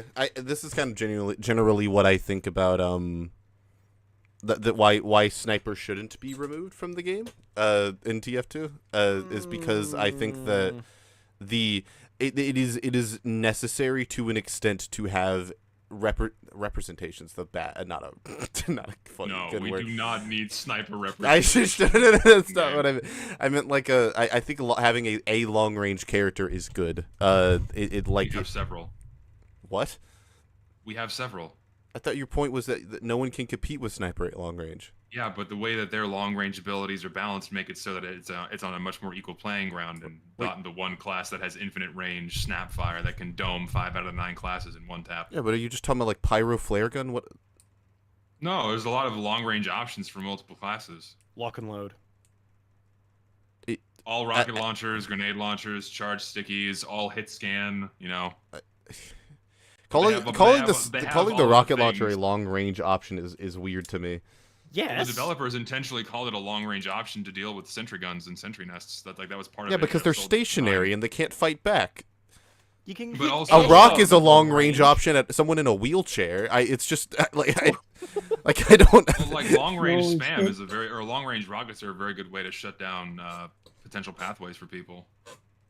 Also. Yeah. Like shooting prediction rockets over long distances to prevent people from like wanting to peek out. Like, oh shit, there might be rockets coming this way, right? It's something to think about. Yeah, but like, why is? 'Cause I think that having a character who does long range things is different from having a character who's based around being long range. I think that the latter is important. Because it's one thing to just be like, oh, all the characters can kind of do things at long range. They're just none of them are very good at it. And having one character who's very good at it. We have the one who's so good at it that he's overly oppressive and has basically no counterplay unless you also play sniper. So fundamentally, if you have 8 classes that are not good to kind of good at long range, and then only one that's really good at long range, would that not be a misfit that merits removal? No, because and could fuck with game balance. No, And because you have one. It's just that the one character who's long range is poorly designed. That's not. You can have characters who exist at long range who are countered by who have counterplay. That's what this video is. What this part of the video is about. The thing is with like Sniper, right, you'd think that one of his key weaknesses would be like tunnel vision, but due to how quick scoping is, you can basically react to anything and it doesn't become a factor. But yeah. But that's a fixable problem. That's not an issue with the fact that Sniper exists. Oh, so you think Sniper needs a nerf? Did I hear that right? Yeah, of course. I literally said he's poorly designed. Lucid, did I hear you just even he's poorly designed. He's not well designed in the game. To imply that the Sniper in Team Fortress 2 by any measure is poorly balanced, might need a nerf. Listen, buddy, I got bad news for you. Your life is forfeit. They're coming for you. No! They're coming to your house right now. They're on their way. You're gonna get doxxed. Shit. You will be stalked relentlessly. You will be bullied until kingdom come because you said the Sniper class is poorly designed and dared, God forbid, dared to imply that he might need a nerf. He needs to not be able to do the things that he does. Like, Lucid, you fail to understand the gravity, the magnitude of the situation you've just put yourself in. People are going to clip this. They are going to point and laugh at you. They are going to come to your home. They will tear out the grass from your yard, dig pits for you to fall in. They will graffiti your mom's car, egg your house, egg your dog. It's over. No. They will leave your jam jar slightly open. I don't have a jam jar. They'll buy one and then leave it open in your fridge. It's gonna smell. It's gonna smell and reek. I just think that he could be in the game. He just needs to be fixed. I agree. But if you yeah, I agree. I like long range characters when they're done well. Okay, I think for me, it's like you want to nerf Sniper in a way that still makes him fun to play, because if you nerf him so much to a point where he doesn't feel fun to play, it's like, why play him? He feels like shit to play. Because you need to find that balance of, having him be fun to fight and fun to play. I wish that we could have the Sniper be replaced by an Inkling from Splatoon using the splatter scope. That would be much better. Because the splatter scope is just longer than all the other weapons in the game, but it isn't infinite. And that's why it functions, because you can still rush a splatter scope user down, because the distance is much closer than infinite. Yeah, but it's kind of a problem. In TF2 has infinite range if it hits the target. Yeah, I know, and this is this is the problem. Is that never? I'm fucking around. No, I hate it. Oh, someone said you should make someone spend $4,750 to play the class. I agree with that guy. That guy's correct. Yeah, and then someone will pay it. Someone will. Yeah, but like that person deserves it. They earned that money in the world. They did. They earned it. They're probably they probably stole it, or they're a doctor. And have the amount of money. The only 2 ways to earn money. Only 2 ways to earn money is steal it or you're a doctor. Steal it or you're a doctor. More specifically an anesthesiologist, because those guys earn shitloads of money. It's no coincidence that these two characters lie on the opposite ends of the spectrum of range, and if you removed both the longest range characters and the shortest range characters, you'd be stuck with a less interesting game with fewer options to choose from. This music's a little loud. Yeah, his volume mixing's a little eh. This problem has led developers to intentionally making these types of characters underpowered at a high level of gameplay as D tier. a means to ally the character's strength with what the majority player base perceives it is. This is potentially the clearest cut example we have of developers intentionally designing a set of mechanics so that the worst player wins more often. Yeah, it's like Little Mac. or Reaper. Like, noob trap characters exist, and they should exist. Pyro in TF2 is another example. Like, if you're playing... So is Engineer. I mean, like, Yeah. these are classes that are Yeah. intentionally designed for people that are not hardcore gamers. Well, not even... Medic I'm not too. I'm not even just talking about to play, Zesty. I'm talking about, like bad players will lose to this character more than good players will. Good players will wash this character. Bad players will lose to this character all the time. That's what Yes. like Engineer as well, but Engineer to a lesser extent. I think Pyro is like the character that bad players will lose to the most often, because like the Flog is like my go-to example. The Flog is Little Mac in Smash 4, where the Flog is not like actually good. Like, the Flog is not a good weapon if you're talking like in the totality of TF2. But if we're talking like I'm playing TF2, I've downed a couple beers, you know, I'm just vibing out, and all of a sudden I just see a Flog Pyro turn the corner and I just die. That's just not fun, you know. I just get sad. Fog is good if you're playing literally any map that was from before 2010. I- Pretty much. Yeah, it's like The Dust Bowl. If Dust you're- Bowl Flog. if you're not paying any Dust Bowl, attention, Gold Rush. if you're not paying any attention to what's going on in the video game, the Flog is fucking amazing. But if you're like And using your your brain, ass. yeah, or if you have a medic, yeah, but that's like true for a lot of things, so it's kind of a non-factor. What does Alan think? Huh? Alan, what do you think of the Phlogistinator? The Flog, it's Yeah. it's good. You do the animation and then you go all over everyone. That's a hell of a way to put it. Alan's clip farming. That's a That's hell of a going way in to the put it. compilation. It's a good time. Alright. Alan, have you used the Flog ever? Yeah, I only use Use the the Flog Flog. because I'm a professional pyro gamer. Just the best I pyro. loved it when man. Pyro said it's flogging time and flogged over the entire team. Pretty cool. Man, I can't wait to get this video out about fucking Pyro. Except this isn't even the only genre to do this, and it's actually eerie how close our next dilemma comes to this fighting game related example. Here, let me show you how close. Take this guy, now put him in 3D, give him guns, and there you go. You probably see where I'm going with this. If grapplers are as short range gets, and zoners are as long That was a range good gets, transition. then it wouldn't be a stretch to call shotguns grapplers and snipers zoners. I agree. Other than the fact that shotguns Yeah. don't tend to pick you up and spinning pile driver you, of course. The shotgun and the sniper are common points of contention among FPS players for almost the exact set of reasons I listed in our fighting game section. I think people who dislike shotguns are strange. What do you guys think? I think when they become one-tap guns at close range, then they're not fun to play against. I Because agree. it just means you can't push the person. But Yeah. but like that's that's like a much easier fix, I feel, than like that's a much easier fix than sniper, where it's like there's a lot more complicated problems. Whereas like yeah. with the shotgun, it's like, oh, just don't make it where it can one tap light classes and we're all good. Oh yeah, and in that regard, TF2's shotgun is incredibly well made and incredibly well designed. Yeah. I can contest that with CSGO again as an example. The Mag 7 is kind of fucked because you can one-tap someone from medium range while walking with the Mag 7 if you headshot them, and it's sometimes it works, sometimes it doesn't. Like sometimes at close range it does like 60 damage, but then when you're like a good 5 meters away from them and you tap their head, it can just one-tap them. It's inconsistent as fuck, but it's funny. Yeah. Like, it's fun to use, but to fight against it, it's like, why am I getting one-tapped by a shotgun from halfway across the map? Yeah, no, that sounds stupid. Yeah. So that's just an issue with I guess it's really just the Mag 7 that has that issue because no other shotgun really feels like that, I guess. Mm-mm. But yeah, Mag 7's funny gun. Fun gun. Sniper rifles are able to attack you at ranges where you can't deal any damage, causing you to get impatient and end up right in their scopes.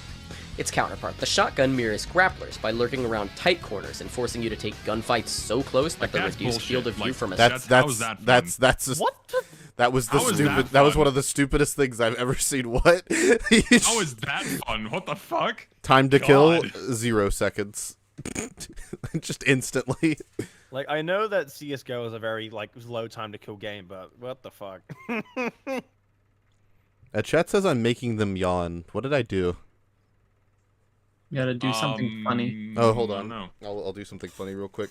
Oh, shotgun. Go, like, you should juggle. Don't juggle Hassan. something. Don't. No. Yeah. Uh-oh. Are we becoming Hana? Are we becoming? no! What the hell is that? Final Destination almost just happened. What the fuck? What just happened? What was that noise? I think that was a chair. He's doing Is something that your funny. chair?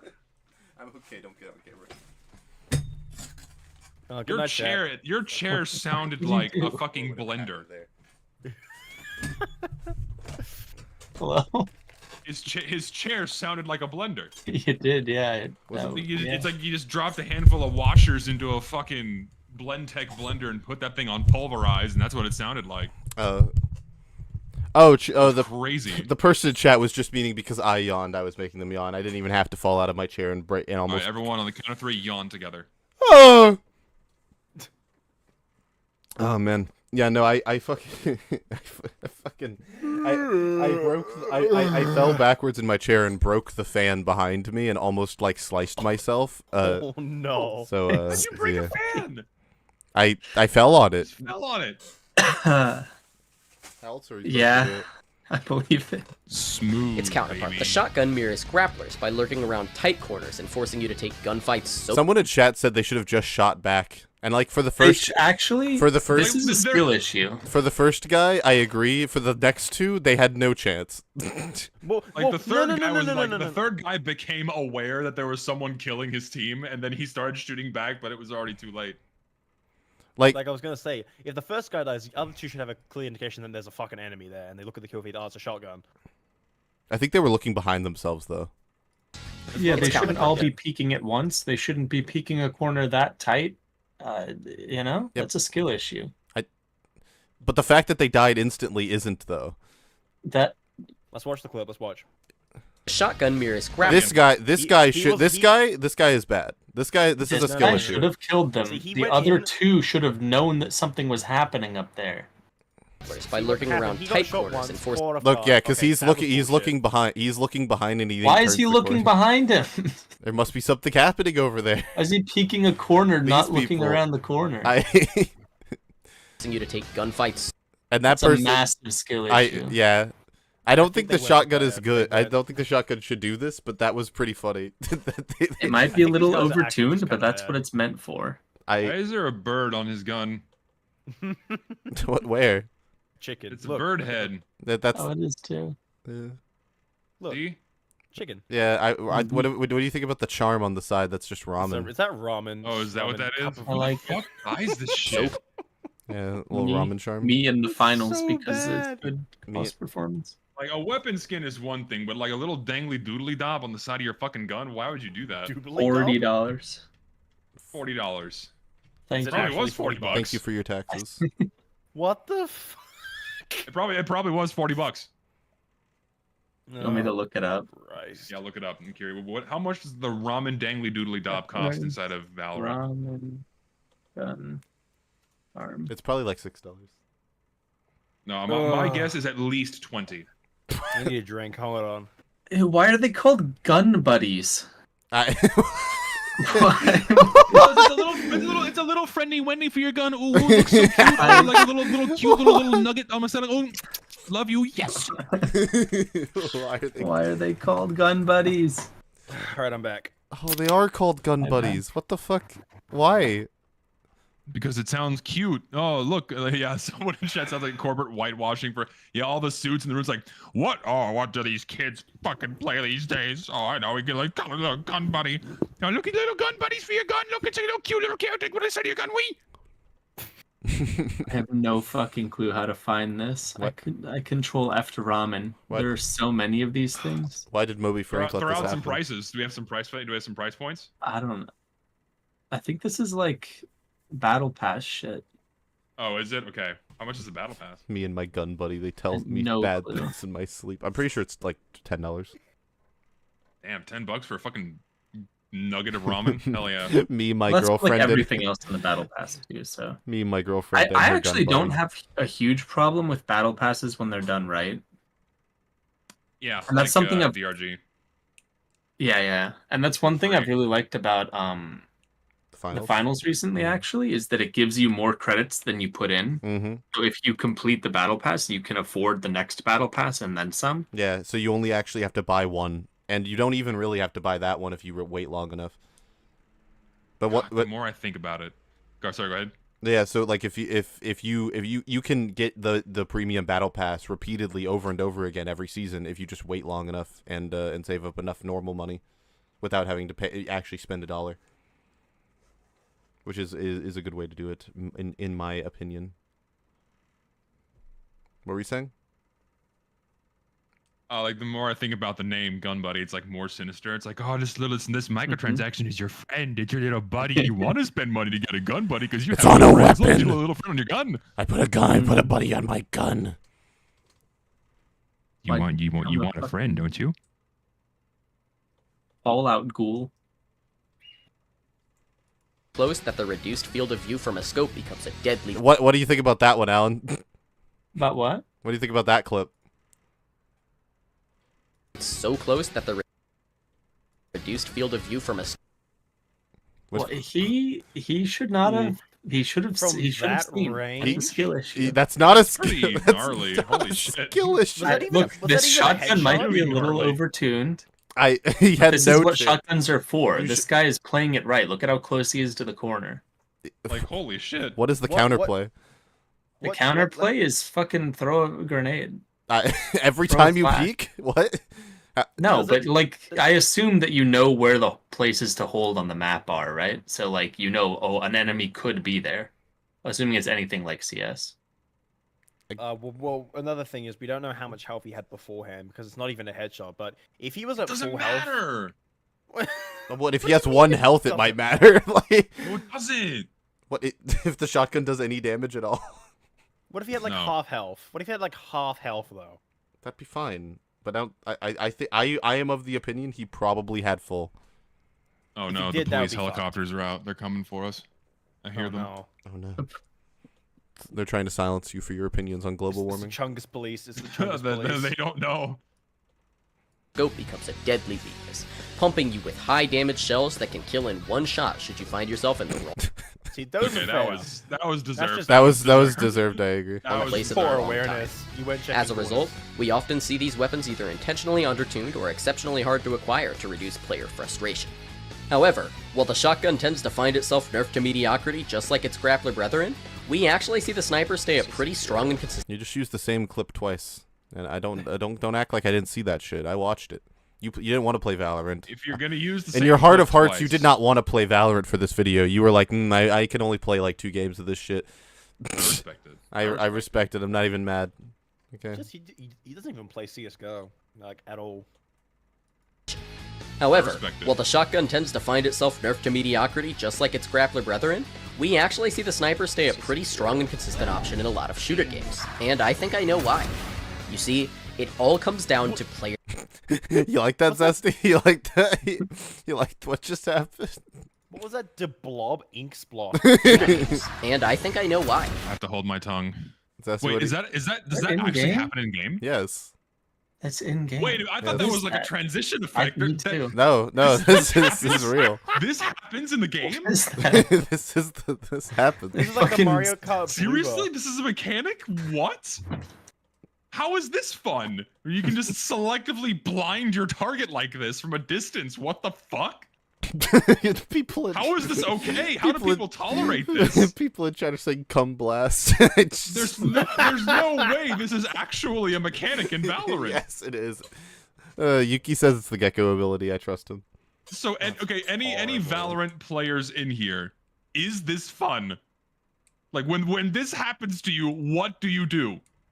Everyone, Yuki and Shalad are saying it's a flashbang. Apparently, Because like at least so is it like CS:GO's flashbangs where like where even the user has to look away so it'll affect them as well? Like there's an inherent risk with using it, or can you just throw goo and cum in someone's eyeballs and blind them collectively? Like what is this? Can it blind you as well? Blue. Yeah, can you get fucking like jizz in your eyes also? Or just one guy? Stop! I don't think you can.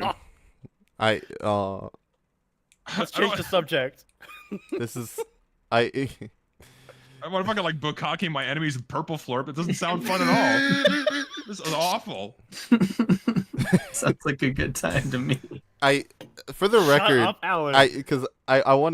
I want to let everyone know the issue that we have with this is not the fact that it's like it functions, or at least I shouldn't say it's not the fact. No, don't go back. Put it back on screen. Put it back on screen. Where did it go? Put it back on screen. I hit my keyboard. Get the come back on screen. Get the fucking come back on the screen. Get the fucking blue raspberry icy Property, cum. just like its grappler Oh, my brethren, sides. we actually see Oh, the sniper it's stay a pretty strong and consistent option in a lot of shooter games, and I think I know why. Okay. Like, what the fuck is that? Look. Okay. Oh, so was it that orb that flew on the upper right part of the screen? So I need to explain, right? The issue that I have with this is not that it's a flashbang. The fact that it's a flashbang is fine. The fact that it covers your vision like a blooper in Mario Kart, I'm fine with it. It's the fact that it looks like how it does. This looks awful. Like, this is one of the worst looking effects I've seen in a video game. It looks so fucking stupid. I fucking hate the way this shit looks. Why did you do it like this? You did not have to. You did not have to make the cum blast. You didn't have to put in the game. It's so gooey. Like you could have literally just. Dude, why did you just say that? It's so gooey. It's true. Yes. Look at it. Like it's awful. I hate it. I hate the way it looks. Yeah. I hate the way that it walks. I hate the way it talks. I just hate it. Hate the way cat calls me. I don't like it either. I don't want that anywhere near my face. Yeah, please get it away. Pretty strong and consistent option in a lot of shooter games, and I think I know why. You see, it all comes down to player perception of skill. When talking about Axel Perception of earlier, skill. we mentioned how his screen coverage is significantly higher than all of the cast, being able to attack from distances the opponent could never reach. This is true of the sniper, but where one attack from Axel can cover upwards of 20% of the entire screen, That's kind of hilarious. a single shot from a sniper rifle exists only as a small straight line across a sprawling map, certainly not covering 100%. even a single percentage of overall Maximum screen distance. space. This leads to a disconnect from the player's idea for how skillful each tool is to use, I think where, this because guy- it's easier Hang on, this guy is kind of missing the point because with Axel, some of his moves, like, sure they look like they have long range, but they also have a hurt box, so they aren't disjointed. So you can actually hit the sickle and it will hit Axel if you know use a move like 6P, which has a because 6Ps basically they don't have a hurt box above the knees, so basically you can use that to like hit moves that are like long range, so you can counter hit them. As an example, Yeah. so you can attack Axel when he like does this move, which I think is this 6? Is this 5P? I mean, let me check Dust Loop. Let me double check. Well, I think the issue Loop. or the issue is that this is a conflation of like the amount of screen this move takes up is kind of irrelevant when the space is so close. Like it's a long range move relative to this game, but because it's relative to the game, you can close the gap much easier, right? Yeah. So for like Widowmaker and Sniper and TF2, you cannot close the distance. There is no closing the distance. You're on the other side of the map and you die. What happened? Who knows? You just see Dust Loop. Just die. yeah. Dust Loop isn't loading. I can't. Cry right now. Because I'm trying to figure out what movie he's doing here. Cry right now, or I'm gonna use my cum blast attack, and you won't be able to see for the next 15 seconds. What move is this? It is his 5P. So yeah. If we go, it's literally not loading, so I can't visualize the hitboxes. Fuck. Crying We'll and keep shit. going. I'll keep looking for it if I can use Google images, but yeah, we'll keep going. of overall screen space. This leads to a disconnect from the player's idea for how skillful each tool is to use, where, because it's easier to hit your chain attacks as Axel than it is to hit snipes with a sniper, the sniper must be the game's most skillful weapon. Oh wait, never mind. Never mind. That was a fair assessment. I rescind my criticism. That makes sense. What he's trying to say. I thought he was trying to say something else. I thought he was trying to say like they're the same thing, but they just appear different. But like they're not the same thing. So never mind. My bad. Tool is to use, where because it's easier to hit your chain attacks as Axel than it is to hit snipes with a sniper, the sniper must be the game's most skillful weapon, and Axel must be the game's least skillful character. In reality, this isn't quite the case. The game is balanced to proportionally reward the users of these tools based on the context they exist in. Axel's long-range attacks don't do very much damage, and they leave him quite vulnerable if he misses. And while a sniper rifle is significantly vulnerable after a single miss, most games allow them to one-shot any opponent with a shot to the head, and depending on the gun, maybe even the body too. You don't want to play Overwatch. I know he's probably just really proud of that kill. Because that's really impressive. He's already used it twice. Any opponent with a shot to the head, and depending on the gun, maybe even the body too. While yeah, that's cool. snipers Yeah, the do orc see does just that, but about they balance it because you're slow as fuck when you use it. Yeah, and yeah. There was a massive cooldown for when you hit it. So if you kill someone, if someone knows you're there, he can have time to close in on you and fuck you up. Yeah, like That's why the AWP is fine, but others aren't.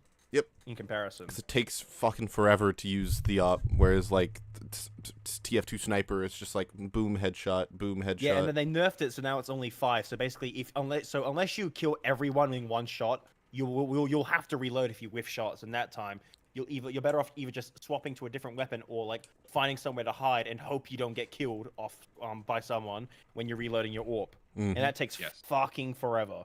Which is why Sniper is broken, because he is way too fucking fast. Among like other things. the amount of time between reloads is like fucked. Like Sniper takes way too. If anything, they should nerf like the interval between when Sniper whiffs a shot. Honestly, that would be an interesting nerf. Sniper has like giving Sniper more downtime would be great, Yes, so people have exactly. opportunities to go into his line of sight or push. But That way, that you can close in on him and react. So if someone dies, you have time to at least attempt to get into him. Nerfing quickscope times, nerfing times between reloads. Just slow him the fuck down. Honestly, so that way. Or just remove him. I mean, I'm still going for that angle, but I understand. Well, I think that's off. What if we removed you, Zesty? How would you feel? It would release me from my fucking mortal coil. I'd get off this goddamn plane of existence. Kick Zesty from the coal. I would be free. What if we removed Zesty from his soul? I would be free. Zesty, if TF2 didn't exist, would be like that dolphin image where it's like sunshine, Yeah. sunshine and rainbows. I would be You free. are my sunshine. and depending on the gun, maybe even the body too. While snipers do see just about as much complaining as zoners do, the simple fact that we perceive the sniper wielder as better than the opponent they killed means there's less of a need to intentionally weaken the tool. In stark contrast, many see people who play zoners as cowards who are worse at the actual game than the people they're zoning. I mean, many people see...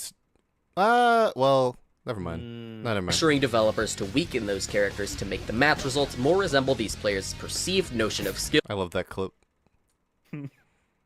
Alan, do you know what this is from? What? Do you know what this clip is from? I It's do. from the fucking bastardized version of Teen Titans. It's from Teen Titans Go the movie, and The actual they're game pushing. than the people they're zoning. They go back in time and they push Batman's parents into the alley to get shot. That's what this is a clip of. I see. It's fucking hilarious. It's so That's funny. good. Pressuring developers to weaken Look at those this. characters to make the match results. Look at his face. It's so funny. It's so fucked. It's so good. He's so Get happy. away with that. This is good dark humor, honestly. This is amazing. See, Teen Titans Go isn't a good show, but it does get a laugh out of me every once or twice. Well, this is the movie, and I think the movie's. Yeah. I've heard the movie's really, really good. Yeah, the movie's pretty good. Mm. more resemble these players. Thumbs up. Look, you can't see him, but he's like traumatized. It's such a fucking good clip. They had to do it. Gotham needed Batman. Gotham needed it. It had to happen. You don't understand. It It's was a canon it's event, the guys. trolley It was a canon problem. It's event. just the trolley problem. Yeah. The Gotham trolley problem. Do you kill the Batman's parents in exchange for all the lives Batman saves? The Gotham trolley problem. Perceived notion of skill between them and their opponent, even if the zoner is actually much better. So, We've looked at ways games allow for worse players to still experience victories over a long play session due to small amounts of game asymmetry, and we've discussed how player perception of strength and skill can impact how fairly balanced certain polarizing tools are. However, we haven't looked at any examples where it's clear, even from a passing glance, that the game wants the worst player to win. And while that sounds like a far-fetched idea, and game designers designing a game with the express purpose to make sure the worst player beats the better player is certainly hyperbole in its boldest form, Wait, go back. win. And while that sounds like a far-fetched idea, and game designers designing a game with the express purpose to make sure the worst player King Stalker Games, loser's queue is real. This is I like this bit. Just wanted to point out this is a good joke. beats the better player is certainly hyperbole in its boldest form. There are examples of I get it. mechanics in I wonder games what designed to give an racing edge game this is. exclusively to weaker players that better players are excluded from. If I had you play a game of Hangman right I don't. What game? What? Can we take a guess? What game could he be talking about? Mario Mario Kart. Kart. Blue Shell. now, Mario But- Kart. It doesn't want the bad players to win. It does. It wants everyone to have a chance of winning equally. Therefore, shell, bullet bill, lightning bolt, star. Yeah, the game literally makes it so that people who are further back in the race have better items that get them further up. So Yeah. basically, so Yeah, the I better guess. player who, so even the better player who's in the front may not win all the time. Since sometimes maybe like, a really bad the game player wants can like the worst player to squeeze a win. win. Okay, I see that. That's fair. I think they don't. It's less that they want the worst player to win, and more so they don't want the best player to win all the time. Yeah, that's what There's a that's diff- how I I think would there's a that's how I difference. would phrase it. That's why I was confused. I was Yeah. like, what game wants like the play like you play badly and you get like it's Smash Brothers. You get like Meteor Smash off the stage, completely dominated, then you get first place. That's what I was picturing.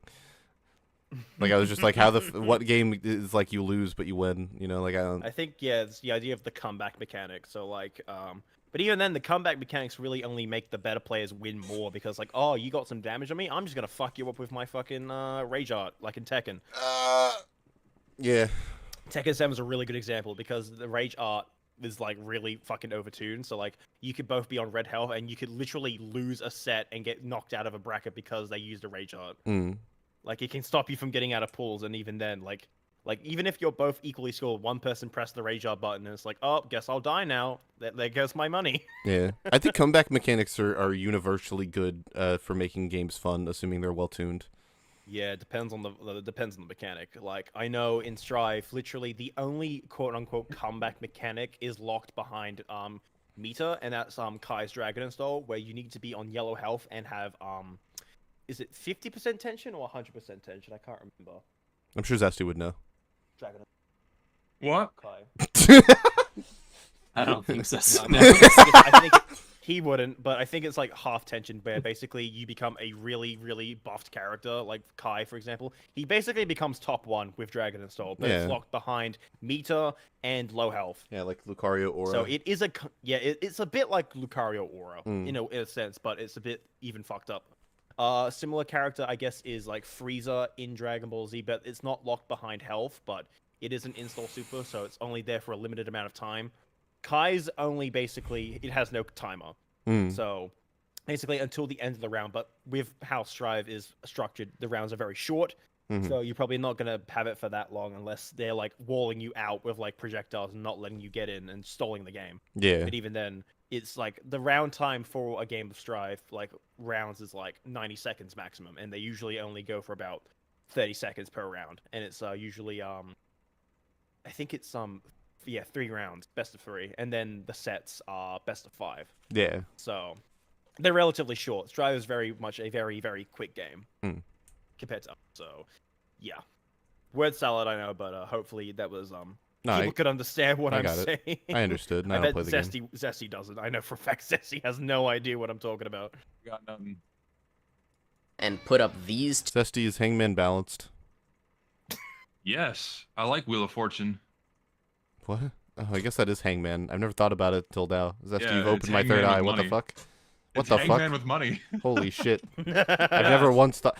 Can I tell like a brief story? We haven't had Sure. an unrelated tangent in a while. I teach English to Japanese kids, for those who don't know, And the first time I went in, I didn't have a lesson plan because they didn't tell me, they didn't give me a curriculum or anything to teach from. So I, in an effort to know what each of the students knew from English, because they didn't tell me that either, I played Hangman with them. And none of these Japanese kids knew what the fuck Hangman was. So I had to because I don't speak enough Japanese to explain Hangman, because it's kind of a complicated thing to explain with a second language, you know. So I was just trying to explain Hangman to these kids, and they were very slowly understanding what Hangman is until eventually clicked with them, and they were like, "Oh shit!" And then they were enjoying Hangman. I don't actually think it helped them learn English, but it was a fun experience. I very much enjoyed it. It wasn't balanced for them though, because some of them knew more English than others. So it's really a skill issue at the end of the day. Skill issue. And put up these 2 blank words consisting of 8 letters each, I bet a large amount of you could guess what words I just put up. What? Oh. Comeback mechanic. It would have hard cut it come. Funnier. Words consisting of 8 letters each, I bet a large amount of you could guess what words I just put up. Comeback mechanic. Oh, There it is, Mario Kart, baby. yeah, rubber banding.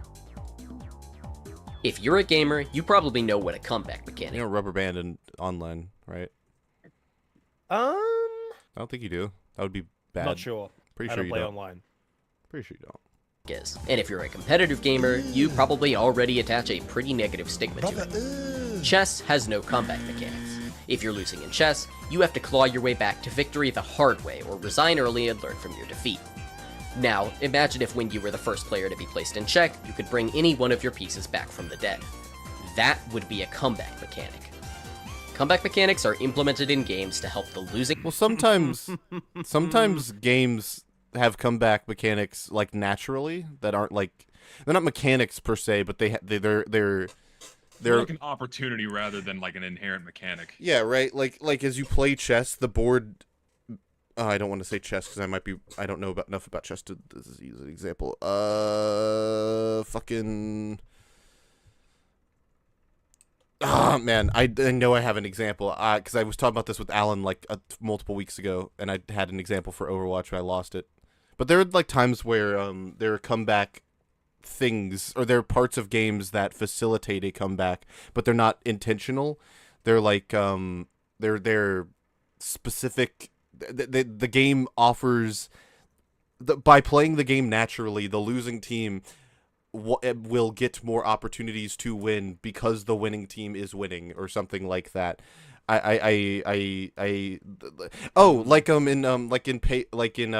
Overwatch's payload, or in payload in general, the payload gets closer to the defense as the offensive team wins, which gives the defense an easier time to defending because they take less time to get to the payload. That's not a comeback. That's not like a comeback mechanic. It's more of just a natural thing that gives the losing team a greater advantage. Another thing too is that if a bunch of people on the cart, you're gonna know exactly where the enemies are, so you can hone in on the cart and just know that everyone's gonna gravitate to that. So that way, it's easier for you to nail them down. Yeah, I just think that's kind of an important thing to note, is that a lot of competitive games do have not mechanics, but comeback mechanisms, or they're designed in a way that facilitates comebacks, which is not necessarily a bad thing. It's not an explicit this is for when you are losing. For example, what's on the screen right here is Marvel Freeze fucking X Factor. My God, what a fucked up system! That's such a fucked up mechanic. Mm-hmm. So overtuned. Yeah. I think that the comeback mechanic can be done well. It's just it has to be consistent enough to where it's not obnoxious. Yes, I agree. In a competitive game, in a casual game, you just throw them in there. Fuck it, it's good. I think even in casual games, I feel like it doesn't need to be as overemphasized, but you should still make it so that way that it's not you're last place. Oh, let's just let you win randomly. No, I feel like you should. Well, yeah, you should. It should be good. When I say throw it in there, I mean obviously there's not. I'm saying there's not a drawback inherently to putting a comeback mechanic. Obviously, it should still be good. Yeah. Would be a comeback mechanic. Comeback mechanics are implemented in games to help the losing players get back into the fight, and are often a point of contention among more hardcore fan bases. By definition, a comeback mechanic is unfair. The player who is performing worse receives a benefit here we for go. performing worse that the higher performing player never gets. Our competitive mindset feel as that. It's so fucking funny. I feel it in my bones. That clip is what getting headshot while walking out of spawn feels like. No, it's like getting headshot when walking out of spawn, then someone sticking a knife in your back, twisting it, and then getting kicked in the balls, and then realize you're getting audited by the IRS. It's the worst fucking experience. people who want to be rewarded for skill should tell us that such a thing shouldn't even be given a passing thought, never implemented into any serious competitive game. However, they keep showing up. Those are like 1,000 Why? shares on that stage. Well, as mentioned before, there's loss aversion. While the most objective end to an experience is the end of a round or game, losing smaller scale interactions more frequently doesn't feel good either. It sounds pretty backwards to say that if you're significantly better than your opponent in a fighting game, they should never get a chance to actually try to play it. This is one of the best clips. I fucking love this I've clip. shown Zesty this before, and he's like, "This is how it feels when he plays fighting games." This is That's why I hate fighting games. Welcome to the real world. If you're significantly better than your opponent in a fighting game, they should never get a chance to You're gonna actually learn try to today. play it, because they'll have nothing to learn off of and have zero positive experiences within these matches. Comeback mechanics can exist on a small scale in these instances, such as meter being awarded to. Do you guys think overtime in like payload is a comeback mechanic? No, Kind of. no, I don't think it little is. bit. Why? Because the it's time that's already been like accrued. Like so for capture points, it's time that's already been accrued, and so they don't want that effort immediately invalidated. And so it's like it's fairly earned. And then for overtime on payload, right? If someone is already like super close in proximity, they don't want the game to just instantly end when the timer hits 0. Like if someone's close enough, right? Yeah, but It's like it's still earned enough to where it's not like an inherent comeback mechanic.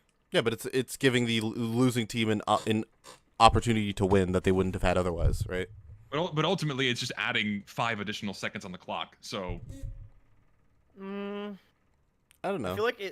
I feel like traditionally it might not be a combat mechanic, but I kind of see it as one. But it's like not as like obvious compared to the other ones that we've seen. But I consider it to be like a diet comeback mechanic. It's like it's weird. the thing But is it also has- I can't talk. I'm getting tired. It's not in the control of the player. It's like an inherent part of the map. So the players have no control over it on either end. So Interesting. I don't know. It was just a thought. I wasn't really saying one way or the other. I don't know. I don't know how I feel. I don't think it is. I don't think, and I really don't think it is at all. Not in TF2 anyway. Interesting. Comeback mechanics can exist on a Also, people know obviously soccer. Overtime in soccer is not a comeback mechanic because it happens during a tie, so no one's losing. So like no. small scale in these instances, such as meter being awarded to players for taking damage, which allows them to activate powerful invulnerable supers to stop the opponent from running them over and claw their. I'm stupid. Of course, it's the same mentality of a tie, especially with payload, right? If people are on the card, because people are if on people are the on the defense card, hasn't and then if the gotten timer the runs defense out- hasn't succeeded yet. You know, you're right. My bad. My fault. Yeah, and then the timer just hits 0, and then they just lose, even though they're actively engaging with the cart and pushing it. That's not fun. Yeah, no, you're right. You're right. Yeah, that makes more sense. Yeah. I concede. I agree. Yeah. Yeah. It makes way back into the game. However, these are comeback mechanics that exist at the smallest of scales.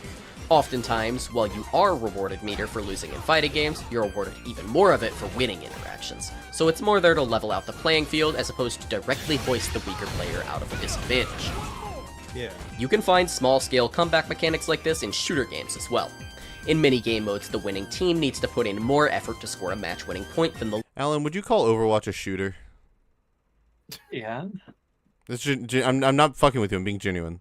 I would. Okay, I was just curious. Well, like a game where you shoot people, right? This is a clip of someone using a lantern to beat the shit out of people. We're playing Castlevania now. We're playing Castlevania. Yeah. There I don't know if this is the clip you want to pause on, asking if this game's a shooter. Because from my point of view, it's not.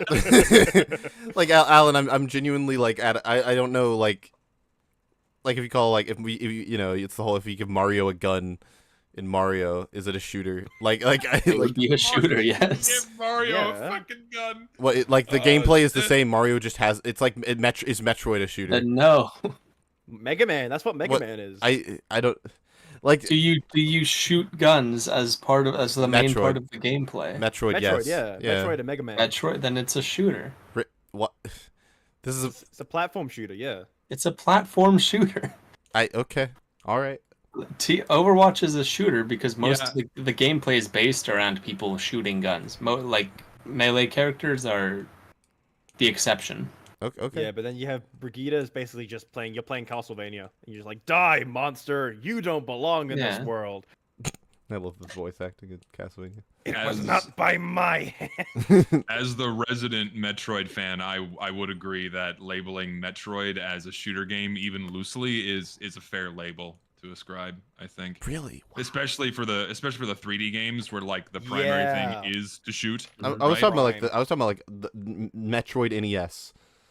But no, yeah. But then my point is the platformers are definitely more platformers than shooters, but you engage everything with your gun, so it's a shooter platformer. I like that. I like that shooter platformer. The primary game mode gameplay is platforming, but shooter is like a sub gameplay thing, I guess. Mm. And But the- well, no, well, you think is you need it to progress. Like you True, interact yeah. with the world around you with your gun. Mm. Yeah, okay, yeah, that's true. Yeah, that makes sense.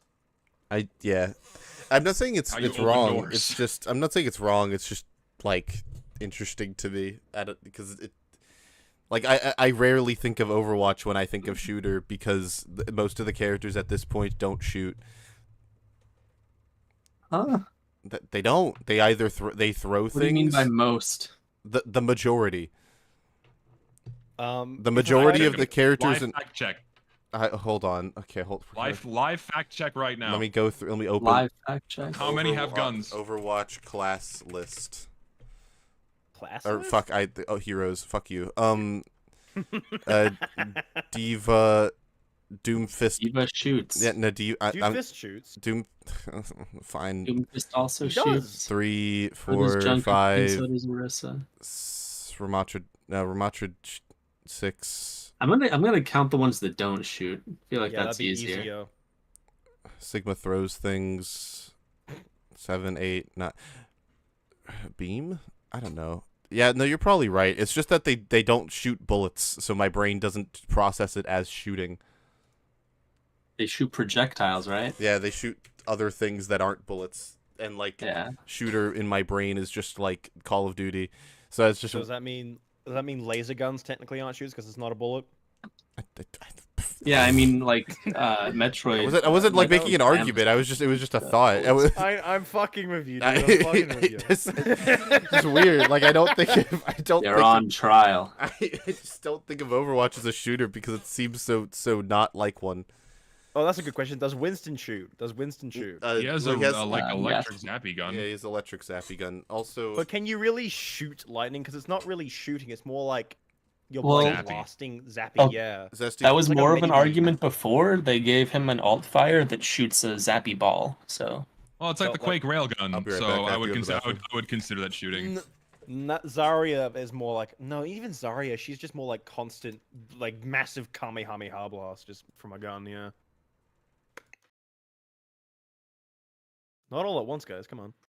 I don't play Overwatch. I don't know what else to say. I just know that I inherently Oh, think listen. of Overwatch as a shooter, yeah, me as well. it is a This is shooter. gone. It This is. is gone. And then I know that you have like the big guy with the axe that like slams the ground and goes and has a shield. Oh, that's He right. goes hammer down. Hammer down. And then You've he- seen yeah. the My Hero collab they've done, have you, Zesty? I saw that. Is that real? It I is saw real. that they added My Hero Academia skins, and why is okay? So they just make Deku, they make Deku a femboy because they gave the skin to Tracer. I fucking hate that. Let me find. Not if that I not that can- My Hero Academia has any redeeming qualities whatsoever after the absolute Zesty. shit show of its ending, except Miracle. Thank God they did not put her in the game. Zesty, No, Zesty, don't but- spoil it. Don't spoil the show. I haven't seen the Zesty. shit show of the Zesty, anime. listen to me. I'm not. Leslie, I need you to listen. If What? they made a skin for Overwatch, like Junker Kunga, for example, if they gave her a Mirako skin, would you play it? I would kill myself. That would be it. Oh no! No, But Zesty. thank God it's not going to happen because they base it off character popularity. And if Rule 34 is of any indication, Ochako is like by far the most popular female character, so it's never going to happen. She's the pink girl, right? She's the gravity girl, yeah. Yeah. I was gonna say you're the pink one, but there's two pink ones. There's what's the toxic girl with the pink hair, horns? What's her name? Mina. Yeah, Mina, love her. Yeah, Mina is another insanely pop. So reason why I know that, I was having a discussion the other night with Starry Crow. We're like, who is the most popular character? Like, who has the most art? And we're like scrubbing the statistics on Rule 34, seeing who has the most artwork. Right. And fucking Ochako has like an order of magnitude more porn than all of the other female characters. It's But insane. She's so bland. But Not people gonna like her. lie. People like her. I don't know why. I know the Which one's frog girl. What's her Ochako? name? Oh, that's the Oh, main Froppy. girl. Froppy's great. She's great Yeah, too. I know but she's not, very doesn't even come close in terms of popularity. Who's the one that like does like the fat cells? What's her name? Huh? She's the one with like the massive window on her chest. I don't know. Massive. Huh? She has the ponytail, like black ponytail, spiky ponytail. The one that makes shit. Yeah. Oh, her. using Yeah, fat. the one. That, Using the body one- fat. Oh, no, she uses like her own cells to make things. Yeah, Momo Yeah, is but who you're thinking of. but isn't it like body fat or something? No, it's like I think it's cells. She akins it to poop apparently. I So agree. she shits out whatever she can make. But not literally. That'd be weird. What is it like? What? That's the actual quirks description. It's like excrement. It's good. It's like she can build shit. There's a Wikipedia page with the proper name on it. I don't fucking know. Lipids. So lipid is fat. So yeah, there you go. It was fat. Correct. yeah, as I was say, like her fat cells. Thank you, I was right. Yeah, lipids. Yeah. I'm still technically right. I was right. Fat cells of some sort, whatever. True. Okay, lucid is still not back. I don't think. I'm so surprised they use the word lipid. Lipid is not a very common word. I wonder what lipid is in Japanese. I don't know. Yeah, I mean the according to closest the thing fandom wiki- the closest thing is body fat. So whatever Yeah. body fat is. I'm reading the wiki. Momo's quirk gives her the ability to create any non-living material / object from her exposed skin by transforming the molecular structure of her fat cells. Damn, she's got to eat a lot. Yeah. It's kind of like how the Flash has to constantly eat in order to maintain his energy in a way, but for different purposes. So, kind of cool. It just makes me think of that scene from that show where the mean superhero is poking the other superhero in the stomach. I never watched that show. Is a show? Yeah, it's about superheroes. The boys, yummers. Yeah, I've not seen that. The I, Japanese- I only know the meme. That's all I know. yummers. It's a stupid fucking yummers meme. It looks like a good show, but people say it falls off hard. Yeah, there you The go. first season's really good. Second season's all right. The third season's like, I've heard the fourth season's really bad. Like, yeah, yeah. No, everyone's like, no, it's not a good show. It's such a shame. Like shows just can't stay consistently good. If you want to watch a good superhero show that's like a lot more edgier compared to like Marvel, Invincible, really good show. I know that's another one I have to get around to watching. You have a massive watch list, I know. I just don't have the. I like listen. I sit down, I work, I Yeah. eat, and then I do YouTube video, and then like by the time the day is said and done, it's like all right, I have an hour to do something. And usually Yeah. I just fucking go to bed. Well, So, put it this way: once you're done with YouTube, you can have a lot more time to invest in media. yeah. Can't wait to consume indefinitely. Consume. Consume indefinitely. I finished watching what anime did I watched an anime called School Days. We finished that recently. Oh. I've started Why I've did only you- heard horror stories about that show. I've started Why playing do you it. watch School Days? School Days is horrible. It was really This is bad. Yeah, right. All right, if Lucid's back, Jeez. okay, Lucid, I'm gonna just go to the bathroom in this time. So you guys keep talking about anime, and I'll be right back. Levi, have School you Days seen was School awful. Days? What? Have you seen School Days? School Days? The anime? No. Don't. Okay. Just don't. No. Okay. Listen. No. Now you have to because I'm told it's a rite of passage, so you have to watch it. Only if I get to watch it with Alan. I would watch Oh, it's a School Days ride. with you. That would be a fucking terrible like entire day, but we could do it. We have to get through. I have to get through Doctor House first. I'm sorry. House is great, bro. until later on. I just got through season 1. We finished it last night while I was script writing. It was a fucking amazing night. It was like I was writing. I would like glance up and then I'd look at the TF2 wiki and I'd write about Pyro and then I'd glance up and some new shit was happening. I was like, oh shit. That's like it's a schizo. House is a really good show it's a schizo through way. season 3, I think. Schizo way to watch House. Yeah, no, I'm excited. The second to last episode in season 1 is probably the best episode of television I've ever seen. I don't want to spoil what it's about in case I rewatch it with Alan or anyone in chat's never seen it, but it's episode 21 of season 1 is so fucking good.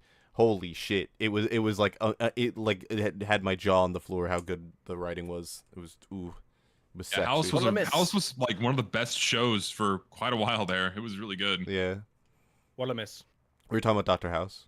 Oh, MD. House MD. Yeah, Don't care. shit's very good. It is a very good show. I've been watching the first couple seasons. It's very entertaining. Love Hugh Laurie. He's hilarious.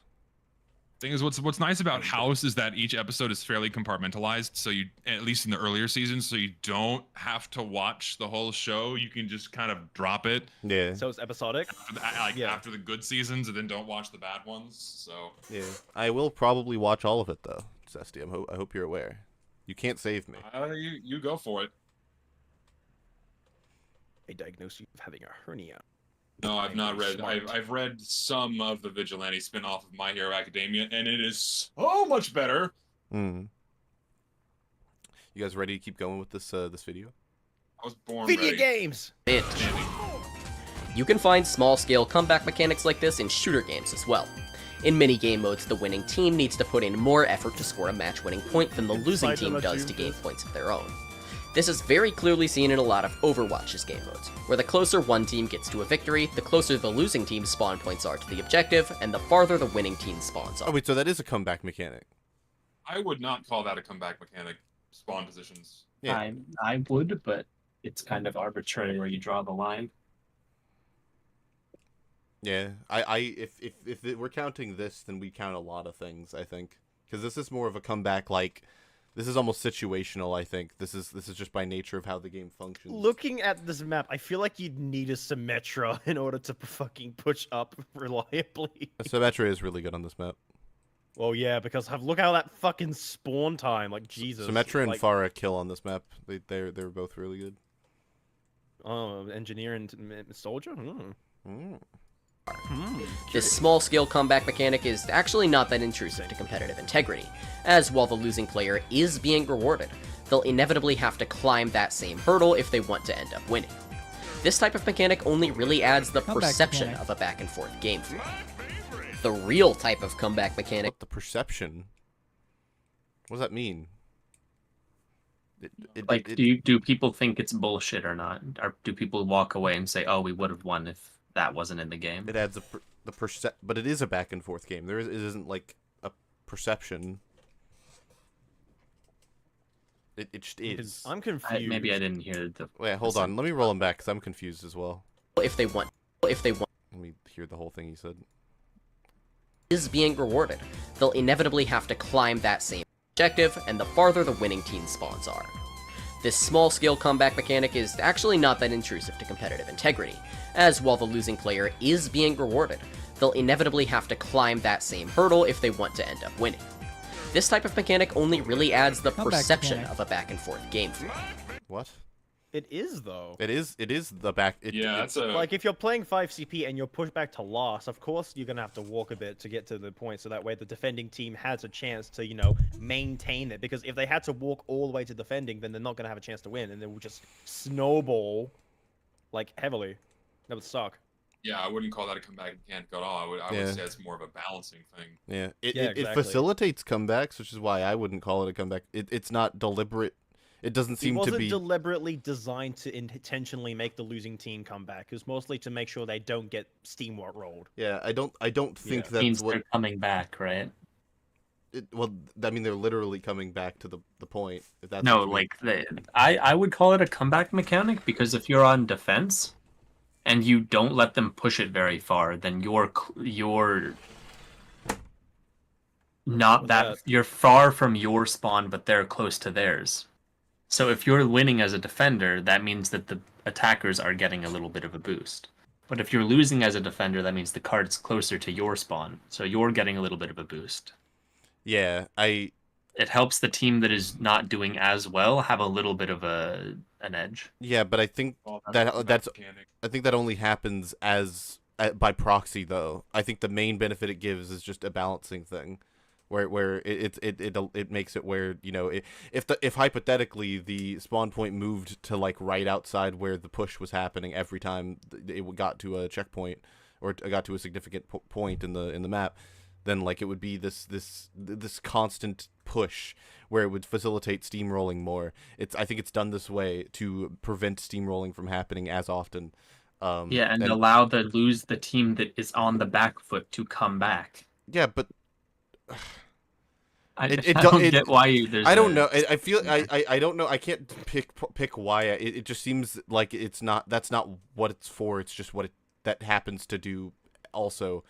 Like it's an extra thing. It's not the main point. It does. I think the game mode is specifically designed that way in order to, like you said, for balancing purposes. Yeah, I can understand. Well, I still don't consider spawn locations a comeback mechanic.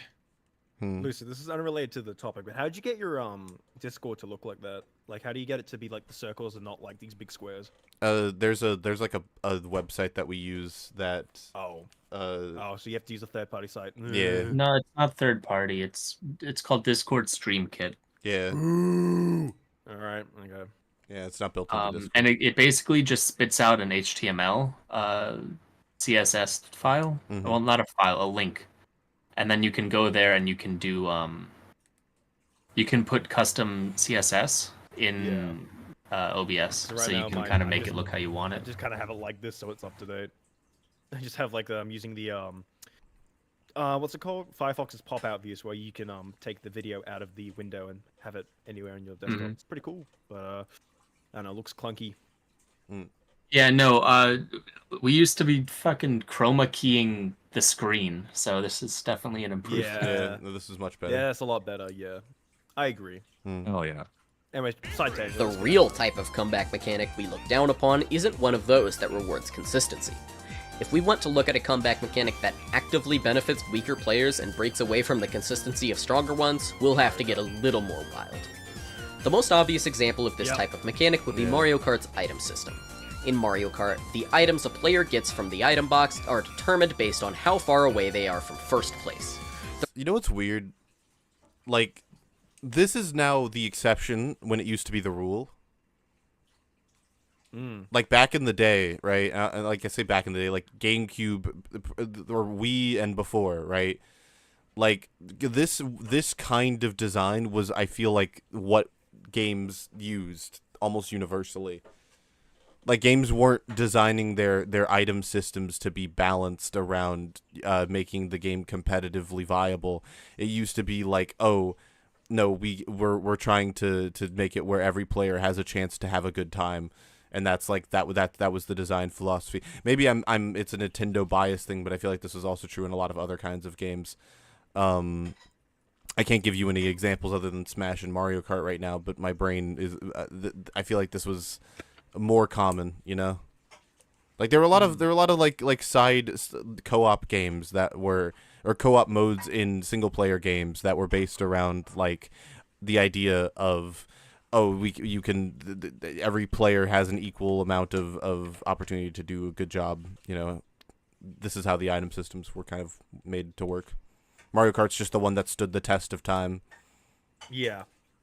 Also, a funny thing about Mario Kart is that you know how in Mario Kart recent, like Mario Kart, they have the hang gliders. Yeah. Yeah, they actually nerfed that from Mario Kart 7, because in Mario Kart 7 you could do some insane shortcuts with the hang gliders, but they nerfed it. Yeah, no, yeah. In Mario Kart 7, the hang gliders were busted. In Mario Kart 8, the hang gliders are still a little busted. What made it fun? Yeah. Like, honestly, if I was fighting someone who knew how to do some insane shit with the hang glider, I wouldn't be like, oh, that's bullshit. I'd be like, what the fuck? That's cool. How can I do that? Yeah. I'd be more impressed, but that's just me, though. I can't speak for Zesty. I don't know. What would you think, Zesty? So I nodded You doze off. off? Say it again. Oh I my was talking gosh. about how the hang gliders in Mario Kart 7 were a lot more busted compared to Mario Kart 8, and so you could do some insane shortcuts in 7 compared to 8. So how would you react if you saw someone in Mario Kart 7 doing an insane shortcut with the hang glider? I didn't play 7 or 8, but that just sounds like bullshit to me. I was gonna say, yeah, Mm. you'd think it would be bullshit and bad, but I think it's impressive, and I would like to do that. Yeah, like You know, we're different. it's like a skill expression thing. It's because Mario Kart's I've casual. experienced it, It's so because Mario Kart's Yeah. like a casual game. I feel like nerfing aspects of it is kind of strange. I don't know. I know it's hard because you want to balance the casual competitive stuff, and competitive Mario Kart's becoming more of a thing. But I don't know. It seems kind of like a fool's errand to me. Like, if you're playing with friends at like a party and you're playing Mario Kart, who gives a shit? Yeah, and that's like the Like, most common way it's going to be used.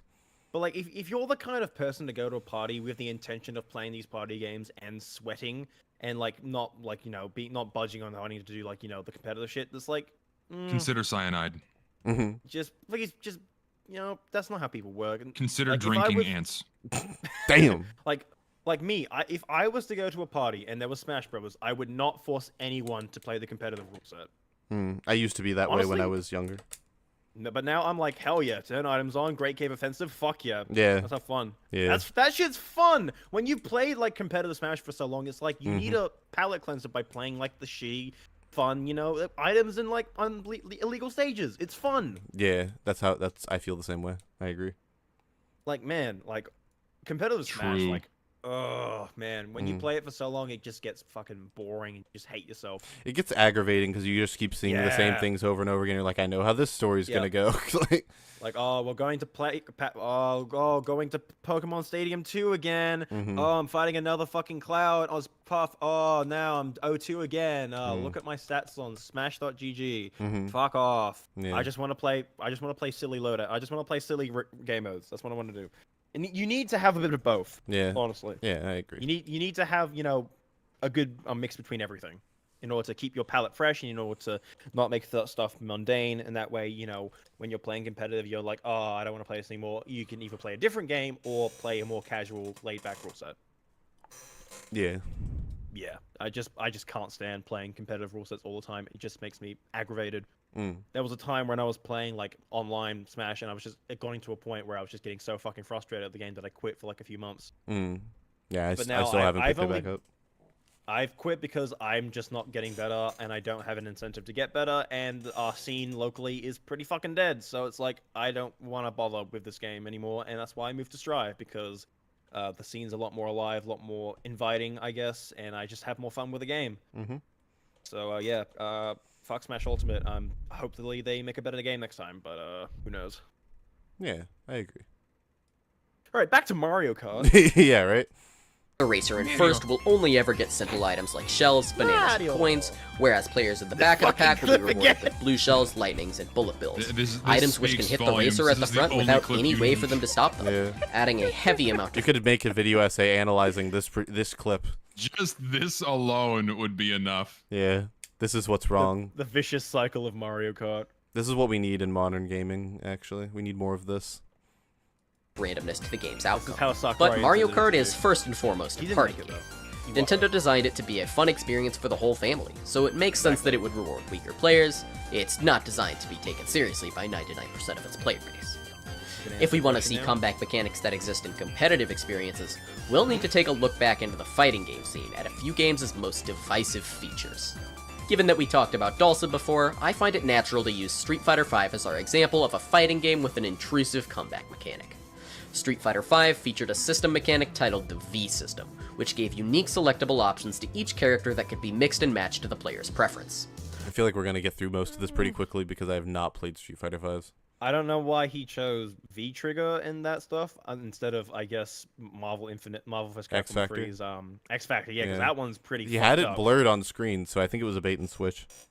Yeah, but if you know how X Factor works, basically the less characters you have, like if you're on your last character on your team, you use X Factor, you get insane fucking damage. It's like literally the whole meme is like if you have a team and you have Virgil as your anchor being your last character and you use him with X Factor, he will just fucking tear through and he'll just get an insane comeback. That's like a meme in Marvel vs. Capcom Infinite. Like there's where is that meme? I'll show it. We'll keep watching the video, but there's a certain meme with Virgil. Let's see, UMVC. I don't know why the chat's broken, by the way, chat. Hold on, I'll fix it. Always broken. It's always Where broken. is that? There, here it is. Found it. All right. So this is basically the entire summary of Marvel Infinite, not Marvel Infinite. I keep saying Marvel Infinite and not Marvel vs. Capcom 3. I don't know what's wrong with me, but yeah, this is the meme. This is pretty much the entire summary of Marvel 3. Hold on. Let me pull this up real quick. This is Anyone who's Funny played meme. funny. Zesty is so destitute right now. Help It's like me, what? God. It's 10 p.m. It's almost 11 for him, so I don't blame him for It's being 11. It's knackered. going on 11 o'clock for me. Yeah, this is the meme. I had a long day of editing and shitting, so Fair enough. Editing and shitting. I literally sat in my chair for 12 hours today. That's what I did. I feel you. That's gonna be me the next 2 days as well. I'm so sorry. Now I'm motivated. Yeah. Fuck. I don't. Anyway, let's.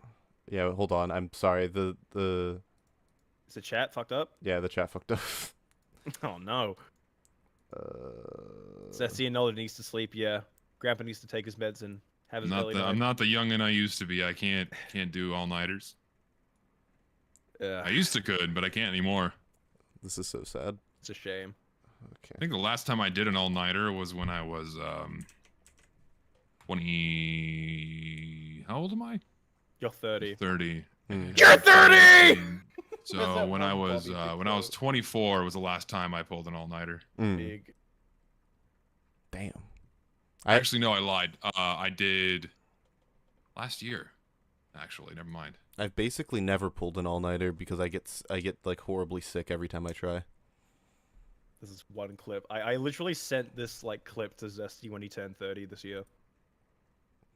It's a good clip. I think I've seen It's that just one. Bobby Big Balls just yelling at You're like, that guy in the 30! chat saying, "You're 30!" So good. One of these was your I love V Big skill, Balls, a simple Bobby. unique action not unlike a special move, and the other was vtrigger. Vtrigger could only be activated once the red bar at the bottom of the screen was filled up, and it granted an extreme power boost to certain attributes of a character. How do you fill that bar, you may ask? Well, if I didn't clue you in over the last 20 minutes, you build that bar by being worse. Your V meter only builds in two ways, taking damage and landing your V skill. Now, this all sounds well and good, but the amount you got from landing a V skill was extremely negligible, and even then, a vast majority of characters couldn't consistently get this to happen over the course of a match, meaning 9 times out of 10 you'd see V-Trigger get activated, it was because the user had just taken a chunk of damage from their opponent. Now, you may be thinking that this ends up working out similarly to our standard meter example, as in order to win a match, you'll need to give your opponent the same opportunity to build V-Meter as It's really hard for me to find things to say because I don't play Street Fighter. I feel really out of the loop. It's very sad. Yeah. But I feel like that if you're like suddenly winning and then all of a sudden they get V trigger and then they start winning, wouldn't you also get V trigger as well and then you could do the same thing? Wouldn't that Well, make no, sense? well because yes, but you're still supporting. It's like saying like, oh, when the last place person in Mario Kart gets the blue shell and they get to first, can't the person who just got them get the blue shell and then get them back? Yeah. Like it's just that's the cycle of the comeback. That's just what yeah, happens. and if it's like late into the game and they use it at the last second, yeah. then it's like they could steal a win. Yeah. Yeah. But if it's like Take it. early in the game and you use that comeback mechanic, it could definitely be negligible at best. Mm-hmm. So you still got to skillfully know when to use the mechanics, if that makes sense. Because Yeah. there is a bit of skill, but it's still it being locked behind losing is like, eh. Yeah. you, but in reality, it didn't end up working out this way. Due to V-Trigger's large boost to a character's offensive capabilities, in certain instances it felt like winning early interactions in Street Fighter V matches would just lead to dealing 20% or so to the opponent's life, giving them V-Trigger, losing neutral to their more powerful toolkit, taking 50% or so damage before they run out of V-Trigger, and then being forced to play the rest of the match with just a sliver of health. Even though we secured the advantage first, we were punished for playing well, and ended up defeated without a fair lesson for us to learn from.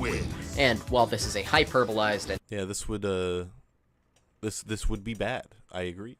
At least in a competitive sense, this would be bad, and maybe even in a casual sense. Like I said, I haven't played Street Fighter V enough to know, but I feel like if this happens regularly, which on screen it says it didn't, but if this happened regularly, it would also probably be bad competitively or casually. Yeah, it would basically be like, stakes don't matter. I Yeah. feel like people were talking about this before, but against like there was in Street Fighter V, like there was a video by what's it called, Core Gaming. So it's called the consequences of reducing the skill gap. It kind of covers this whole thing about like if worse players and more upsets keep happening, then it's like who does being the best really matter because they're trying to appease spectators rather than competitive integrity. So yeah, there's trying to find a middle ground between the players and the spectators because it very much is about a spectator sport. So you need to appeal to the people who are going to spend money on the game as well as advertisements. Yeah. Advertisements? Advertisements. I don't know. Into a bit of a Kiwi brain. Advertisements.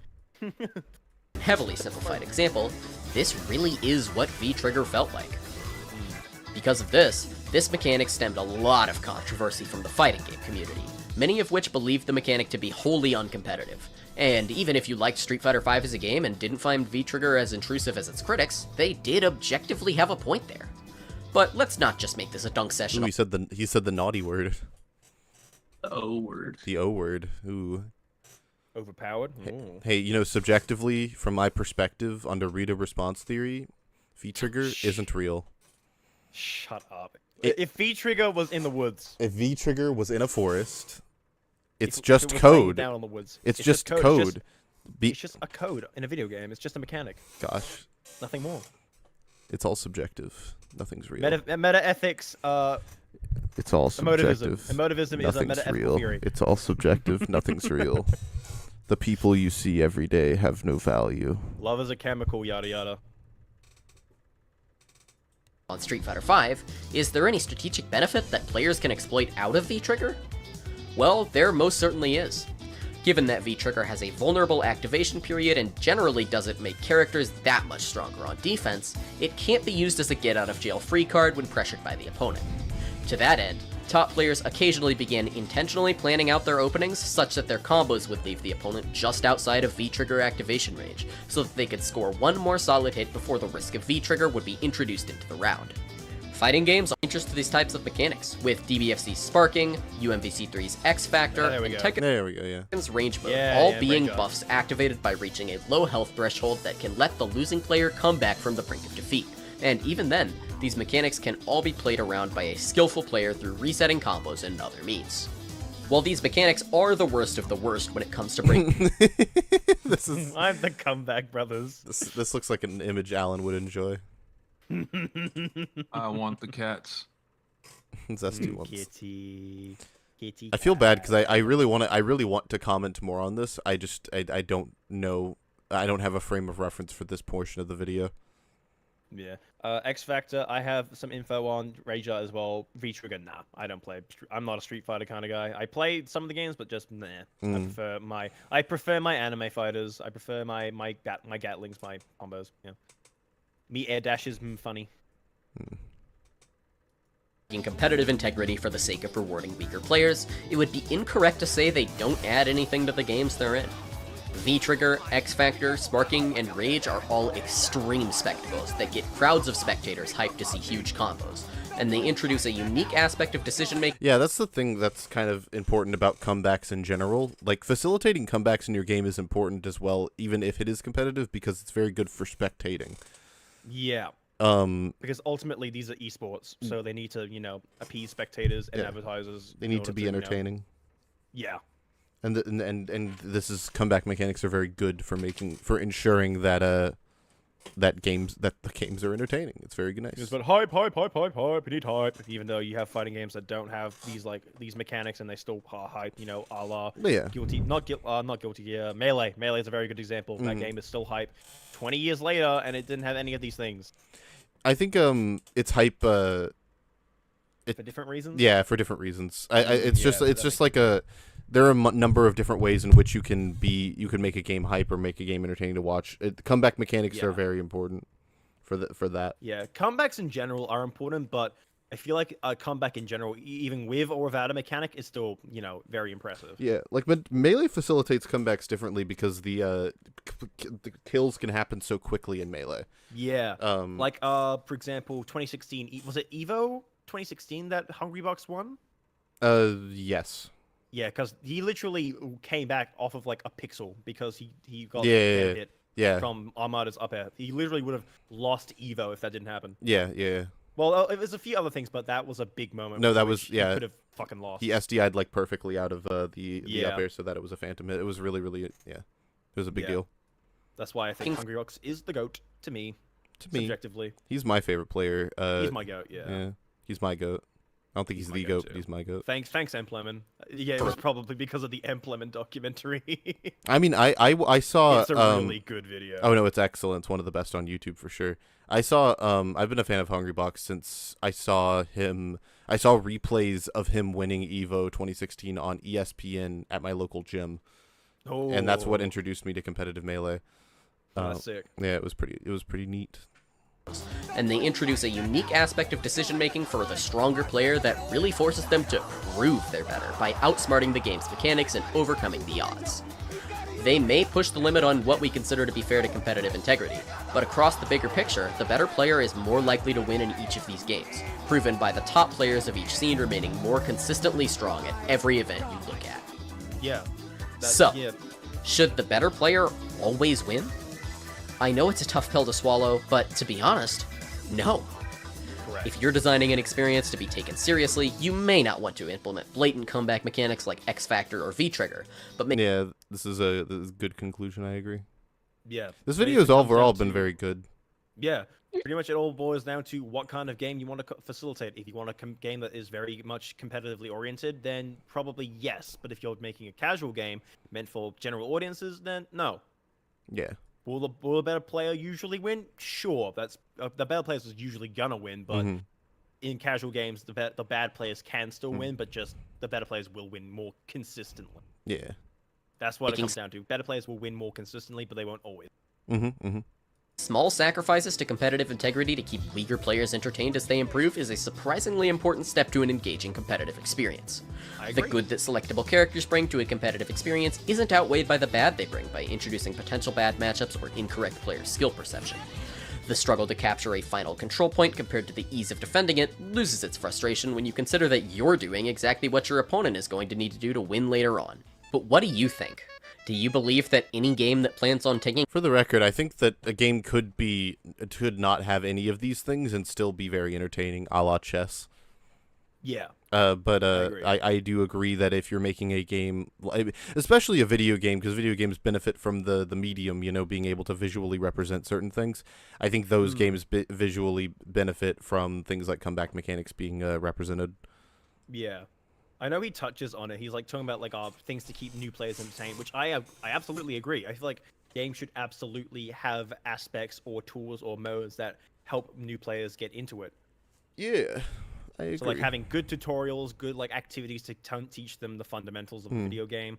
Like Strive, for example, they have this mission mode which basically teaches you mechanics of fighting games, such as with punishing, jumping, and just general things about how fighting games work and like game states. Really good to help teach new players, but at the end of the day, I think it's still better to use external resources a la Dustloop and YouTube videos.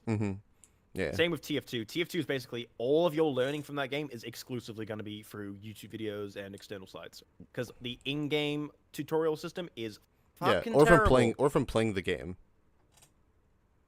Yeah, playing the game, like you go in, like Yeah. throw into the deep end, just figure it out yourself. Or if you really want to know how to do something, then look up a basic how to play this class or fundamentals of TF2. How does it work? Yeah, because for the most part, I avoid tutorials when going into any game. So I've learned I've learned like 95% of my TF2 stuff just by playing. So I think it's very intuitive. Even as bad as it's not very kind to new players, but I think that once you get into it, it can be very intuitive. Yeah, for me, I kind of like to learn fighting games just by playing, but if I really want to, I found a character I want, I'm going to play this character, I'm going to go to, find resources online, what are their basics, what is their game plan, what are their basic combo routes, just, get my foot in the door.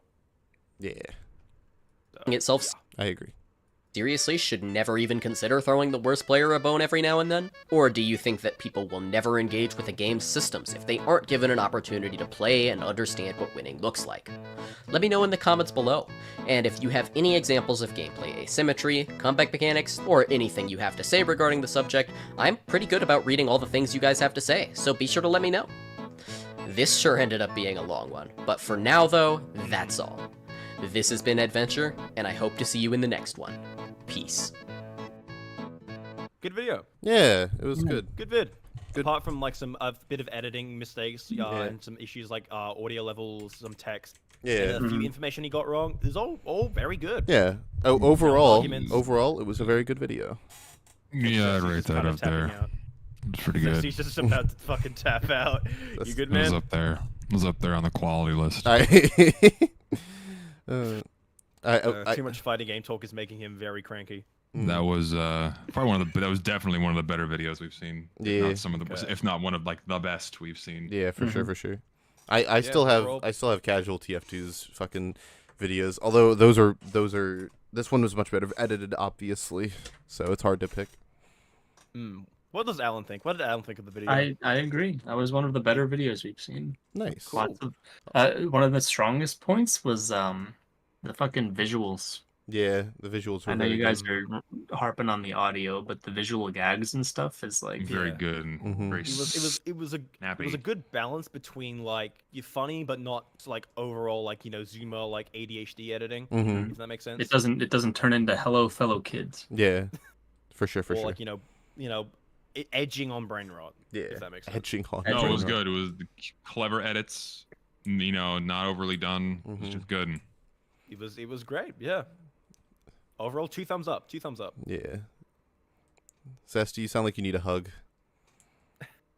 I could use hugs, kisses, I think booze, he needs a laugh. I can give you at least one of those things. preferably the booze. I can give you at least 2 of those things. Preferably the liquid hugs death. and booze. I don't know about kissing. It's still you gotta take me. Get me the booze first. Buy me a drink. We'll Right. consider it. All right. Got any more cool. of that liquid death, Zesty?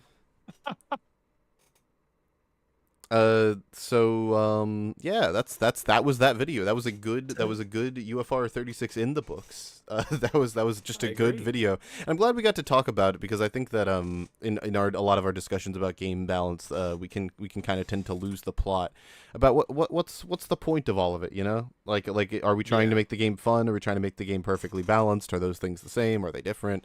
And I think it's good that we got our thoughts out on the table about that subject. Yeah. So yeah. Yeah. I find Remember, it- video games made to be fun. Mm-hmm. Exactly. Fun should come first. I agree. Yep. But I feel like if a game is balanced and well designed, then the fun will naturally come. Wrong. Wrong. I need at least help. I think that games aren't necessarily fun if they are balanced. It's more about whether or not they are satisfyingly No, designed. I first. didn't just say if there was balance. I'm saying it was balanced and well designed in a way that it tickles that itch for the player to keep playing. Then it's fun.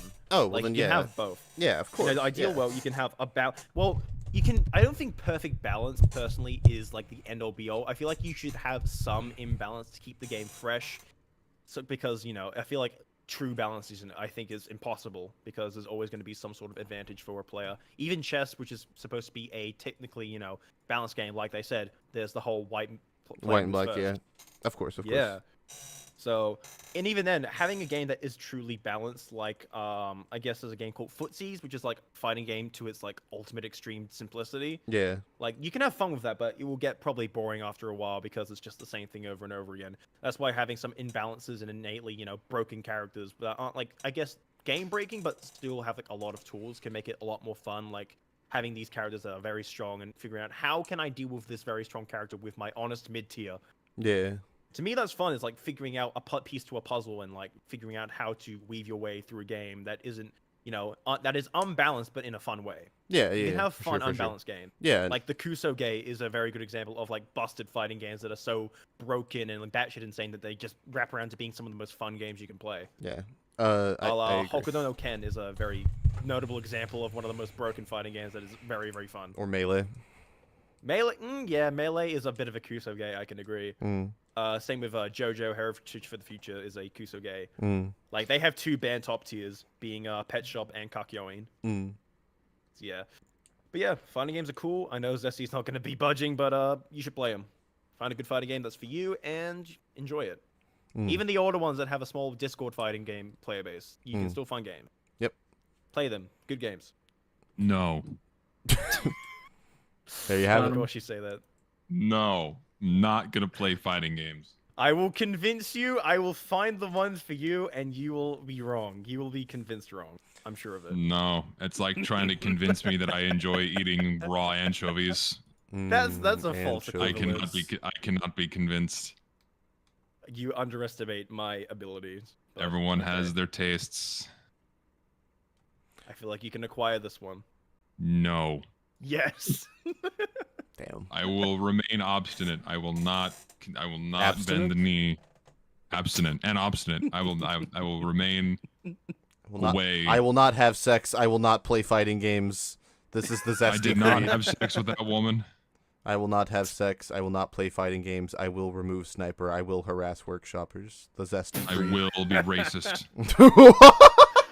Whoa! You Whoa! forgot Whoa! the biggest Whoa! factor. You forgot the racism.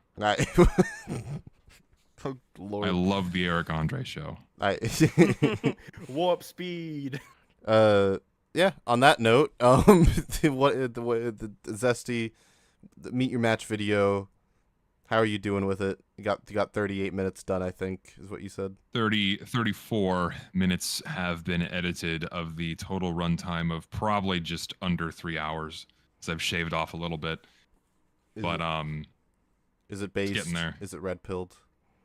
I just hope it's good. I'm very, very nervous about it as I'm going through it, but we'll see. Alrighty.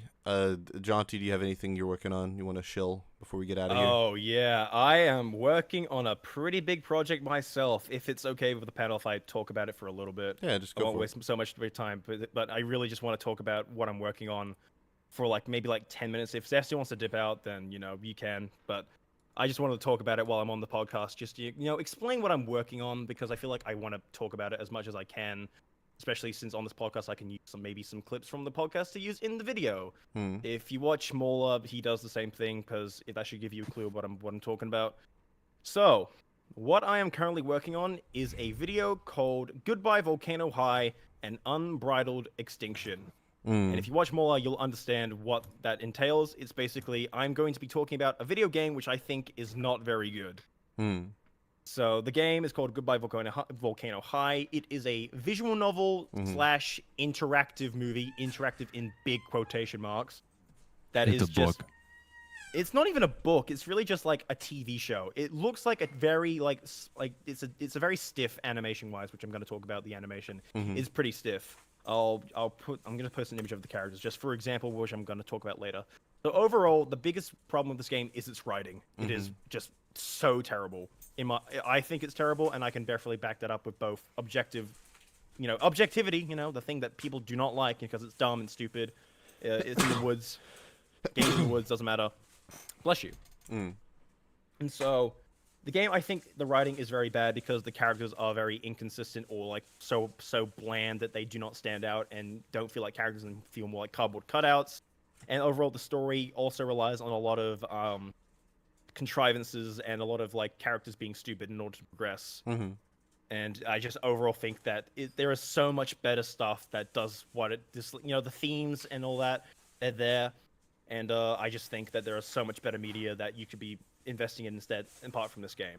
Yeah. And people will probably boil it down to, oh, you're just being a bigot because the game has a lot of queer characters, like the main character is non-binary.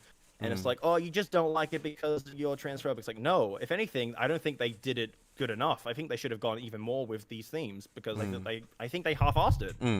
In all honesty, that's in my opinion. I feel like they should have tried harder. But yeah. So one thing I want to talk about with that game, just as a brief aside, hopefully I can talk about certain things. So there's a scene in the game, right? So Fang, the main character, who is the non-binary female-presenting protagonist. So they're looking in their room. Their room is a massive mess, right? So their room is very messy. So they're looking for like this MIDI sound pad thing, which they use for their band because they're in a band with their friend Trish and Reed, a drummer and other guitarists respectively, and they're preparing for like a band competition. So they're looking for this little MIDI thing that they use for like MIDI sounds and like instruments and stuff for the performances. Mm-hmm. And so Fang's brother Nasser comes in. It's like, hey Sib, how you doing? Your room's looking like messy. I thought this was some sort of like system that you worked on. And then Fang's like, oh, it is organized. It's just in my way. When in reality, it's not organized at all. Because as soon as Nasser leaves the room, basically Fang goes back to looking and acknowledging, like pulling stuff out from under their bed. Like, oh, this room's really a mess. Maybe I should clean it at some point. And I'm thinking, maybe this is a setup for something that happens later. And so we jump forward maybe a day or two. And so what happens is Fang is getting ready for the day. They found the MIDI thing. It's on a table. And then Fang remembers that it's photo day. So they pick up like a bottle of nail polish. But all of a sudden something happens that causes Fang to drop the nail polish. And so it breaks the MIDI controller. And so they're panicking, oh no, it's broken, we can't perform. But then they remember that a friend of theirs, Naomi, she is good with like, she's been taking classes to deal with electronics and stuff. So they think, maybe I could ask Naomi to fix this for me. And this is a setup, that situation was set up so that way they could develop their relationship later in the story because it becomes relevant later between Fang and Naomi. Mm-hmm. Now, notice how I didn't mention how Fang dropped the bottle. And it's important because I need to explain to you what actually happened. Okay. So, based on the setup that Fang's room is a mess, and it's clear that like maybe they should clean it up, but they kind of don't. How would you, as a writer, cause Fang to drop the bottle of nail polish onto the MIDI machine and have it make sense? What would you do? Have her trip on something that's something scattered about the room. Exactly. That's what I think. You know, that would make sense. And that would cause Fang to realize, oh, my room's a mess, and then cause me to break something. Maybe I should actually clean it. This is a sign that I should clean my room. You know, character development. But, yeah, that's not what happens. Mm. So, what do you think what actually happened? Just short in the dark, what do you think happens? She sits at her desk, falls asleep, and knocks it over when she falls asleep. It's worse than that. Okay. So, basically, as Fang is picking up the bottle, a fucking fluorescent beetle smacks its jugular into the window, startling Fang. I say startled, but they don't even look like that scared. They just, like, look bored. And then they look down, and then the bottle's spilled. Hmm. Now, I don't know about you guys, but to me that sounds like a contrivance. Yeah, that's pretty contrived, yeah. Yeah, it's not very and, good. like, this happens a few times throughout the game, but that's just a main example of how that happened. Yeah, it sounds pretty bad. So, and another thing that this game does is this is about the world building, which I think is probably equally as bad. So notice how Fang and Nasa, which is the white one and the gray one, they have wings, right? Mm-hmm. And you know you'd think that because Nasa, he has a car and he drives to school, but I'm like thinking they have wings. Wouldn't it be just easier to fly to school? Like for Nasa, I could understand because his wing, he has a fucked other wing, so maybe he can't fly. But apparently he can. And it's like, oh, maybe they can't fly, but we are seen later in the story that Fang can fly with their wings. So it's like, what the fuck's going on here? But so this is what the game explains. I shit you not, this is actually real in the game. The reason that they don't fly to school is that you need a license to do so. I am not kidding. You need a license to fly as a pterosaur in this universe. That's pretty rough. Having requiring a license to do something that you can do naturally is kind of wild.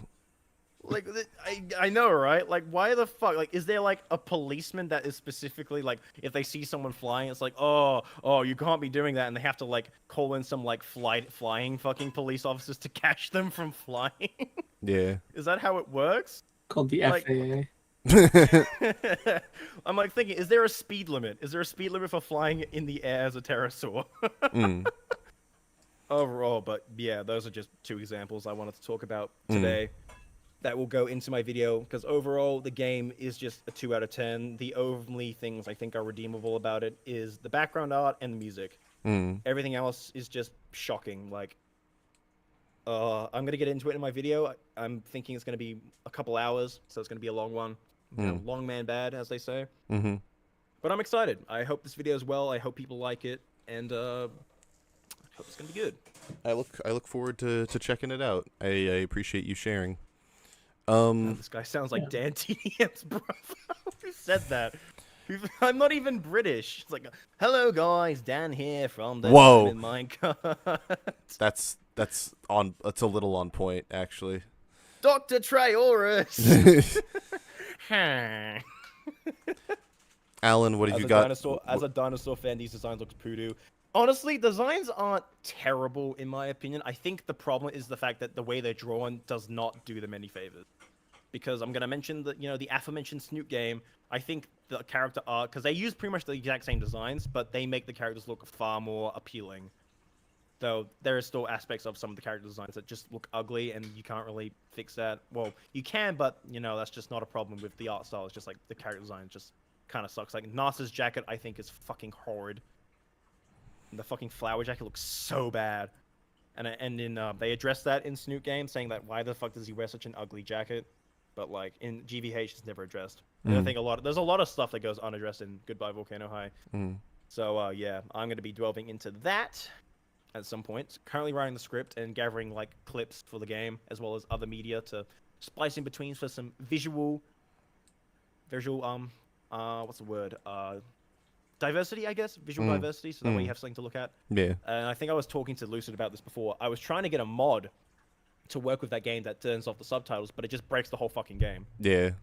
Because I want the game to just be the game, no subtitles, because I don't want subtitles on the screen while I'm talking about it, because like I said, I feel like that's a bit, jarring for the reader, like the watcher, to like read something and then me talking about something else. It's like, it's a bit muddy to me. I know I'm kind of waffling on because we've been talking for 4 hours, so I'm getting tired. But hopefully I have expressed what I've wanted to say without sounding, too word salady. No, I understand. I appreciate it. I look forward to checking out that video. I think Zesty's fallen asleep now. Yeah, you probably killed him. He's dozed off. Alan, What do you think, Alan? what do you have going on? Oh, I waiting on my Calculus 2 score for my midterm. You know how it is. Yeah, we're gonna announce that on the Discord live when it happens. We'll announce it live. Hope you score well. I think I did, but we'll see. I look forward to hearing Did about you study? that. He did. All right. Well, hopefully, if you study well, no problem. And I have a video, hopefully, fingers crossed, coming out Tuesday. I don't know if that's happening. Actually, I might have to delay it by a week.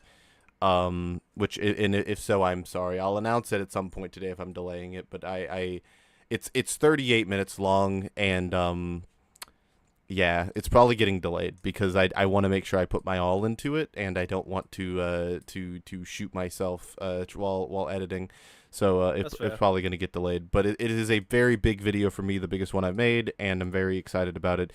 I announced it. It's the start of a new series. It's called Overanalyzing Pyro. Start of a series that I want to do where I overanalyze various things in media. Usually video games. I want to do multiple TF2 classes. I'm starting with Pyro because I have a lot to say. So yeah, that's a 38-minute video that's going to cover Pyro, how he interacts with the world, how he's able to, be all of these different, wear all these different hats, but doesn't have really one thing that he specializes in. There's gonna be a weapon review, a little mini weapon review for every single weapon in Pyro's arsenal. Going over briefly how each of those affect his roles. It's all written. It's all very long. It's going to be very good. I'm very excited about it. So stay tuned for that. Yeah. I'll be there no matter what. Yeah. I'll be there day one. Yeah. So without any further ado, that's UFR 36. Everyone in chat, have a wonderful day. Bye-bye. Peace out, guys. See ya.